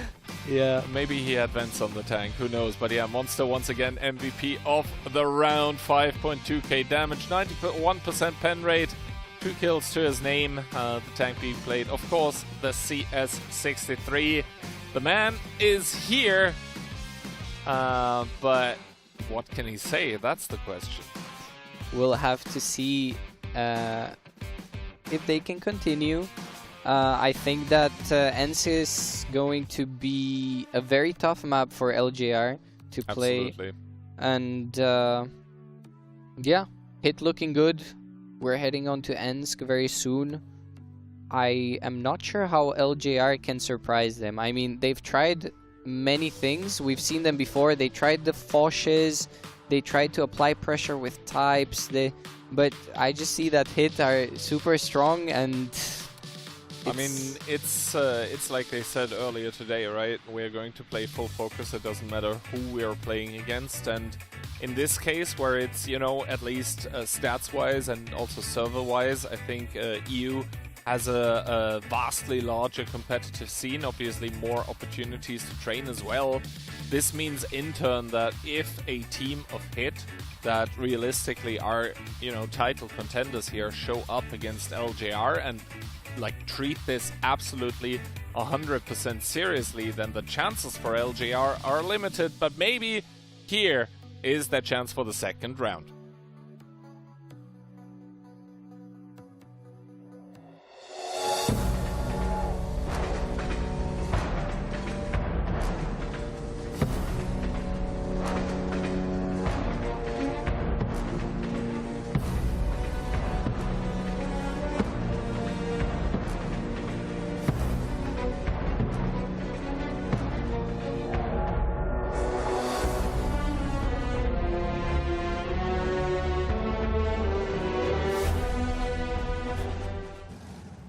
And away we go. First round on ENSC. LJR versus Hit. And LJR going for the type CS, 1-1B, Fosh B, and triple E4. Meanwhile, Hit and Run coming in with a type of their own, a 140, a 430U, a Fosh B, and triple E4. So slight differences here. The most interesting thing, in my opinion, is that LJR actually are going for the CS. Meanwhile, the 430U coming out for Hit. I mean, on ENSC, I understand it. You can side scrape, you have more alpha. Franek with a, for him, very common spotting run in the 140 is going to get spotted for that one, though, without, I don't think, really seeing a whole lot. And King is taking the artillery strike. Nothing really to prevent him from doing that. DJ getting spotted. Oh, never mind. Very unfortunate for Coles here.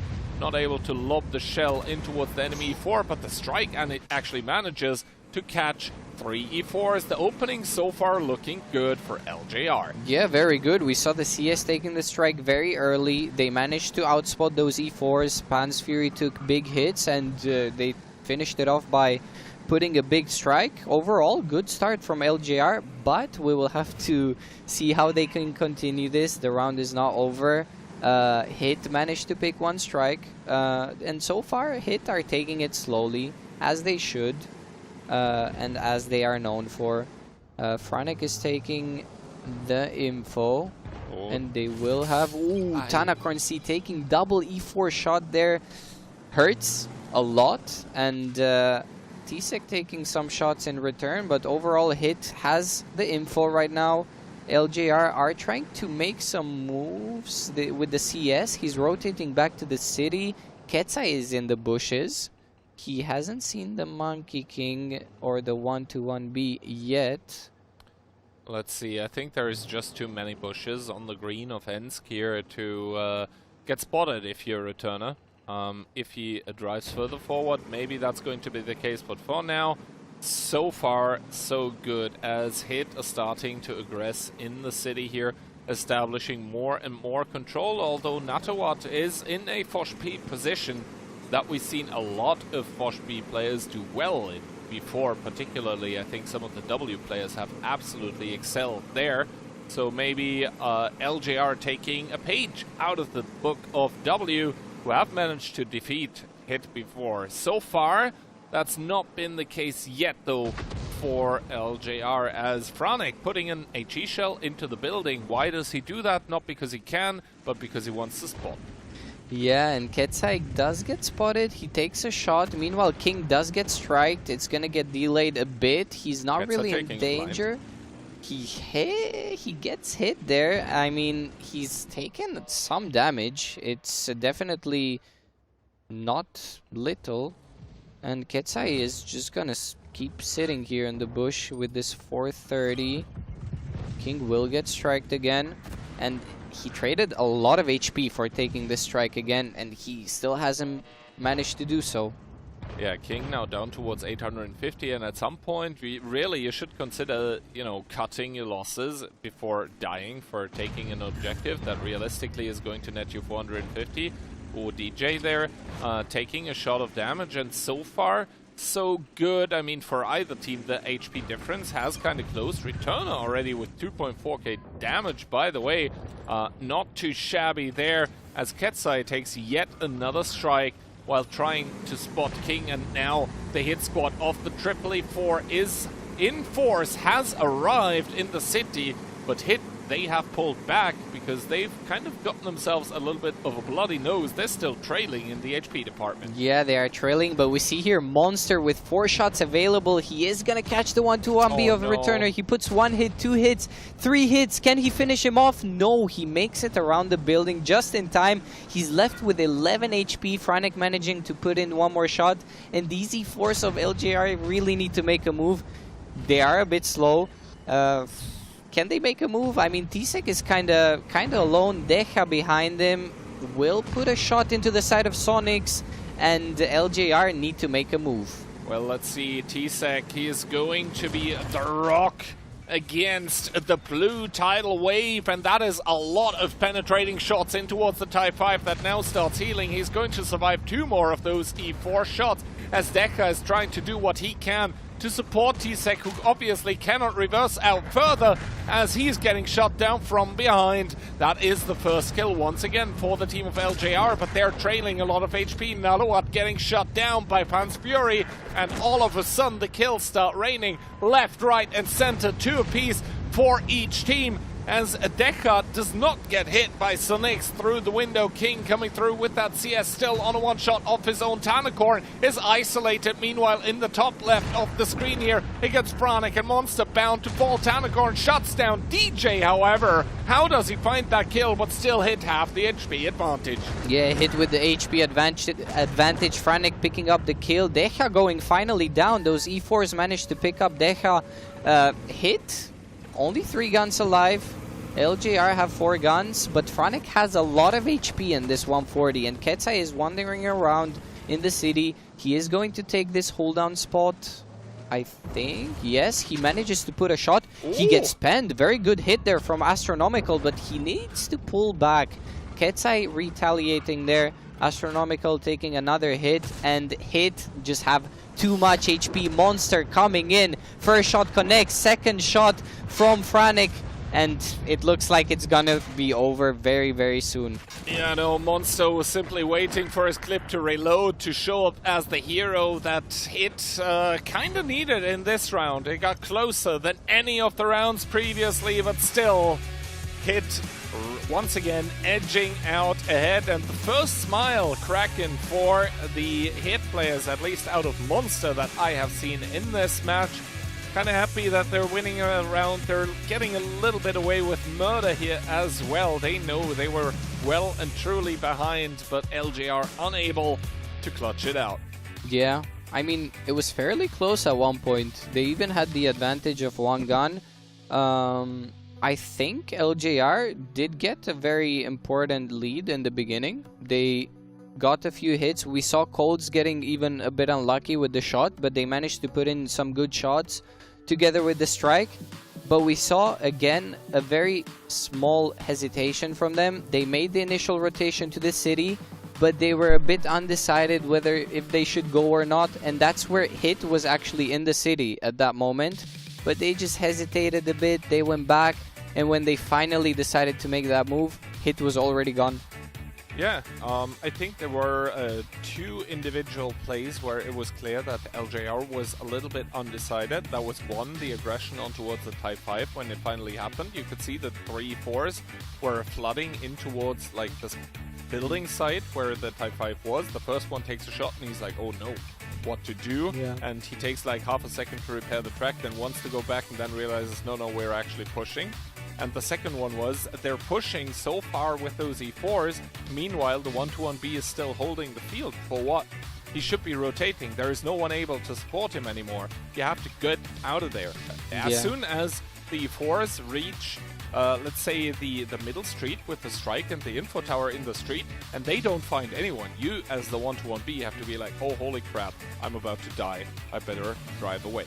Yeah, we also saw the CS. He took the initial strike, which he managed to place onto the E4s, but then when he tried to take it for the second time, it was very costly. He took a lot of damage. I mean, the human brain is all about pattern recognition. 0 to 4. So now, are we going to see a 1 versus 1 situation in between LJR and Hit is the question. Ensk once again the name of the game for the possibly last round of the match. Meanwhile, though, the match stats here coming as Monster again. Top damage for his team.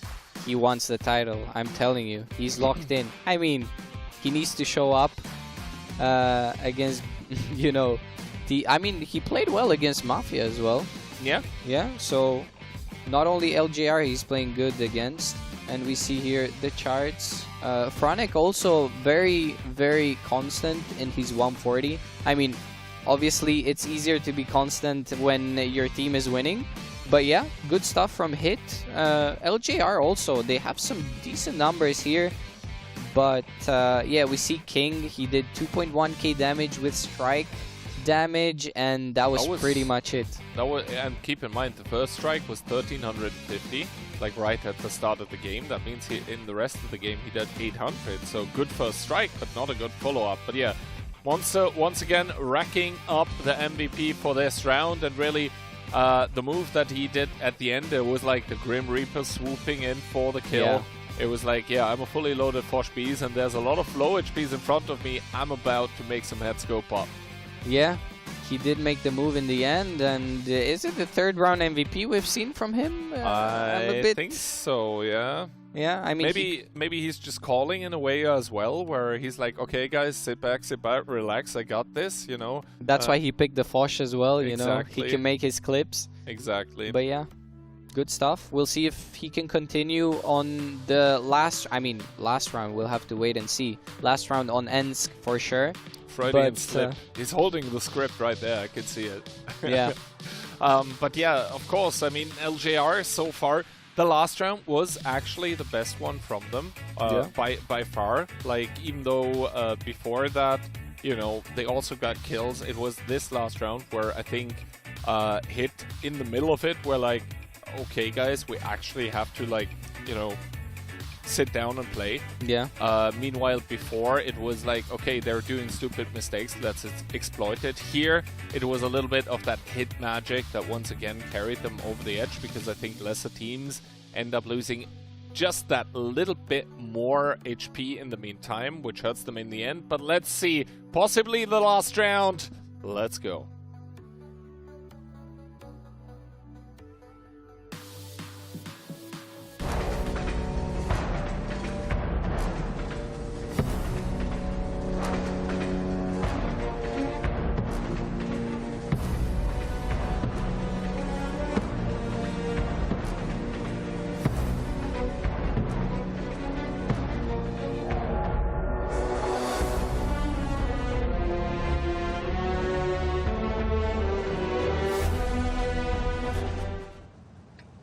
Round number 4 between Hit and LJR. Hit coming in with a BZ75, not a mouse, instead a Type 5 together with a 140, a Fosh B, and triple E4. LJR with 4 E4s, a Fosh B, a 140, and a Type 5. I don't hate it, to be honest. I don't hate the lineup by LJR. They bring the Inspire, always gotta love that. They have the E4s to deal with the heavy armor on the side of Hit. do they have the tactics is the question. Yeah, Returner getting spotted. He is going to try and spot something himself. He destroys that wall. The E-Force will be aiming down. Returner is deciding to cross. He gets spotted. No damage taken as of now, and we can see the hit team of LJR driving towards that city with their heavy hitters, with those E4s. Yeah, and the side of Hit taking the strike very quickly. I mean, we see here, this is a very big difference between, you know, these underdogs and the big teams. Hit have already taken control of the strike. Meanwhile, LJR are just making their way up now into the city. So Nick's now getting spotted with that E4. That's a lot of information despite only a single tank being spotted, because he's driving very, very aggressively in the city. Meanwhile, also the strike being taken that could not have been the E4. So Hit know that at least 2 tanks are very, very aggressive in the city, and they have the full field control. I'm not sure if Franek already got spotted on the field, so if they know that there is someone in A0, but the info tower being taken by LJR now means that they have the full information. Meanwhile, Hit do not. What do they do with it is the question. Yeah, what do they do is a good question indeed. And we saw that Monster was running low noise on the Foch B. I mean, very, very interesting choice. It looks like he wants to run away from there, and he is going to rotate from that position of K1. Meanwhile, King is trying to look for some spots. It looks like Tisek is making his way up together with Franek, which is quite close to him. And they might try to find King. Yeah, King might be in a heap of trouble here. He does have, I believe, the Type 5 and the E4 in support as well. So King should be able to sell his life at a rather steep price point if Hit decide to go for it. As, yeah, they're edging closer and closer towards that position.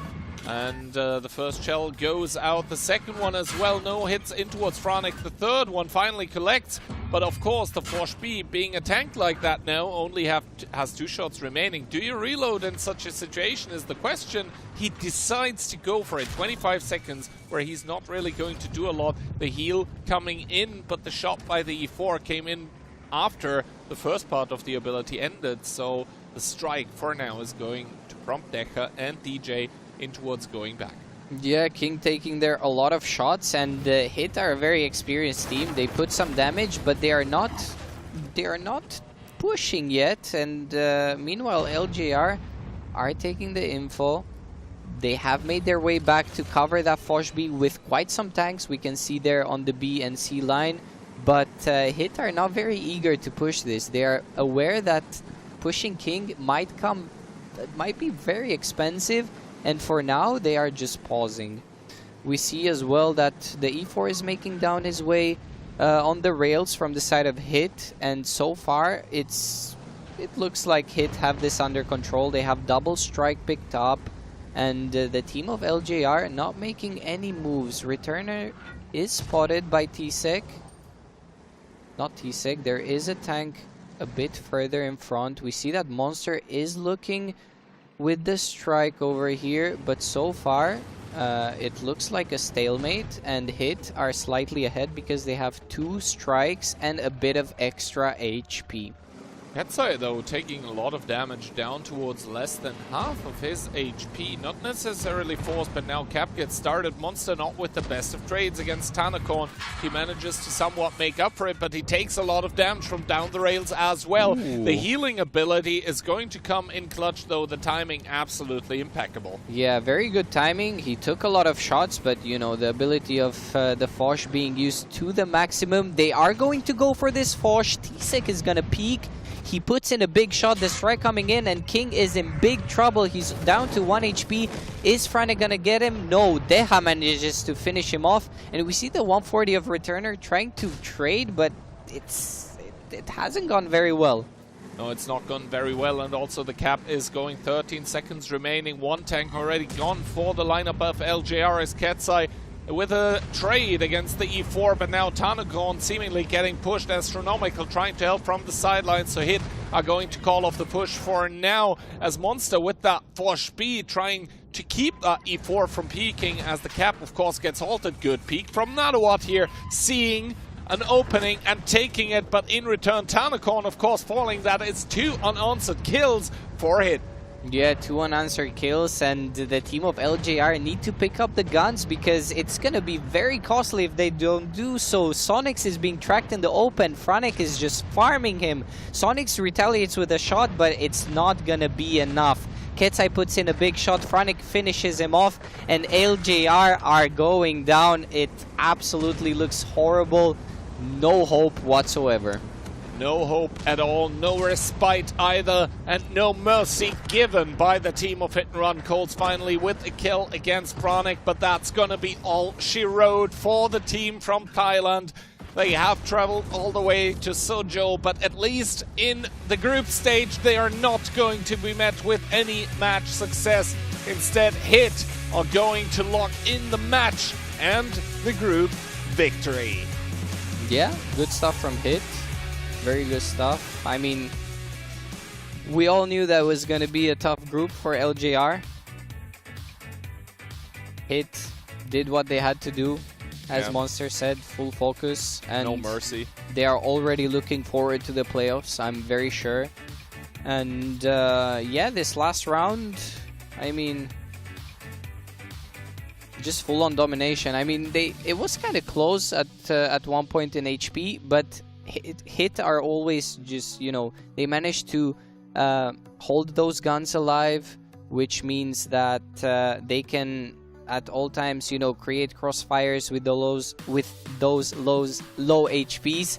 And yeah, overall good stuff from Hit. LJR a bit hopeless on these 2 maps. I mean, there are always these moments in the LJR games where you see like good attempts, right? And good openings, and like they get even like some initial success, but then the follow-up is always where it's lacking, right? They're not like completely terribad or anything like that. It's just that after the opening that nets them the advantage, they fail with a follow-up. So I think that is kind of where they have their work cut out for them for the following 5-6 days, where they need to essentially work on this. But yeah, stat-wise, it's not going to be the 6-7 that everyone was not expecting. Instead, it's going to be the 4-0 Hit with smooth sailing and a comfortable 4-0, although a lot of LJR players are showing up in the damage department. Yeah, they showed up at least in one department, in the damage department of this last round. And yeah, DJ topping off the charts. We see that, I mean, it's total domination from Hit. Astronomical with 1.7k strike damage. Yeah. Interesting that LJR picked 140 from this side, and we have seen them play with 1-1B, which is a bit of a... I'm surprised that they still used 1-1B. We've seen them... I mean, the only reason why I can see people picking 1-1B is like the pen. Because the 50 alpha realistically doesn't really make that much of a difference. But yeah, the pen with 340 versus 350, it can be a bit helpful against the 5-5s, but yeah, 140 at the moment, I think, just in the better spot in Onslaught. Yeah, definitely. It just has better speed. Monster is not going to be happy, by the way, with DJ stealing the MVP. Yeah, he stole that MVP. I mean, he will have more chances in the playoffs, I'm sure. Same for DJ, though. Yeah. But yeah, I mean, Hit, they come in full focus and they do what is realistically expected of them. 4-0. I mean, at least it was quick if you're LJR, right? They didn't get to suffer for a long time. But overall, I mean, for Hit, an outstanding group phase. Not talking about this match in particular now, but especially the fact that finally, after some matches in the domestic tournaments where Hit were showing signs of weakness and signs of fracturing against Mafia, they were able to get the 4-1 victory against them, which I think is going to be a vast confidence booster. And talking about that match, by the way, it is an important one to keep in mind, because this in turn means that the coming and last match of the day is actually a very, very decisive one. It's going to decide whether Mafia and 1-1 are going to, you know, stay in the bracket here as indicated, or if 1-1 will be able to overtake Mafia to break that EU-NA domination that otherwise would happen in the upper bracket. Yeah, very important match. I think that it's going to be an interesting one. However, I do think that Mafia is going to take this home, even though they had a tough game against Hit. I mean, we all know what they're capable of, right? And we've seen that 1-1 have struggled a little bit against Hit. And I think it's gonna go the same way against Mafia, but I might be wrong. You could be. I think there is also differences. Like, we always throw kind of Hit and Mafia into the same pot. Like, some people tend to do that. But I think there are distinct differences between their playstyles. I think Hit is more like the aggressive team that thrives out of the chaos that they create, whereas Mafia is more of a laid-back team that gives the opponent a bit more room to make their mistakes. And maybe that is better for 1-1. Maybe. Because, for example, I mean, now I'm really reaching here, but Cashback, they oftentimes struggle, for example, against their fellow Ukrainian teams for seemingly no reason, because other teams have no problems against those. But yeah, we'll all see, because we'll be going to break, and after that, it'll be the last match of the group stage. It's going to be Mafia against 1-1.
Well, hello there and welcome back to the last and final match, not only of the day, but also of the group stage at WCI 2025. I'm here with the Phil X, and we have come to witness a possible EU upper bracket domination, or 1-1 making it into it. That would mean that we have a home team in the upper bracket, but we'll see. It'll be a hard fight for them. Yeah, definitely. I mean, if we end up with the current standings, we'll fight for the best of the West in the upper bracket and the beast of the East in the lower bracket. Oh god, you've been watching too much other esports, I can tell.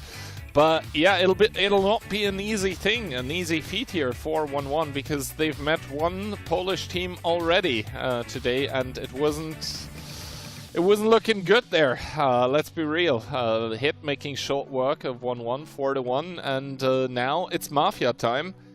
Well, Mafia also so far one match today, and they've looked quite stellar against LJR nonetheless. It was a 4-0 scoreline, but I think it is fair to expect that 1-1 are going to put up more of a fight. The lineup of Mafia, meanwhile, it's the proven, the tried and tested format with back-to-back domestic victories coming in. Kono, Orzek, Rexa, Konrad, Profuse, Yolo and Yuzek. Yeah, I mean, Yuzek coming in with a new team, with a new haircut as well, in the lineup of 1-1. DQ, Sun, Wind, Carmel, Lige, Daye and Yingchan.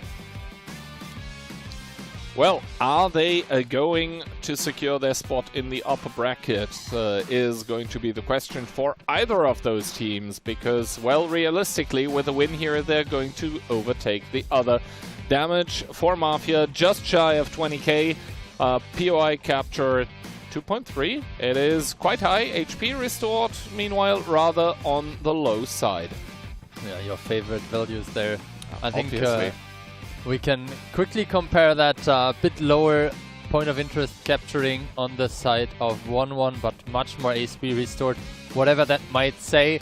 Close to 22k average damage and good hit and pen rate. A bit lower than Mafia, but still on the middle 80 values. Strike damage also rather low, especially compared to what we've seen in the past match, right? With like triple strikes hitting each. But yeah, Kono and DQ here in the comparison. Damage for Kono vastly superior, over 10% more. And yeah, number of shots, interestingly, did even 9.04 to the second decimal. Yeah, looking at the shots fired, obviously we should also look at the hit and pen rate. 91% and 93 for Kono. That's a very impressive feat. Still decent values on the side of the 1-1 player, but in the end that might make the difference. Of course. And we have the commentary predictions here. I mean, there is a plus-minus 25% spread with the Gaussian distribution, so to speak. Three of us going with the 4-1. That is the three Wargaming employees, Phil, Baby, and myself. Daki is saying 1-1's going to put up a fight, 2-4, and Moth, meanwhile, wants it to end quickly for 1-1 or Mafia alike, 4-0.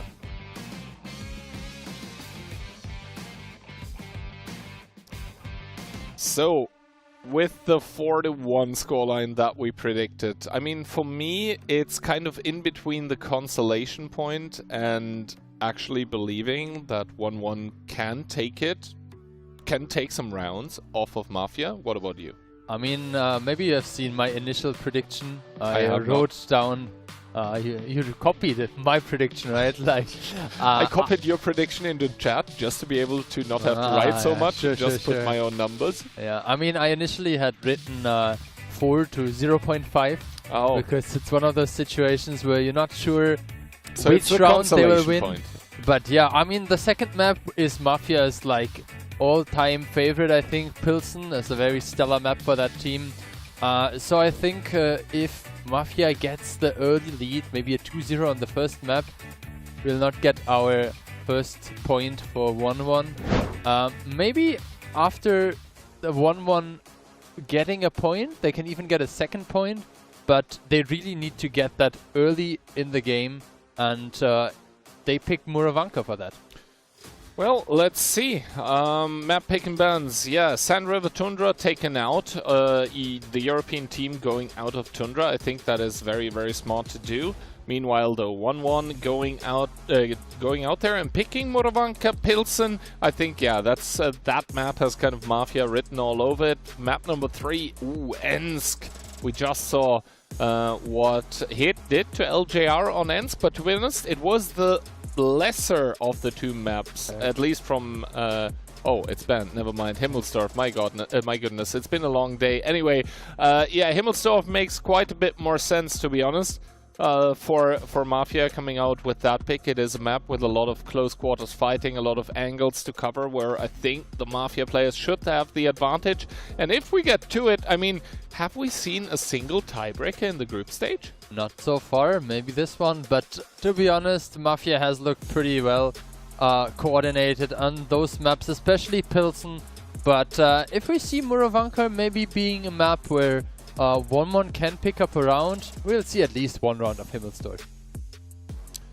Would be nice to not go out with another 4-0. I mean, for our European standards, it's been quite a long stream, but like actually speaking for WCI standards, this stream so far, I mean, on the lower end. So I wouldn't mind a few more rounds to come in here, because of course we all love more content, but of course that is not up to either of us. It is up to the two teams that are going to be playing here. It is up to Mafia and 1-1, and I mean, once again, I don't want a single match with 1-1 participation to pass without mentioning the recent roster changes that they have actually undergone. I mean, essentially ditching what some would say, including me, I'm a big fanboy, their best player, D13, and replacing him with someone else, that obviously in the light of a potential future super team on the Chinese server emerging, but that for now means that 1-1 is playing with a roster that haven't had so much time to like train together and get to know each other, at least some of the players. Yeah, I mean, talking about this super team, we have seen another player that will join that on the cast yesterday, Hokjiao, but also in 2072, Twists, and he has done a bunch of individual mistakes. I have to say, he will have to step up his game next week to be considered one of the better players in my eyes. But now it's on 1-1, and we'll have to figure out, are they the best Chinese team? Is GCAT maybe still having the edge? But even GCAT had a pretty tough time earlier, losing 4-0. They got absolutely rolled, yeah. Yeah, I mean, the Chinese teams maybe did a bit too much shuffling, because I remember last WCI, 1-1 was showing up big time. Yeah, absolutely. I mean, what was the scoreline there against Hit? Was it like 7-4?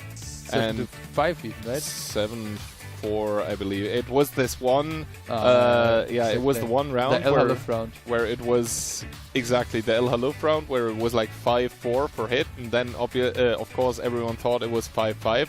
Everyone, by the way, except the little, you know, French village of casters within the arena that all called that it was going to be a 6-4. But yeah, that was then, and this is now, with, well, realistically, 1-1 being the underdog against a team of Mafia that, except for that match yesterday against Hit, mind you, where they did end up losing 1-4, have looked completely out of their minds when it comes to performance. I mean, yeah, Mafia coming into this tournament even with a stellar record. Yeah, and I think we have repeated a bunch of times, the maps look good for Mafia. The coordination in the previous round was looking pretty well. 1-1 has the home advantage, but I don't think at this point you can blame anything anymore on jet lag or like new equipment. Everyone is in a new environment, and everyone had a full day to get used to it yesterday while playing, plus a couple of days before the arrival. Now it's basically just on player skill and coordination. I mean, funnily enough, I think the team of 1-1, they have their home base, so to speak, I think pretty close to Suzhou. to the point where they asked, like, hey, do we actually have to, you know, be here and train at the hotel in our own area, or, you know, can we stay at quote-unquote home, and can we just show up for the matches? But of course, everyone is supposed to have the same kind of, you know, starting set from the get-go. Everyone is at the hotel here, and we do see both of the teams suiting up for Game 1.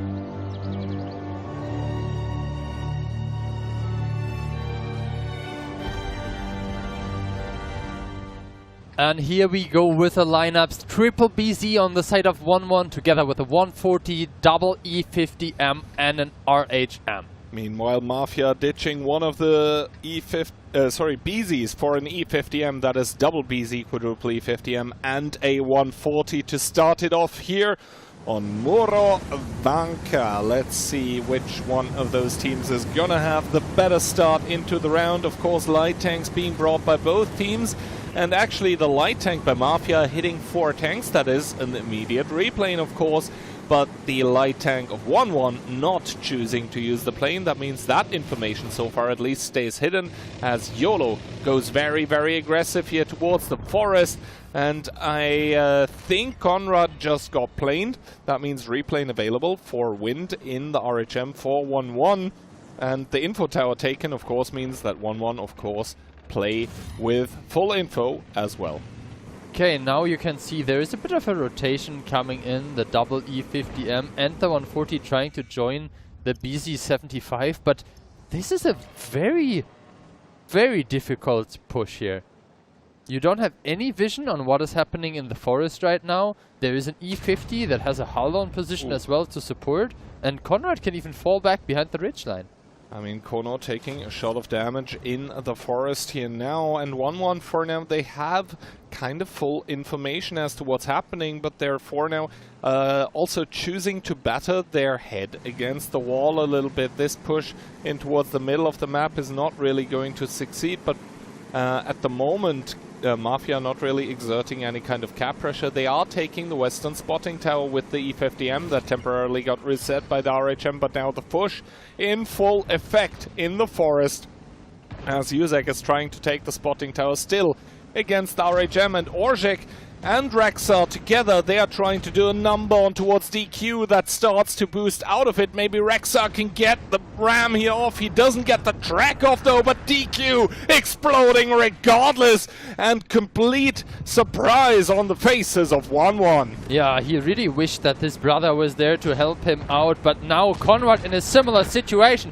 being picked up, but Yingshan in return falling as well, and now the HPs are dropping left, right, center. Mafia with an advantage, having a lot of crossfires. You can see the blue tracers coming in, picking up the next kill, and this is a great advantage for the European team. Yeah, a little bit of feeling out by either team, but now the team of Mafia is completely rolling over 1-1. They have identified the weak points and they surgically execute the plan, that is to take every player of 1 off the face of the earth, or rather of the map of Morovanka. 3 players only remaining, make that 2 as Karma falls, and Mafia not missing a beat in this first round, and Morovanka are firmly and securely establishing dominance in this last match of the group stage.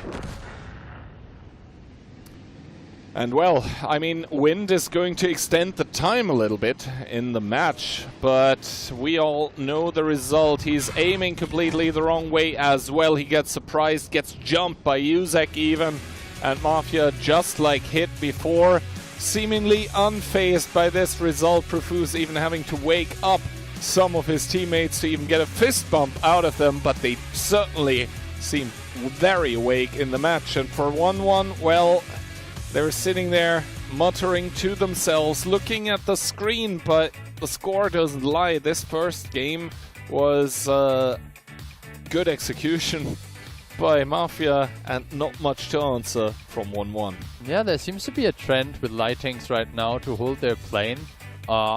Wind did that, I think 2 or 3 times already. But I have to say, the replaying immediately after spotting 4 tanks can really be helpful. And we saw both YOLO and also, I think, Monster in the same position. Also both today on Muravanka against 1-1, taking a strike as well. So the light tank getting 2 planes plus a strike is just big advantage. It all comes down towards the question, like, can the light tank player actually guarantee to get the replane, right? That is the big question, and no light tank player in their right mind is ever going to tell the caller, like, yes, I can absolutely guarantee 4 spots, I get the replane. It's like, they're going to say it, but everyone knows that it's not true. But the ballsiness of both the Polish team's light tank players to really go for it and take the initiative, absolutely paying off. Muravanka won, completely going the way of Mafia. It was the team of 1-1 never really finding an opening. I had a little bit of hope at the start when 1-1 started the big rotation over towards the forest, and I thought maybe Kono and the RHM could get caught. But no, 1-1 instead choosing to drive in towards the middle, and well, they got completely torn asunder there. Yeah, I think it was also a good timing for the communication tower, because that one spotted out the rotation into the forest. Overall, good stuff by Mafia, making best use of their tanks, and also preventing this late or delayed spotting plane onto them for like a potential prevention of the capture of the communication center. Yeah, stats-wise, we have, I mean, Mafia coming in with a lot of damage, but the same cannot be said for the players of 1-1. Some of them, most of them actually stuck in between this dead man's land, between 1,000 and 2,000 damage. Realistically, that was not it, and Yuzek, the wall himself, is going to claim MVP for round number 1. Yeah, look at that biceps. He wants to rip off his top and just take it off, show it off. And 93% pen rate on 4 kills with 4,800 damage. Definitely a good result. And with 1.1k assist, even the gun mark goes up a bit. I'm not even sure after the buff of the E50M where the gun mark is, depending on where you are. I mean, normally I'm aiming for the 3rd one, but depending on what you're aiming for, yeah, it might go up with 5k. I mean, it was 6k. I know, math is not your big thing, but like 4.8 plus 1.2. Even then, like, is it that kind of low? I'd have to check later, but yeah, anyway, good job by Yuzek, and the same cannot be said for 1-1, of course, this first round. And I think the first round is always such an important one when it comes to setting the pace of the game. We saw yesterday, I think a lot of the teams were quite like shaky, especially W. They weren't smiling at all despite winning a lot of rounds, but today a lot of the teams a lot more relaxed, and the score is also a lot more one-sided, because I think a lot of the favorite teams have shaken off like the tenseness. But the tenseness, we could still see it in 1-1. Meanwhile, Mafia very calm. Let's hop into round number 2.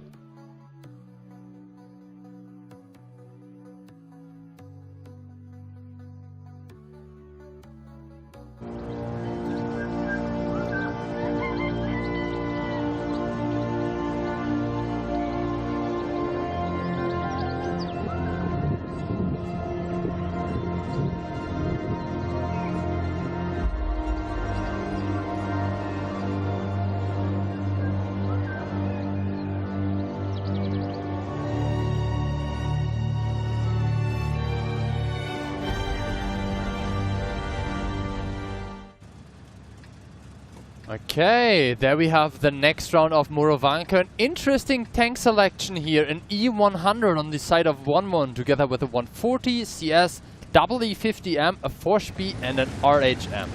Meanwhile, Mafia coming in with a triple BZ together with a 140, an E50M, a Batchat of all things, and an RHM. So 2 interesting French tank choices. The 4-speed not really common from 1-1 on Muravanka, and the Batchat, I mean, I can see it, but it's also not quite usual, as Jiangshan is going to make his way towards the middle strike. The shots are going to all miss Profuse. That is crazy to think about. He was plain, but he doesn't take damage, gets the info tower. That is the worst possible outcome. Even though Wind does end up getting almost a full level 3 replane out of it. YOLO, talking about out of it, he's out of there, booking it away from the eastern part, but he does get spotted by DQ. Now we see what the Force might be for. Yeah, I mean, the cap was now abandoned by Conrad. Still 25 seconds left. YOLO taking another hit. Actually, really good shooting here by DQ. He put in another one. A plane comes in from Wind, and we'll have to see if YOLO makes it out alive. The plane misses him, apparently, and the decaps now coming in. The strike being used. Yingshan making no risk plays. Very good by him.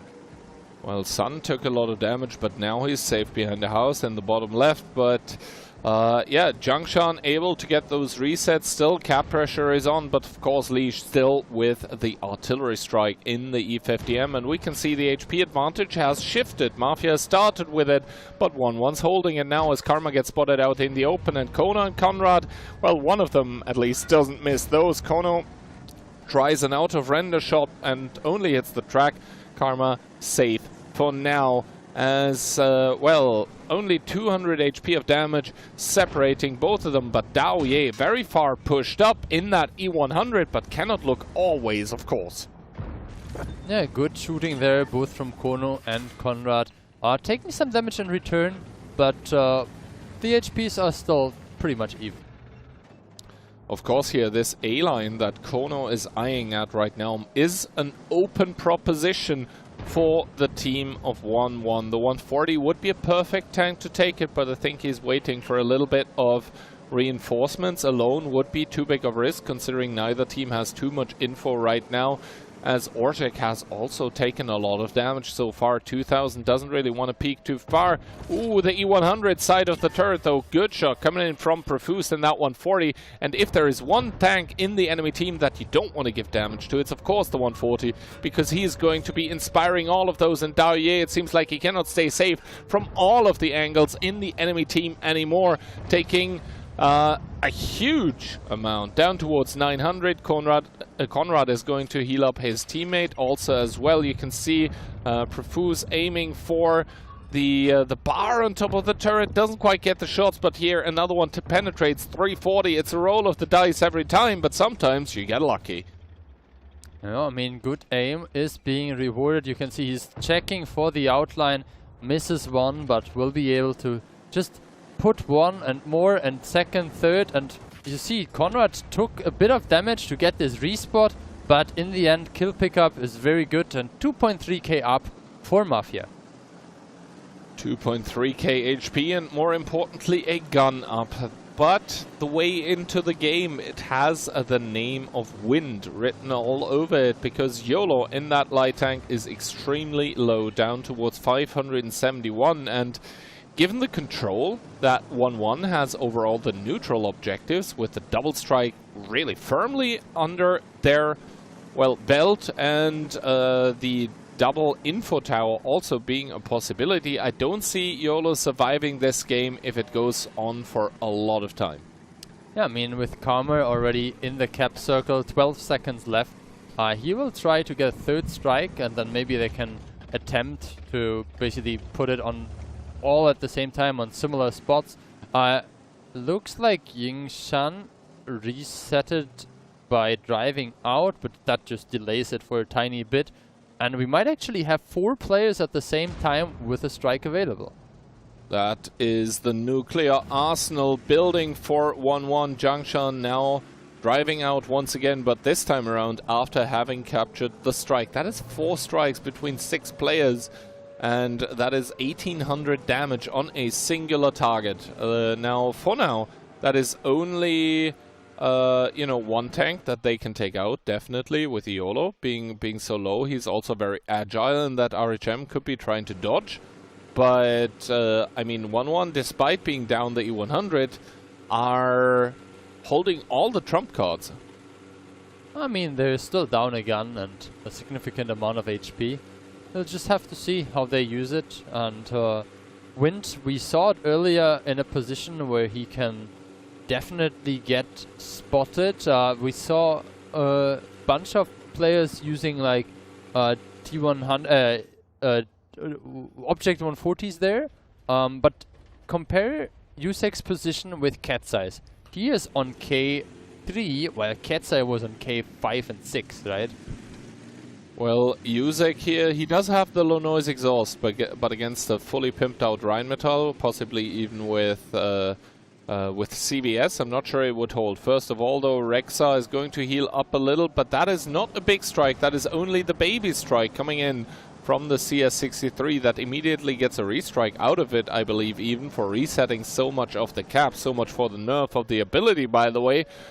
But yeah, so far I think 1-1 are just trying to run down the time, because despite being down a tank, they are up in positions, and by far you can see they're just waiting here for the artillery strikes to respawn. The only tank that's going to be without an artillery strike is the Forge B, but realistically 5 strikes, that is 2,250 damage, and all of a sudden even Kono is strikeable and he's on 2k plus.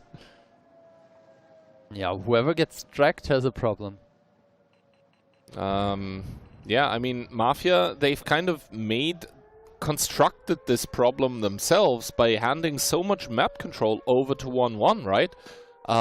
Their problem is that they have decided to go for the part of the map that does not have artillery strikes, and now they have no way of forcing the issues. I'm wondering if it wouldn't have been worth it to maybe use one of the BZs to at least capture one of the radio towers. I mean, might have been. Now, one of these strikes gets used by... oh, look at Karma. Karma just lost a bunch of HP, like down to 700 in the 140.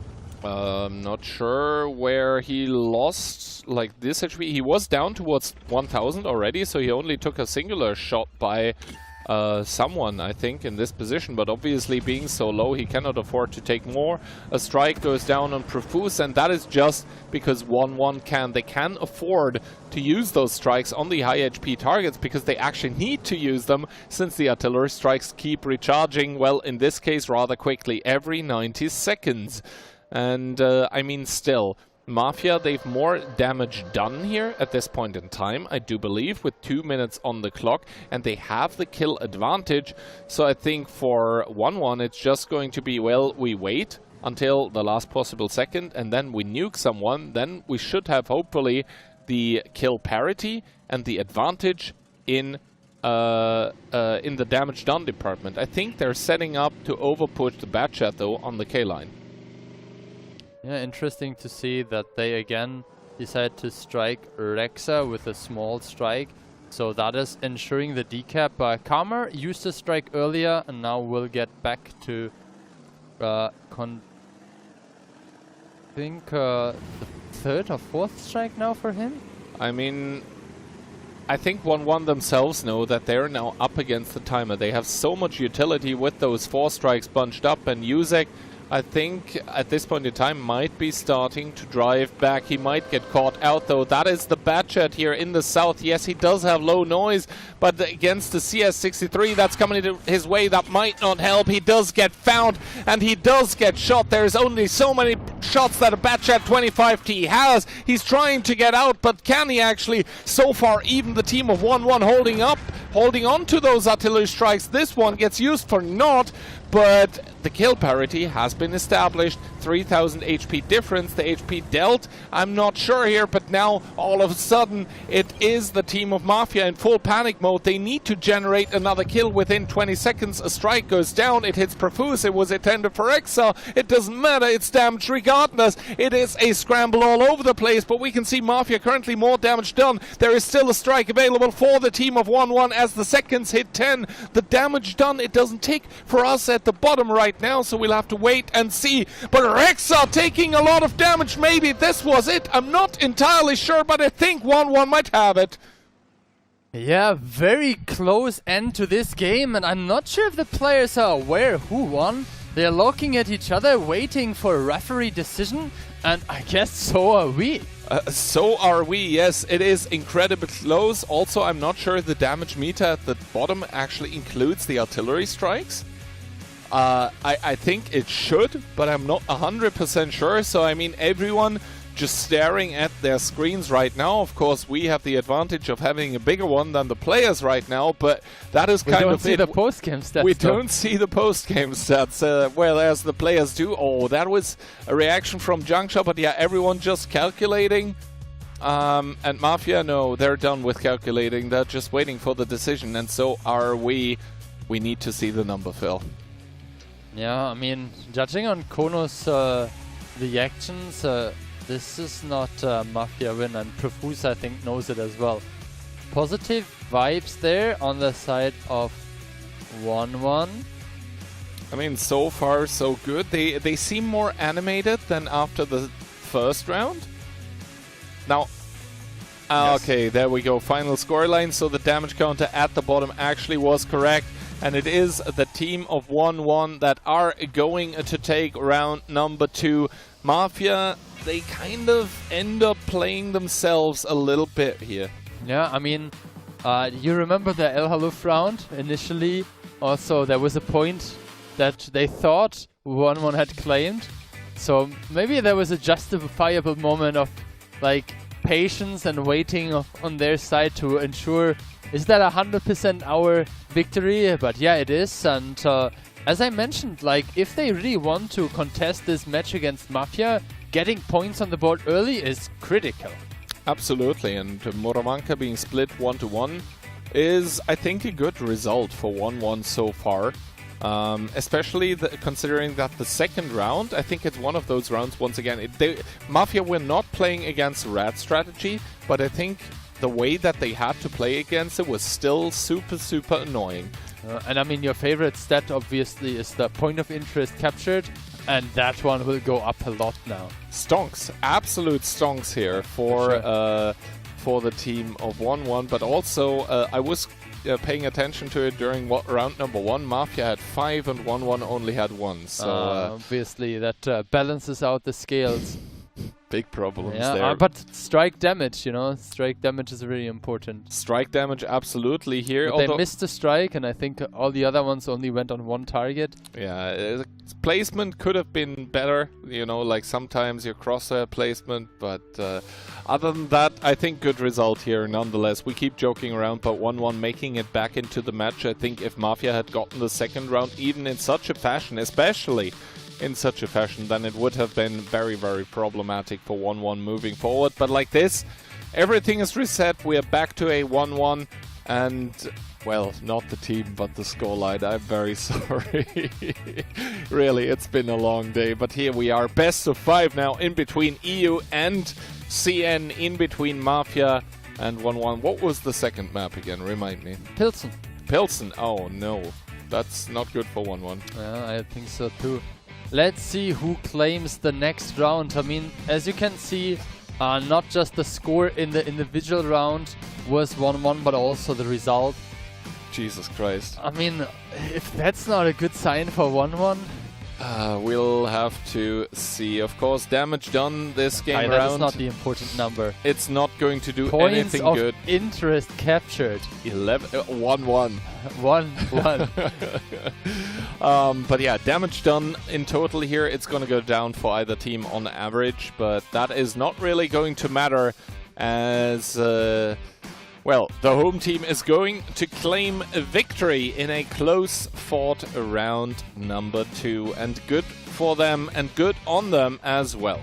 Yeah, Yingshan there with a bunch of strikes connecting. I think he also was the one that connected on Rexa, I think twice even, with his small arty strike, decapping. So that gives additional prestige points. He will be on top of the leaderboard and is my round MVP. And the production agrees with you. Zhang Shan, a veteran in World of Tanks, is going to claim this one for himself. And, I mean, good for him here. Also, the push at the last minute, I think it was perfectly executed at a timing where, you know, Mafia didn't have too many options left to respond, just because time was running short, time was running out. A lot of times in between teams you can see those last minute timings going wrong at like a really awkward time.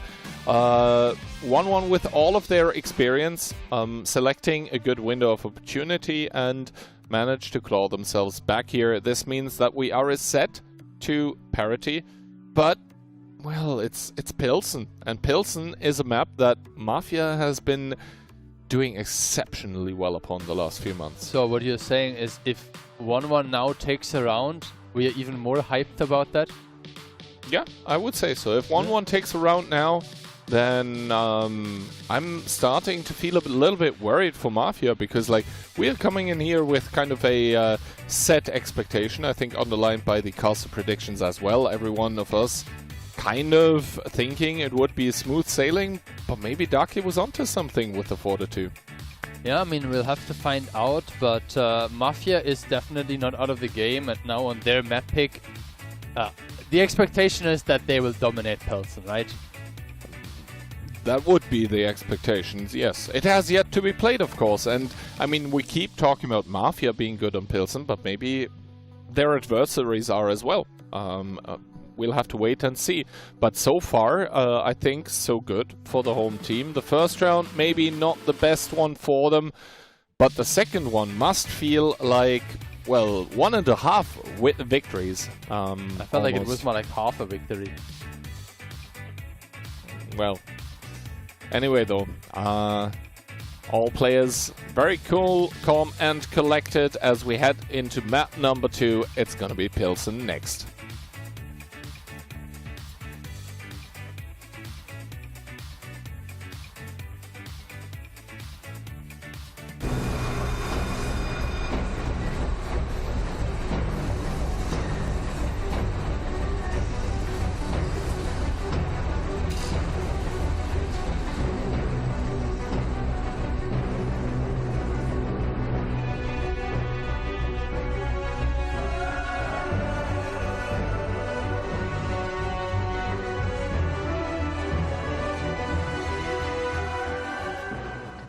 Map number 2, game number 1. Mafia once again looking for the lead. Double BZ75, a Type 5, triple Foch B, and an RHM. Yeah, on the other hand, 1-1 decided to go without a light tank. They picked a Type 5, BZ, 140, 1 Foch B, and triple E4. Oh, I think I like the 1-1 lineup more, to be honest here. Those E4 just have so much more staying power. Good plane though, 4 tanks spotted. That is going to net YOLO the replane. Meanwhile, of course, 1-1 playing without the light tank. They are playing blind so far. Those Foch Bs, it's going to be a hit squad on the field. That is a lot of firepower, a lot of potential damage that is going to make its way through the rubber piles. Meanwhile, Mafia sending a tank as well in towards the destroyed factory. That's a BZ75 of Profuse that so far hasn't taken any damage. Instead, Karma, the one to bite a bullet. Yeah, Profuse, well played. Those small individual advantages generated by the players are definitely always something to pay attention to. Karma was able to retreat now with the information advantage going towards the light tank always. Mafia was now able to take over the field, taking 2 strikes, and looks like this time it's on them to build up a nuclear arsenal. Yeah, it's a little bit weird to see 1-1 going out here and not really going for any objectives, like at all. They are kind of passively holding the F and G line up towards the 6 line towards the east, and they have passively put the 140 and the BZ75 behind it. The 140 destroying the little barrel beside him. That is a sound cue for the opponents, if they're close enough even. But other than that, 1-1 extremely passive. It nets them a little bit of an HP advantage, or rather a damage advantage, at least, as Conrad takes a shot of damage here as well. Yuzek also down towards 2.7 in the Type 5 of his own. And, oh, I think that shot by Wind was actually aimed a little bit too low to be hitting anything. But now full information, I think, going to come in for the side of Mafia. They know that they can take complete map control over the east with those Foch Bs. They are going to start the long and I guess, undisturbed in this case. March of the Elephants over the 0 line. Okay, in the meantime, 1-1 has reclaimed parts of the Foch 1 factory spotted, area. Foch 2 unspotted though. Only Rexa being found out about, but yeah, Wind understands it is high time to get out of there. Yeah, I mean the wind is blowing and hopefully giving him some extra momentum to get out of there. Dao Ye now with a good peek.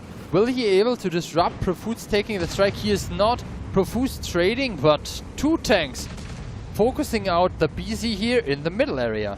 And so far for Mafia, there's no one really that can trade back. Yuzek trying to do what he can, but he's down towards less than 2k as well. Sun, Zhongshan, Daoye and DQ, all the 4 of them barreling down on towards Befruz, the team captain himself. The first one to fall, but that is a double Foch B very close to Liege, who is going to die under this hail of 120mm APCR bullets. Kill parity 1-1. Yeah, the HP is just very close affair, but now Yusek in a heap of trouble. Maybe Conrad can help him a bit. Puts Daoye down to 700, but with no high caliber guns aimed at him and the heal available, he will heal up about this threshold of roughly 650. Oh, Conrad taking one by Sun. Zhongshan looking for the follow-up, and indeed Conrad boosting into the wall, but he cannot get through. The wall is blocked instead as Sun takes another shot of damage down towards 582. That is dangerously low. Zhongshan out in the open as well. There is a Foch B lurking. Oh, very greedy. And Zhongshan, yeah, very greedy peak here, goes towards 1400. So Mafia 4 now, they are a man down, but they're holding on with the crossfires that they've established. Good shot here by the Foch. Unexpected angle on towards Zhongshan. Yeah, and with 3 shots left, he would be able to pick up the E4, who is just about this march of... I think there was a bounce or missed shot. He gets some help, but a low roll due to the ability. 21 HP left, and now Kono being caught off guard. Kono caught off guard. DQ 2 for 2, make it 3 for 3. Kono, can he heal up 1200 damage? No, I don't think so. The heal ability is not going to keep him alive. But DQ actually bounces the last shot in the drum. And this means now Conrad also taking 196 HP. That is one shot he's fighting against as well. Zhongshan doesn't dare to peek. The double Foch B in the north. That is currently the important 1-1. But Kono actually gets picked up. I think that is a ram kill coming out from DQ, who is also reloading. Yeah, and you can see Orsa here trying to hold the angle, puts in a good shot into Wind. Now only 3 shots left. A strike is being deployed. Daoye gets pushed by Rexa, has no way to escape and no one to shoot at. So 3 versus 3 tanks. 3 versus 3 with the HP advantage for neither team. Both of them are dead even, so let's take stock of what we have. It is a double Foch B for Mafia and an RHM against a 140 and a Foch B and an E4, so more of a single shooter power, but of course YOLO in that RHM might be the difference maker. He is the light tank. Rexa driving away on the long reload. Ability charges, Rexa having the full 3 available. Meanwhile, Wind is going to use the Inspire to maybe get a little bit of additional view range against this pesky light tank of YOLO, who is going to drive all around the map, and he has the tools in his arsenal as well. He sees the Foch B, but a lot of that damage is actually going to get mitigated. Although DQ, he has 5 shots available. He just got shot by the light tank as well. I'm not sure if I would want to drive in here if I am YOLO. Okay, let's take a look. He went up to 624, meaning that the RHM could kill him in like 2 shots. Well, first of all, Rexa is going to set up shop here. He's waiting for the 140 of Wind. Does he suspect that there is a Foch B waiting for him? Currently, he does not do so, but now the Foch B is going to open up. The 140 is going to make an absolute U-turn, but for now, he is going to get out of there. That was a very, very cheap cross, and keep in mind, he got the strike for it as well. So in all, it is a potentially very good trade for 1-1 that are going to get out of this position rather unscathed. Yeah, and I think this is the moment when you start recapping what could I have done differently, and those 1700 damage lost for no reason. Jingshan being greedy, definitely critical here. That Rexa now picking him up, and Karma will lose some of his damage to the healing ability of Rexa as well. Yeah, how far is Rexa going to heal? Above 750, but he takes another shot of damage, and now Rexa getting pushed here by the 140 of Wind, who shuts him down once again. It is 2 versus 2. That is an artillery strike, though, coming down. Is it going to hit? No! YOLO does miss the big arty strike in his RHM. Misplace coming out of the player from Poland. Yeah, the next point of interest is being captured. Meanwhile, there is Profuse as well, telling them, I think Conrad is actually leading, so Conrad telling them to pick up the next arty strike. It's a bit risky, but now with both being spotted, I think the second arty strike will hit home. It should be, as Orzik gets spotted out. That's another shot in towards the 140. He manages to bounce the RHM, so for now he manages to stay as a 2-shot, but the Force B comes around the corner, hits one. Is the ability going to save him? Yes, the Inspire does, but the shutdown comes through from the RHM, who gets the double kill, and YOLO, yes, they were misplaced, but there also is the clutch. Mafia in the second extremely close round against 1-1 this time around, with the better end, 2-1 for the team from Europe. I mean, I think all of them are not looking very happy. Lots of misplays, lots of small things that could have been improved, and a very close and exciting round. And that is exactly what we want to see, right? Close and exciting rounds. With the better end, maybe for Europe, I mean, I don't mind it. Then again, at the same time, we're going to have a lot more rounds next weekend. But for now, I'm just happy that we see a very close match in between both of those teams. The first round, maybe a little bit of a walkover, but rounds 2 and 3, you can't really get much closer than that. Yeah, I mean, and that keeps the hopes up for the second round of Pilsen. We were already indicating that Mafia is a beast on that map, but, you know, every beast encounters sooner or later a bigger one, and a beauty, you mean? A beauty? I mean, I got you, you know. Jesus. But yeah, we were talking about how good Pilsen is for Mafia, but maybe Pilsen is good as well for the team of 1-1, because they seemed very comfortable. I wasn't completely convinced with their opening, like sending the 140 and the BZ75 towards the coal piles and having everyone else kind of waiting around, but I think it kind of unnerved Mafia a little bit, because Mafia is normally the controlled and waiting team, but 1-1 initially beating them in that department. Also, I think the players of 1-1, especially the 140, taking the cue, spotting the Foch B pushing over, and he was like, alright guys, it's time to leave. So yeah, good timing there. But as well, like, there was the Foch B, you know, it peeked around the corner, kind of like delayed its shot by getting tracked, and the 140 with the Inspire active had such a quick reload that it even finished off the Foch. I mean, we have to say an RHM in the later stages of the game is very difficult to catch, but this was one of the closest matches that we have seen so far. Yeah, talking about that 140 reload with the ability, I think he even had Adrenaline Rush, and if I was correct in-game, I saw the reload being displayed as 3.42. which is less than 2 times infra clip of a Force B. That is nuts. Yeah, YOLO absolutely stepping up together with Rexa for their team, but Wind and DQ, to be honest, not far behind. All of those over 5k damage. Yeah, YOLO, I mean, give it to the man. Give it to him. No, I mean, it was a close affair, but the MVP of that round most likely will be the player to bring it home. Absolutely. Especially, like, for the shortest time, I believe he even was in a 1 versus 2, right?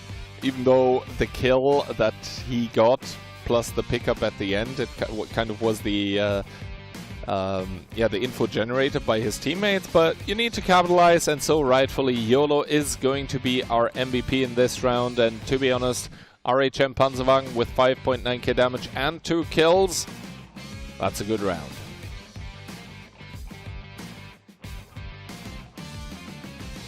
And now going further into this one, talking about a good round, I mean 1300 assist as well, so 7k combined. I guess this time around the gun mark actually going up.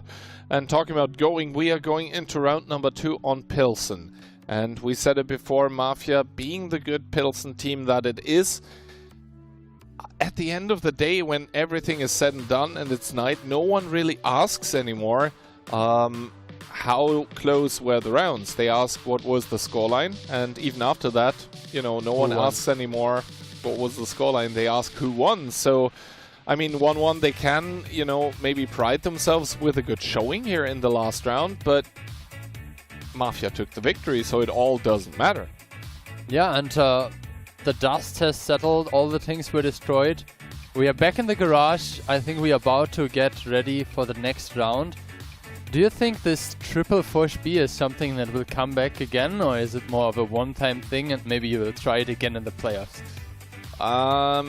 So the triple Force B, I think whenever it's being picked, it's always kind of a curveball. It's something to catch the opposing team off guard. You always want to like get a tank, ideally maybe even 2 out of the game, but it's something that works off of situationality, if you get what I'm hinting at. It's like you need a good timing for it to work. But let's see if they do it again. Round 4 on the move.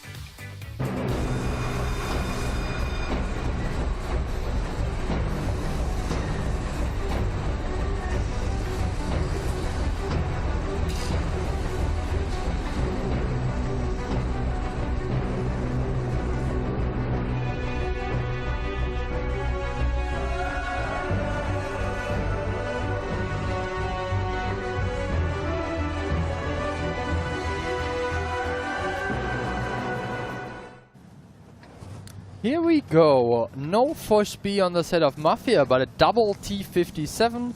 Jusek again in the Type 5. We have a BZ and E50M. EBR, Kono coming back with one of his classic picks and an E4. 1-1, meanwhile a BZ75, a Type 5, a 140, a Force B of their own, and triple E4. So Mafia, I think, going back to the roots a little bit with that EBR. I think they understand they cannot win this match on just vibes alone, maybe dipping a little bit in towards the strat book. And yeah, double T57, I mean, that's a brutal amount of firepower, as already the EBR sees the BZ75 driving over. That is a lot of info, that is a lot of map control, but so far not a lot of damage because the shots end up missing. YOLO is going to drive into the arty strike in the middle of the map without taking damage. Yeah, so far just one shot hit onto Sun. Him and Karma now in the force are approaching YOLO, but he has a lot of space to fall back and he just captured the strike. Blind shots coming out of Wind, and of course because of his ability he's always going to know if he actually hits those. Good angling by Karma on the first part, but the second part Kono actually does end up getting the shot. But to be honest, the EBR ability, let's say it's not the most useful one. What is useful though is the crossfire on towards Daoye. 3000, make that 4000 damage taken immediately, 61 HP. The heal barely keeping him alive for now, but YOLO looking to put the final nail in the coffin as he gets pushed by Jiangshan. But Jiangshan actually driving through, giving YOLO the shot, but he bounces it. The strike is actually going to secure it, but now Mafia in full-on counter pushing mood. Jiangshan is going to be the next one on the chopping block. Yeah, I mean, Jiangshan, I understand that he thought maybe the tanks from Jusek and his buddy in the Force B are picking up his ally anyway. Now I will get myself into safe places, but Karma now being the next one exposed. The HPs are 5k, now 6k in favor of Mafia, and this does not look good.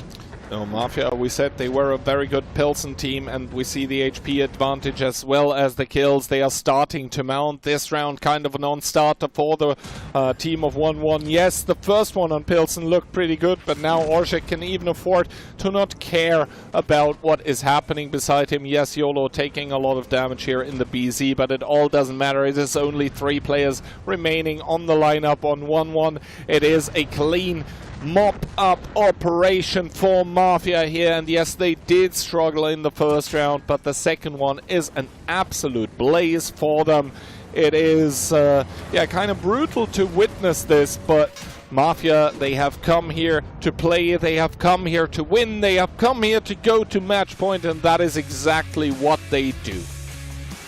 Yeah, I think that was more what we would have expected Mafia to do on their map pick. A very clean round from them. I'm not even sure if they lost any tank whatsoever. And with that happening here on Pilsen, I'm not sure what we should expect on Himmelsdorf. Yeah, no, that was vastly different, of course, from the first round of Pilsen that we saw, but I think it just goes to show that Onslaught in general and Mafia on Pilsen in specific is a very, very volatile kind of gameplay. And in those kind of rounds, when you end up with a Type 5 getting caught out in the open, that completely gets demolished. I was by like, seemingly what is everyone. he doing? Yeah, well, getting wrecked, that was what he was doing, and Mafia were doing a damn good job of it. But yeah, after that, I think 1-1 were in full-on panic mode. They were like, okay, we've lost one of our tanks. We need to kind of we need to do something. But the problem for them was that a lot of the tanks by Mafia were exactly in the positions of the 1-1 tanks as well. So whereas in the old times, right, you lose a tank on one flank, okay, you need to push the other flank because apparently you're outnumbered here. Everyone was on one flank, and that means that, you know, 1-1 was kind of pushing in towards superior and aimed numbers of guns and ended up completely getting deleted. Yeah, I think the T-57s just made the important clips very early and got the damage in when it mattered. And this is the difference that we were talking about tanks like Griller or STRVs as well. If those damage-dealing tanks that don't really want to share their HP in the early stages of the game get rolling, then you have a big HP advantage. I was talking about in-game 6,000 up towards the mid-game, and now a 7-0 to close out Pilsen.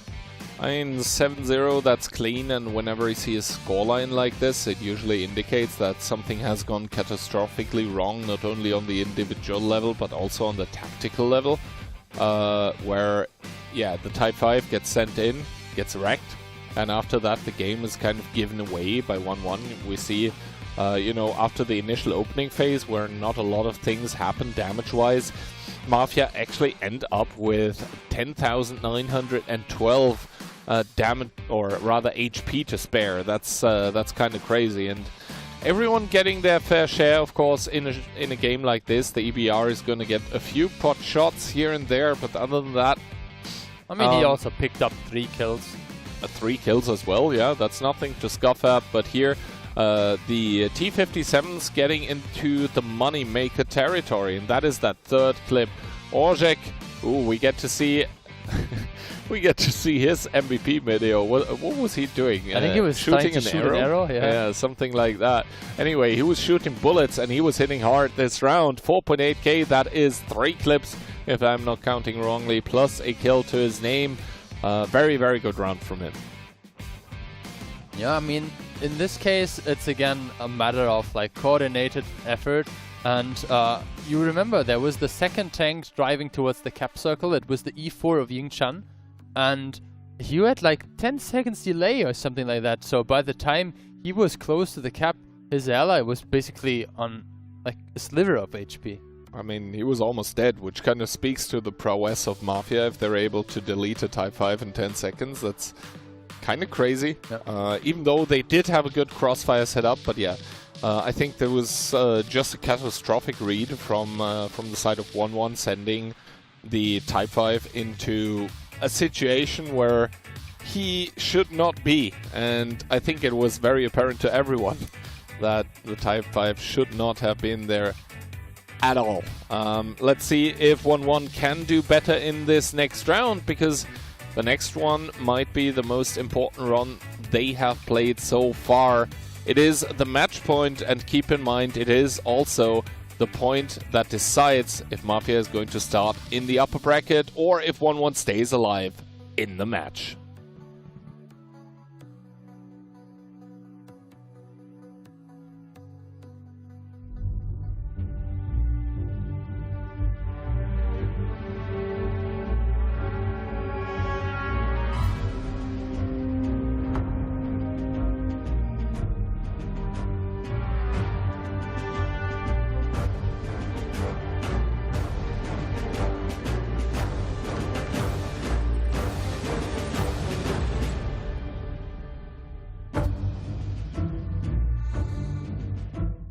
And here we go with the lineups. WE100 and IS-4, IS-7. We have a Hurricane this time, a 268 version 4, a new tank on the side of 1-1, and a 140. And for Mafia, not so subtle after all. It's going to be quintuple BZ-75, a 140, and a Błyskawica. So the team from Poland bringing a tank from Poland. Yeah, I mean, at least, you know, last time Mafia played this BZ push, they blew up the enemy BZ from LJR. This time there is no BZ to blow up. Maybe the E100 could work as well as the tank that does like Schnip and then... Schnip, huh? We'll see. First of all, Mafia do push 2 BZ-75s in towards the middle of the map. That makes them pushable, but it also gives them a few angles to use, as Liege is going to get sent in the IS-4, and that is no shots coming out from Kono and YOLO, actually. Some other shots, aiming though. for the IS-4, I think, and he knows it. Yeah, he knows it. He opts not to go further. Yuzek actually derping that one in towards the rubble pile. I think he didn't want to expose for too long. Meanwhile, on the hill, though, the CS63, I think, off 1-1 has taken the info power. I wonder if Wind has taken the Grousers, just like other CSs that we've seen on the hill before. But yeah, at this point in time, I think 1-1 actually, with the superior positions, they do have more crossfire. Nope, no Grousers for this CS here. Instead, brutal focus on firepower and survivability as well as mobility, although Yuzek here currently in the cap, so the pressure is on for the team of 1-1. Yeah, can you explain me how this works with the brutal focus if you pick 3 things that do completely different things? I mean, he's basically focusing on, you know, combat and not trying to get up the hill and then, you know, you're there. So why did you pick a turbo then? Because turbo is always good, not only for getting up the hill. That's what the Grousers are for, nothing else. But yeah, 30 seconds remaining, and Liege, he doesn't want to, but he might need to peek. Good shot in towards the cupola, though. That's going to get rid of the cap pressure for now. And for Mafia, I mean, maybe a little bit worrying the fact that the cap pressure is not working at all. Their tanks are kind of stuck on the lower side of the hill, but there is a hit squad moving up. So there is a contingency plan in place for the team in the baby blue that are now trying to move onto the hill. I mean, Karma, he's trying to figure out if someone's coming up, but it's not 2023 anymore. The hill has been reworked. The tanks can get on towards the hill unspotted, and Wind about to notice that as Orszak peaks, and Wind is bleeding so much, minus 2000 HP. We had a damage dealt advantage for the team of 1-1, but that one has disappeared. Yeah, and definitely not a tank that you want to lose those HPs on. We can see a nice heat connection by the 140 as well now, and the trades are continuing. Still Mafia with a bit of an HP lead, but now they have the tanks on the hill that really need to get into the fight. Well, Yuzek, first of all, is taking a lot of damage in the cap. There is a lot of shots, and that is because he's being pushed in towards the window by Liege. Yuzek taking shots, I believe, in towards the back of the turret, and obviously the IS-4 at this kind of distance does not miss the cupola. Yuzek with a frantic attempt at damaging the IS-4, but that one doesn't let go of the situation. The artillery strike is going to go down with the CS63 as Wind kills Yuzek. First kill for the team of 1-1. Yeah, and the HP has swung as well. Very good trades there. The IS-4 staying fairly healthy, and now 2k up for the team from China. As it does calm down a little bit, both of those teams with kind of similar play styles or approaches, to be honest. They seem to be not the teams to just stumble headfirst into the situation, at least most of the time. Real-time damage being shown here. Liege currently in the lead, with Profuse being on second place, but of course all those players would trade all of this damage for a round win, as now the roles have been swapped. It is the team of 1-1 that is currently capping. Oh, good shot, good reset coming in though. On towards the IS-4, and we could already hear the HE explosions, which is Mafia probably gearing up for the resets against the side-scraping IS-4. Exactly. I mean, Kono picked up a strike as well, so keeping that in mind, there is always an option to decap. But yeah, that push is being spotted Orzech, YOLO, Conrad and Rex are making their way towards Leash, who takes a big hit from both directions, now down to 850 HP. But it doesn't stop there. DQ, the next one in danger, and they haven't enough tanks for support. Indeed, no tanks for support for the 268B4 of DQ. That absolutely gets outflanked and outmatched by that triple BZ. Now the team of 1-1 frantically scrambling back on towards the 1-2-3 line. They're going to put a lot of guns in towards the way of harm as the 268B4 completely gets blown up. That is 2 players on the team of 1-1 gone, but they still have the HP advantage, and that's translating in towards another kill as Rexa gets shut down. YOLO desperately trying to do what he can against Daoye. Orzech moving over in the Bliskavitsa, trying to get the DPM into the fight, but Sun is full HP in that big old IS-7, and Daoye still has another shot in him before he goes down. YOLO, the next one to be eliminated, and 1-1. They do lose the HP advantage that they have for now, but it is a 4 versus 4 with Conrad kind of isolated. Keep in mind the 140s on the hill have a 1v1 as well. Who's going to get that one? It is a neck and neck. Yeah, a bunch of bounce shots now, and the question is, will Wind be able to make it here, get in time to kill Conrad before Yingshan drops? Now 2 kills in quick successions.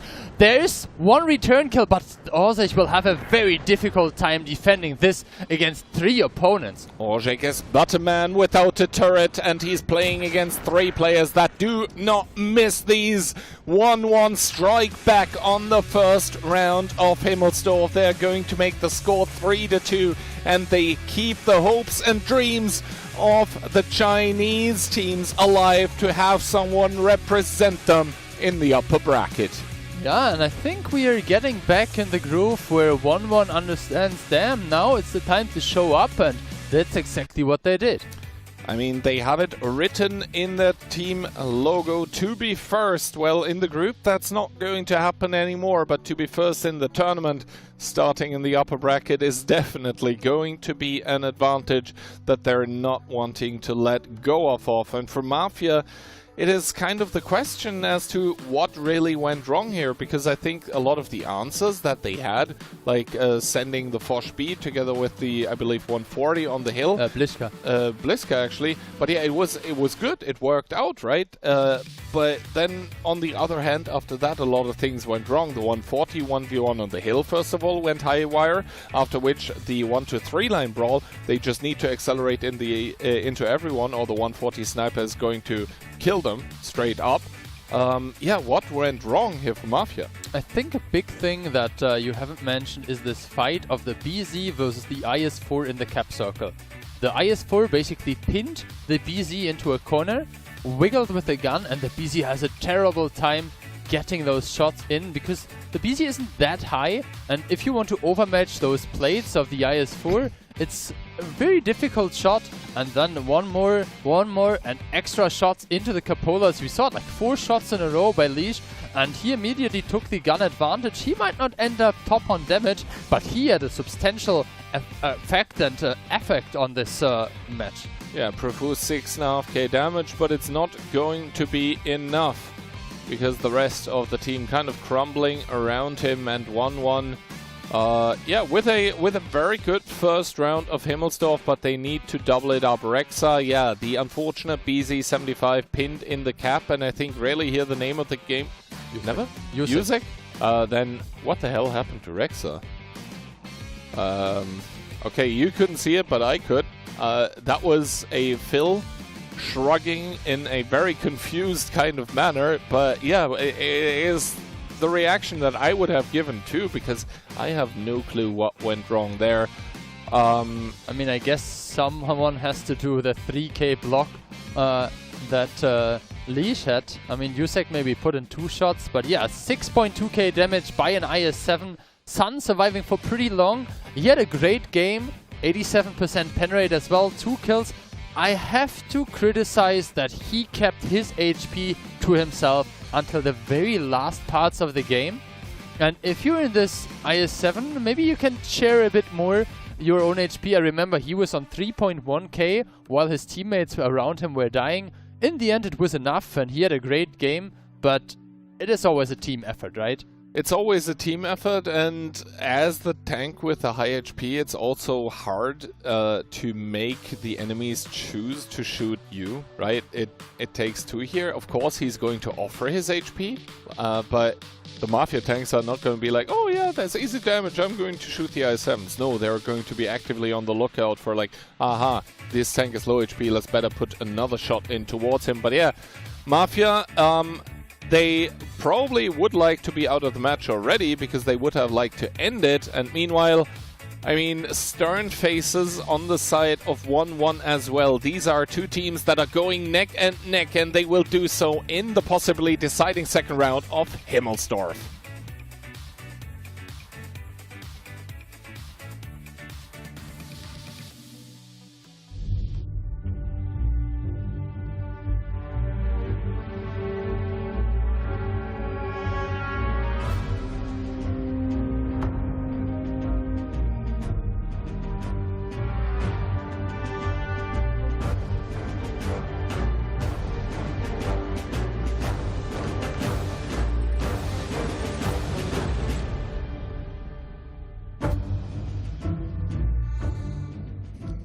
Mafia with yet another attempt at knocking 1-1 out of the other upper bracket before it's even begun. A BZ75, an IS-7, a 140, an E50M, a Bliskowitz, and double E4.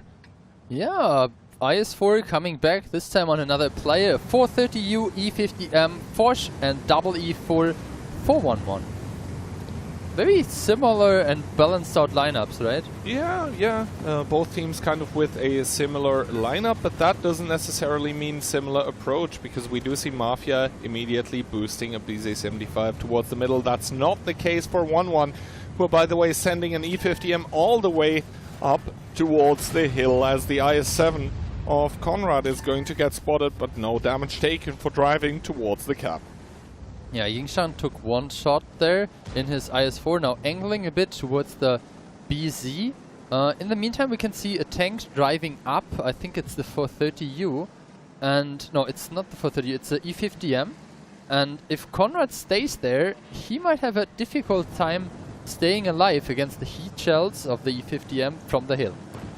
To be honest, I kind of like what 1-1 is doing here, even though they're taking some damage for it, but they're pincering Mafia a little bit, because they will have the E50M on the hill as Sun takes a shot of damage by the side scraping corner here that is looking for a good shot in towards the cupola. That is, yeah, kind of a big cupola that the BZ75 has. So far so good in the trade department for the players of Mafia that keep doing it. DQ as well, losing around 600. Normally, with the angles in place here, you would expect for actually for 1-1 to trade better, because they have that E50M on the hill that is now going to start with the info tower. Gets reset, however, but we saw there was a second tank for 1-1 on the way up on towards the hill. Meanwhile, Mafia doing the same thing, 140 Bliska combination once again. Yeah, Bliska gets spotted on the way up, so important for them to recognize that. Karma has not really had the impact we saw other tanks on the hill earlier. We have to question if this 2 versus 2 is winnable for Mafia, because with the additional strike that the team of 1-1 has now accumulated. Oh, big hit though in towards Liege. It seems like he cannot really stay safe. Talking about the strike, he gets used on the double tank by 1-1. Liege down towards 1300. Sun only 2.3k to his name. Jiangshan though with an out trade against Konrad. Once again the IS-4 simply proving superior in this area around the cap. Yeah, but now he overpeaks into the E4. No. That is not good situational awareness. It looks like the 140 of Mafia is still undecided if he wants to be on the hill or not. In the meantime, the two tanks from 1-1 have pulled back. And you can see the individual trades just gave Mafia a really good edge, roughly 3k up, and it doesn't look good for the team of 1-1, who initially took some positions but didn't really get a lot for it. Well, let's see how this one unfolds, as it seems like 1-1 have bowed out of the hill. They are respecting the fact that, you know, Mafia have 2 tanks there as well, as Rexa takes 1, but takes 2. Good shots by the team of 1-1 here, and Jiangshan, of course, is going to be hold down in the cap with no one there to pressure him as well. Yuzek and Jiangshan taking swings at each other with no damage taken, as Kono starts a long rotation. If you take a look at the top of your screen right now, or the bottom of the minimap, Wind, that was not what he wanted against YOLO, so Mafia slowly but surely getting ahead in the trade department. Yeah, I mean, definitely important thing to consider is that the more those trades go on, the more dangerous the autoloaders of 1-1 will be. But you can see right now he has a good shot there. Conrad is, I think, started on 2.7. So with the trades that happened, now 3 shots by the Foch, he dropped to quite significant amounts of only 1000 HP. Yeah, that was a good peak by the Foch. It's of course going to spring Mafia on the hill in the into action, but Yuzek now not trading well either. And the thing is, the Foch immediately pressed C and went on the long reload, and they gave up a bit of positioning for time on the hill. However, the E50M of Kono has now finished the aforementioned rotation. The damage at the moment kind of even Liege taking another artillery strike by the team of Mafia. That's going to put him down towards a 1 shot, but YOLO in turn taking 452 by Jiangshan. Good marksmanship on his side, and now on the hill, that's going to be what we have to watch out for, as I think Mafia are looking for the knockout punch, but 1-1 preemptively have already left. Yeah, and I mean, you were mentioning Yusek not doing good trades, but he was the one that actually put a big shot into a leash. Now look at Dao Ye, he is driving in the open. There are 3 tanks approaching from the hill. Unfortunately for Mafia, 2 of them drove further, and big kill pickup by Ying Chan. Well, the tanks of Mafia still scrambling to get in towards that A line. Meanwhile, 1-1 going up for the throat of Mafia in the second round of Himmelsdorf. Rexa also to fall. Profus raining all but hell from the hill, but he is not in the game. His HP aren't there. Karma going down towards a 1-shot as well. Kono driving in with that very healthy 50M, finding the Foch P in return as Yuzek drops that like a fly. Kono, is he going to roll DQ is the question. Who is clipping out right now? Karma coming in as well, but Kono still very healthy as DQ has fallen. Kono with the double kill. Karma now dead too. Wind trying to get away from Orzhik here as Mafia turn it around. They have the HP advantage. Maybe don't have the kills right now, but that's about to change as Wind falls in turn. Yeah, there is an isolated tank there. The E4 of YOLO is being picked up as well. And keep in mind, Mafia is the tank advantage, like they have the HP advantage, but they still have to pick up a kill, right? Shouldn't be too difficult. Jiangshan and Dao both very, very low.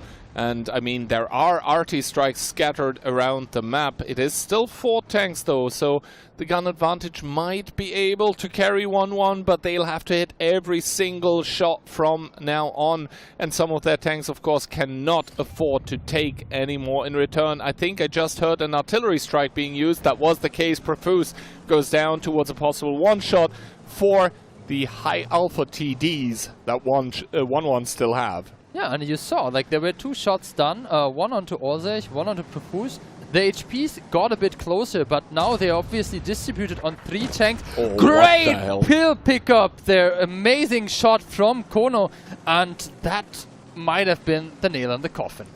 Yeah, absolutely. Kono here getting surprised on the cross, and now, I mean, Kono, he simply hits those. The man is wearing glasses, and for a reason. He sees the enemies, he finds those weak spots, and that magical 1-2 combination on towards 2 tanks on the enemy team is going to secure it as Profuse falls towards Sun, but Orzhik to pick up Dao Ye, and this is going to mean an absolute Western domination with 3 EU and an A team in the upper bracket.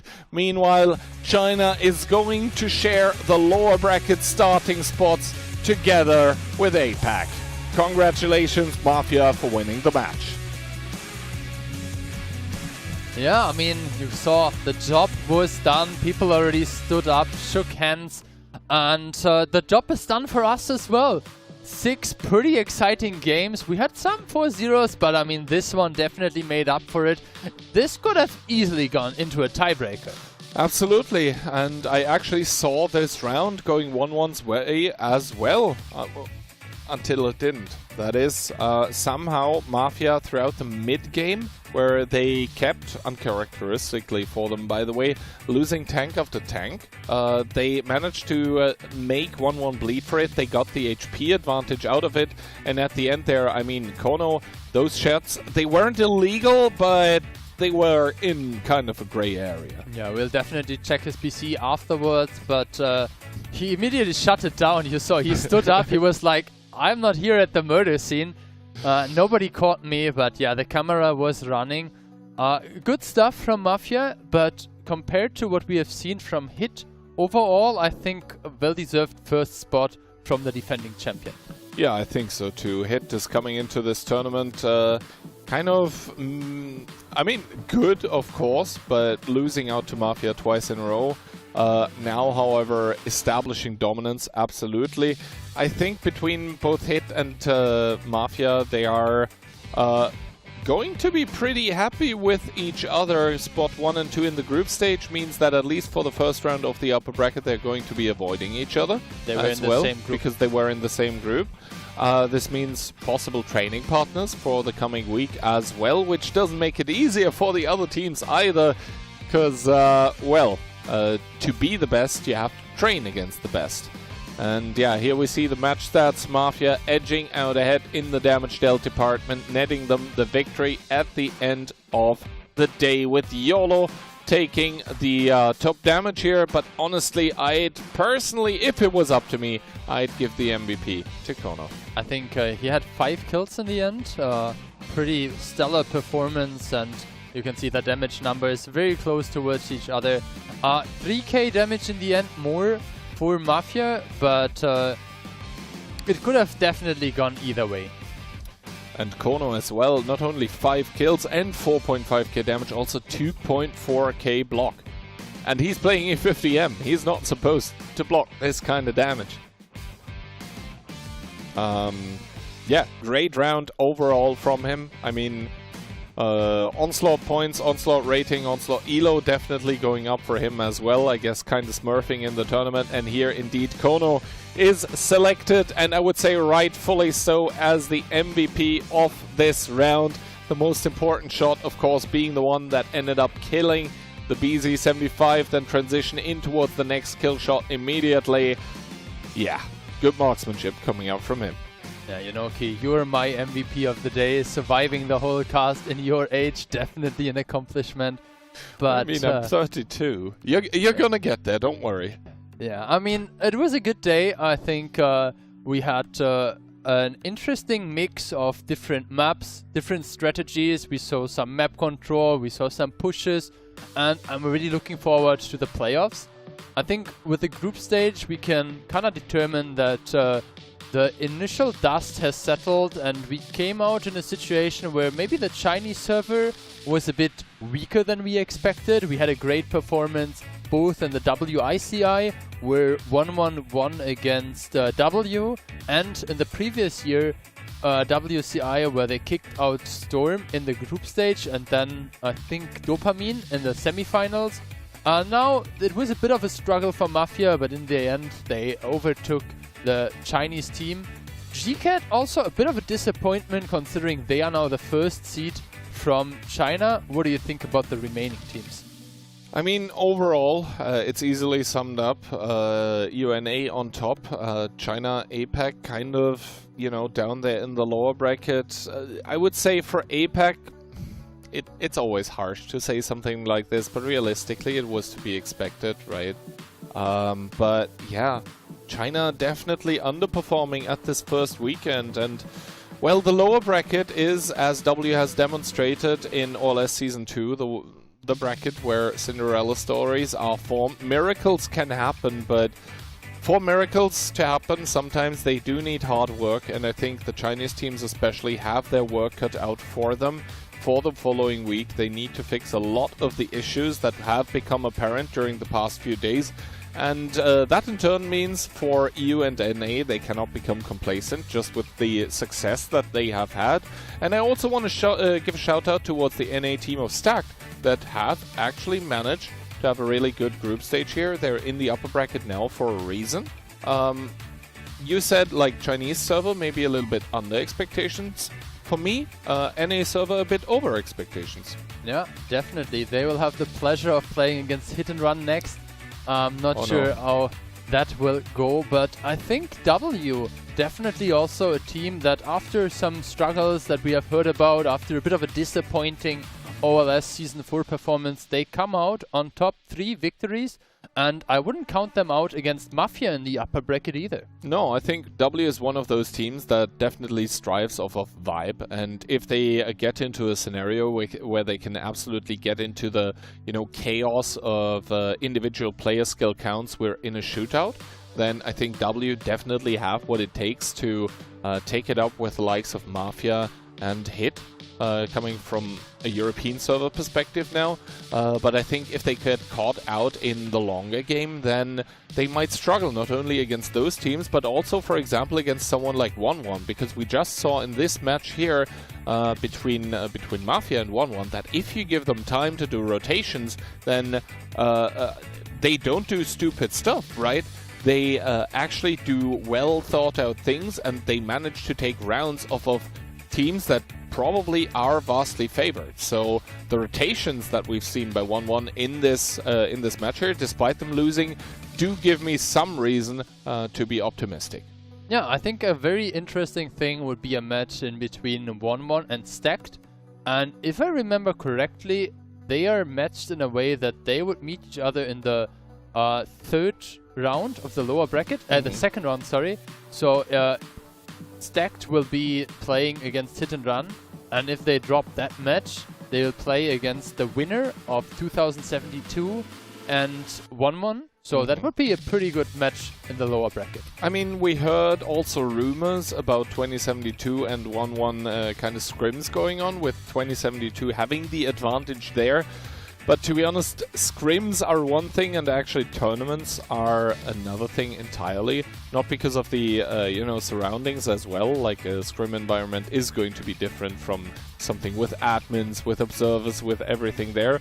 But also the fact that, some teams treat scrims differently depending on who they are fighting against, right? Sometimes you just go there with the goal in mind as to train focus fire, train calling, train playing together, whereas the other team actually wants to train the execution for the strats. And if you're actually training like an A-game strat over and over again, then you might get a good win rate in a scrim, but it doesn't necessarily translate to performance in a tournament match.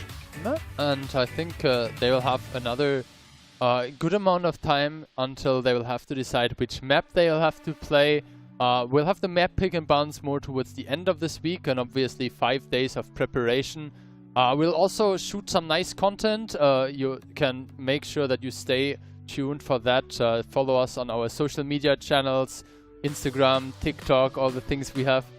All the things that these young people nowadays do. But yeah, definitely. We'll be involved with a lot of things here throughout the coming week.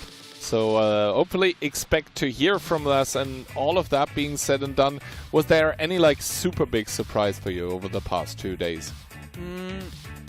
I think so far everything has gone fairly within the scope of expected things for me. I think Hit has shown really good gameplay. They had a couple of rounds where I was doubting if they can keep up this high level that they started off playing against Mafia. We had this one ends round where they kind of looked a bit shaky against LJR, where Monster and Franek had to pick up the shambles of what happened in the earlier stages of the game. But so far, I think the most positive thing for me is definitely how smooth everything has been. There has been a little bit of a hiccup at the beginning, but so far, it was pretty good. And I think it will be even greater once the players will be on the stage, once the stadium will be filled with cheering fans. And I'm very much excited for the next weekend. Absolutely. I mean, you guys cannot see it, unfortunately, and it's kind of a little secret as of now. but behind this wall here, behind us, there is a stage that I think just finished construction basically 2 days ago, and it is bigger and better and more tremendous than everything that we have ever seen, I think, for WCI, and I think the same goes for you as well. Our opinion counts. We've been there for all 3 of them. It looks absolutely amazing. I can't wait to show it off, even though I didn't even build it. So yeah, it will be an awesome weekend. That being said, I think from us that is just about it, except of course to remind you that if you haven't been able to claim your drops as of yet, we are going to be raiding someone that hasn't been on the stream. What a traitor, actually. But we are going to be raiding Dakilzo. He will have the drops active as well on his channel, so you can finish claiming there. And because of that, he has agreed to be joining us next week and on the channel as well. And not only on the channel, he's actually going to be flying out to China as well. He's going to be casting from here in Suzhou too, so give him a very, very nice greeting from both of us. And yeah, other than that, any last passing words that you would like to say? Yeah, I mean, I think at this point I also want to mention an unfortunate other person that so far hasn't been able to be on the stream. Yeah, get better soon to Moth. Send him some regards if you are in contact with him. He will hopefully join us as well for the playoffs. He's not feeling that well, but hopefully really he will be able to get better and join us for week number 2. Aside from that, I'm pretty happy with how things have gone so far, and I guess we are ready to summarize the day quickly. Mafia in the first game taking over 4-0 against LGR. And then Hit making short work of 1-1 with that 4-1 victory, followed up with another EU versus CN victory as W was able to completely wipe the floor with GCAT 4-0. Yeah, Stacked and Hit following up as well, both of them 4-0 against 2027 and LJR. The last match of the day, we have just seen it, Mafia versus 1-1. It was a pretty close affair. It was pretty close, and to be honest, I wouldn't have minded for that one to go to tiebreaker, because I felt like for the longest time in between both of those teams, they were very, very evenly matched. But Mafia with that last round clutch, managing to take it home. And this means in turn that Group A will have a deserved victor of W 3-0. And I think only 2 rounds dropped throughout the entire group stage for them. Stacked in second place. So yeah, this means that GCAT and 2072 are going to be placed in place 3 and 4 respectively. And this means, of course, W Stacked together with Hit and Mafia are going to be starting in the upper bracket. Talking about Hit and Mafia, place 1 and 2 in Group B respectively, and here we have the bracket for the coming week. I think left of the dotted line is everything that we are going to see on day 1, and to the right of it is going to be everything for day 2. By the way, everything best of 7 except for upper lower bracket final, those are best of 9, and the finals best of 13, as you can see. And yeah, match 1, GCAT against LJR. So it's going to be China against Asia here, with, in my opinion, my money being on GCAT, and then 1-1 and 2072 battling it out. Based on what we've seen today, I'd give it to 1-1 actually. Yeah, I think the line is a bit on the wrong spot. You can see the matches are a bit cut off. We'll have 4 best of 7s on day 1, and then we will follow up with 3 best of 9s and a best of 13 grand final. You sure? Yeah. Okay. I mean, that was how it was written in the sheet there.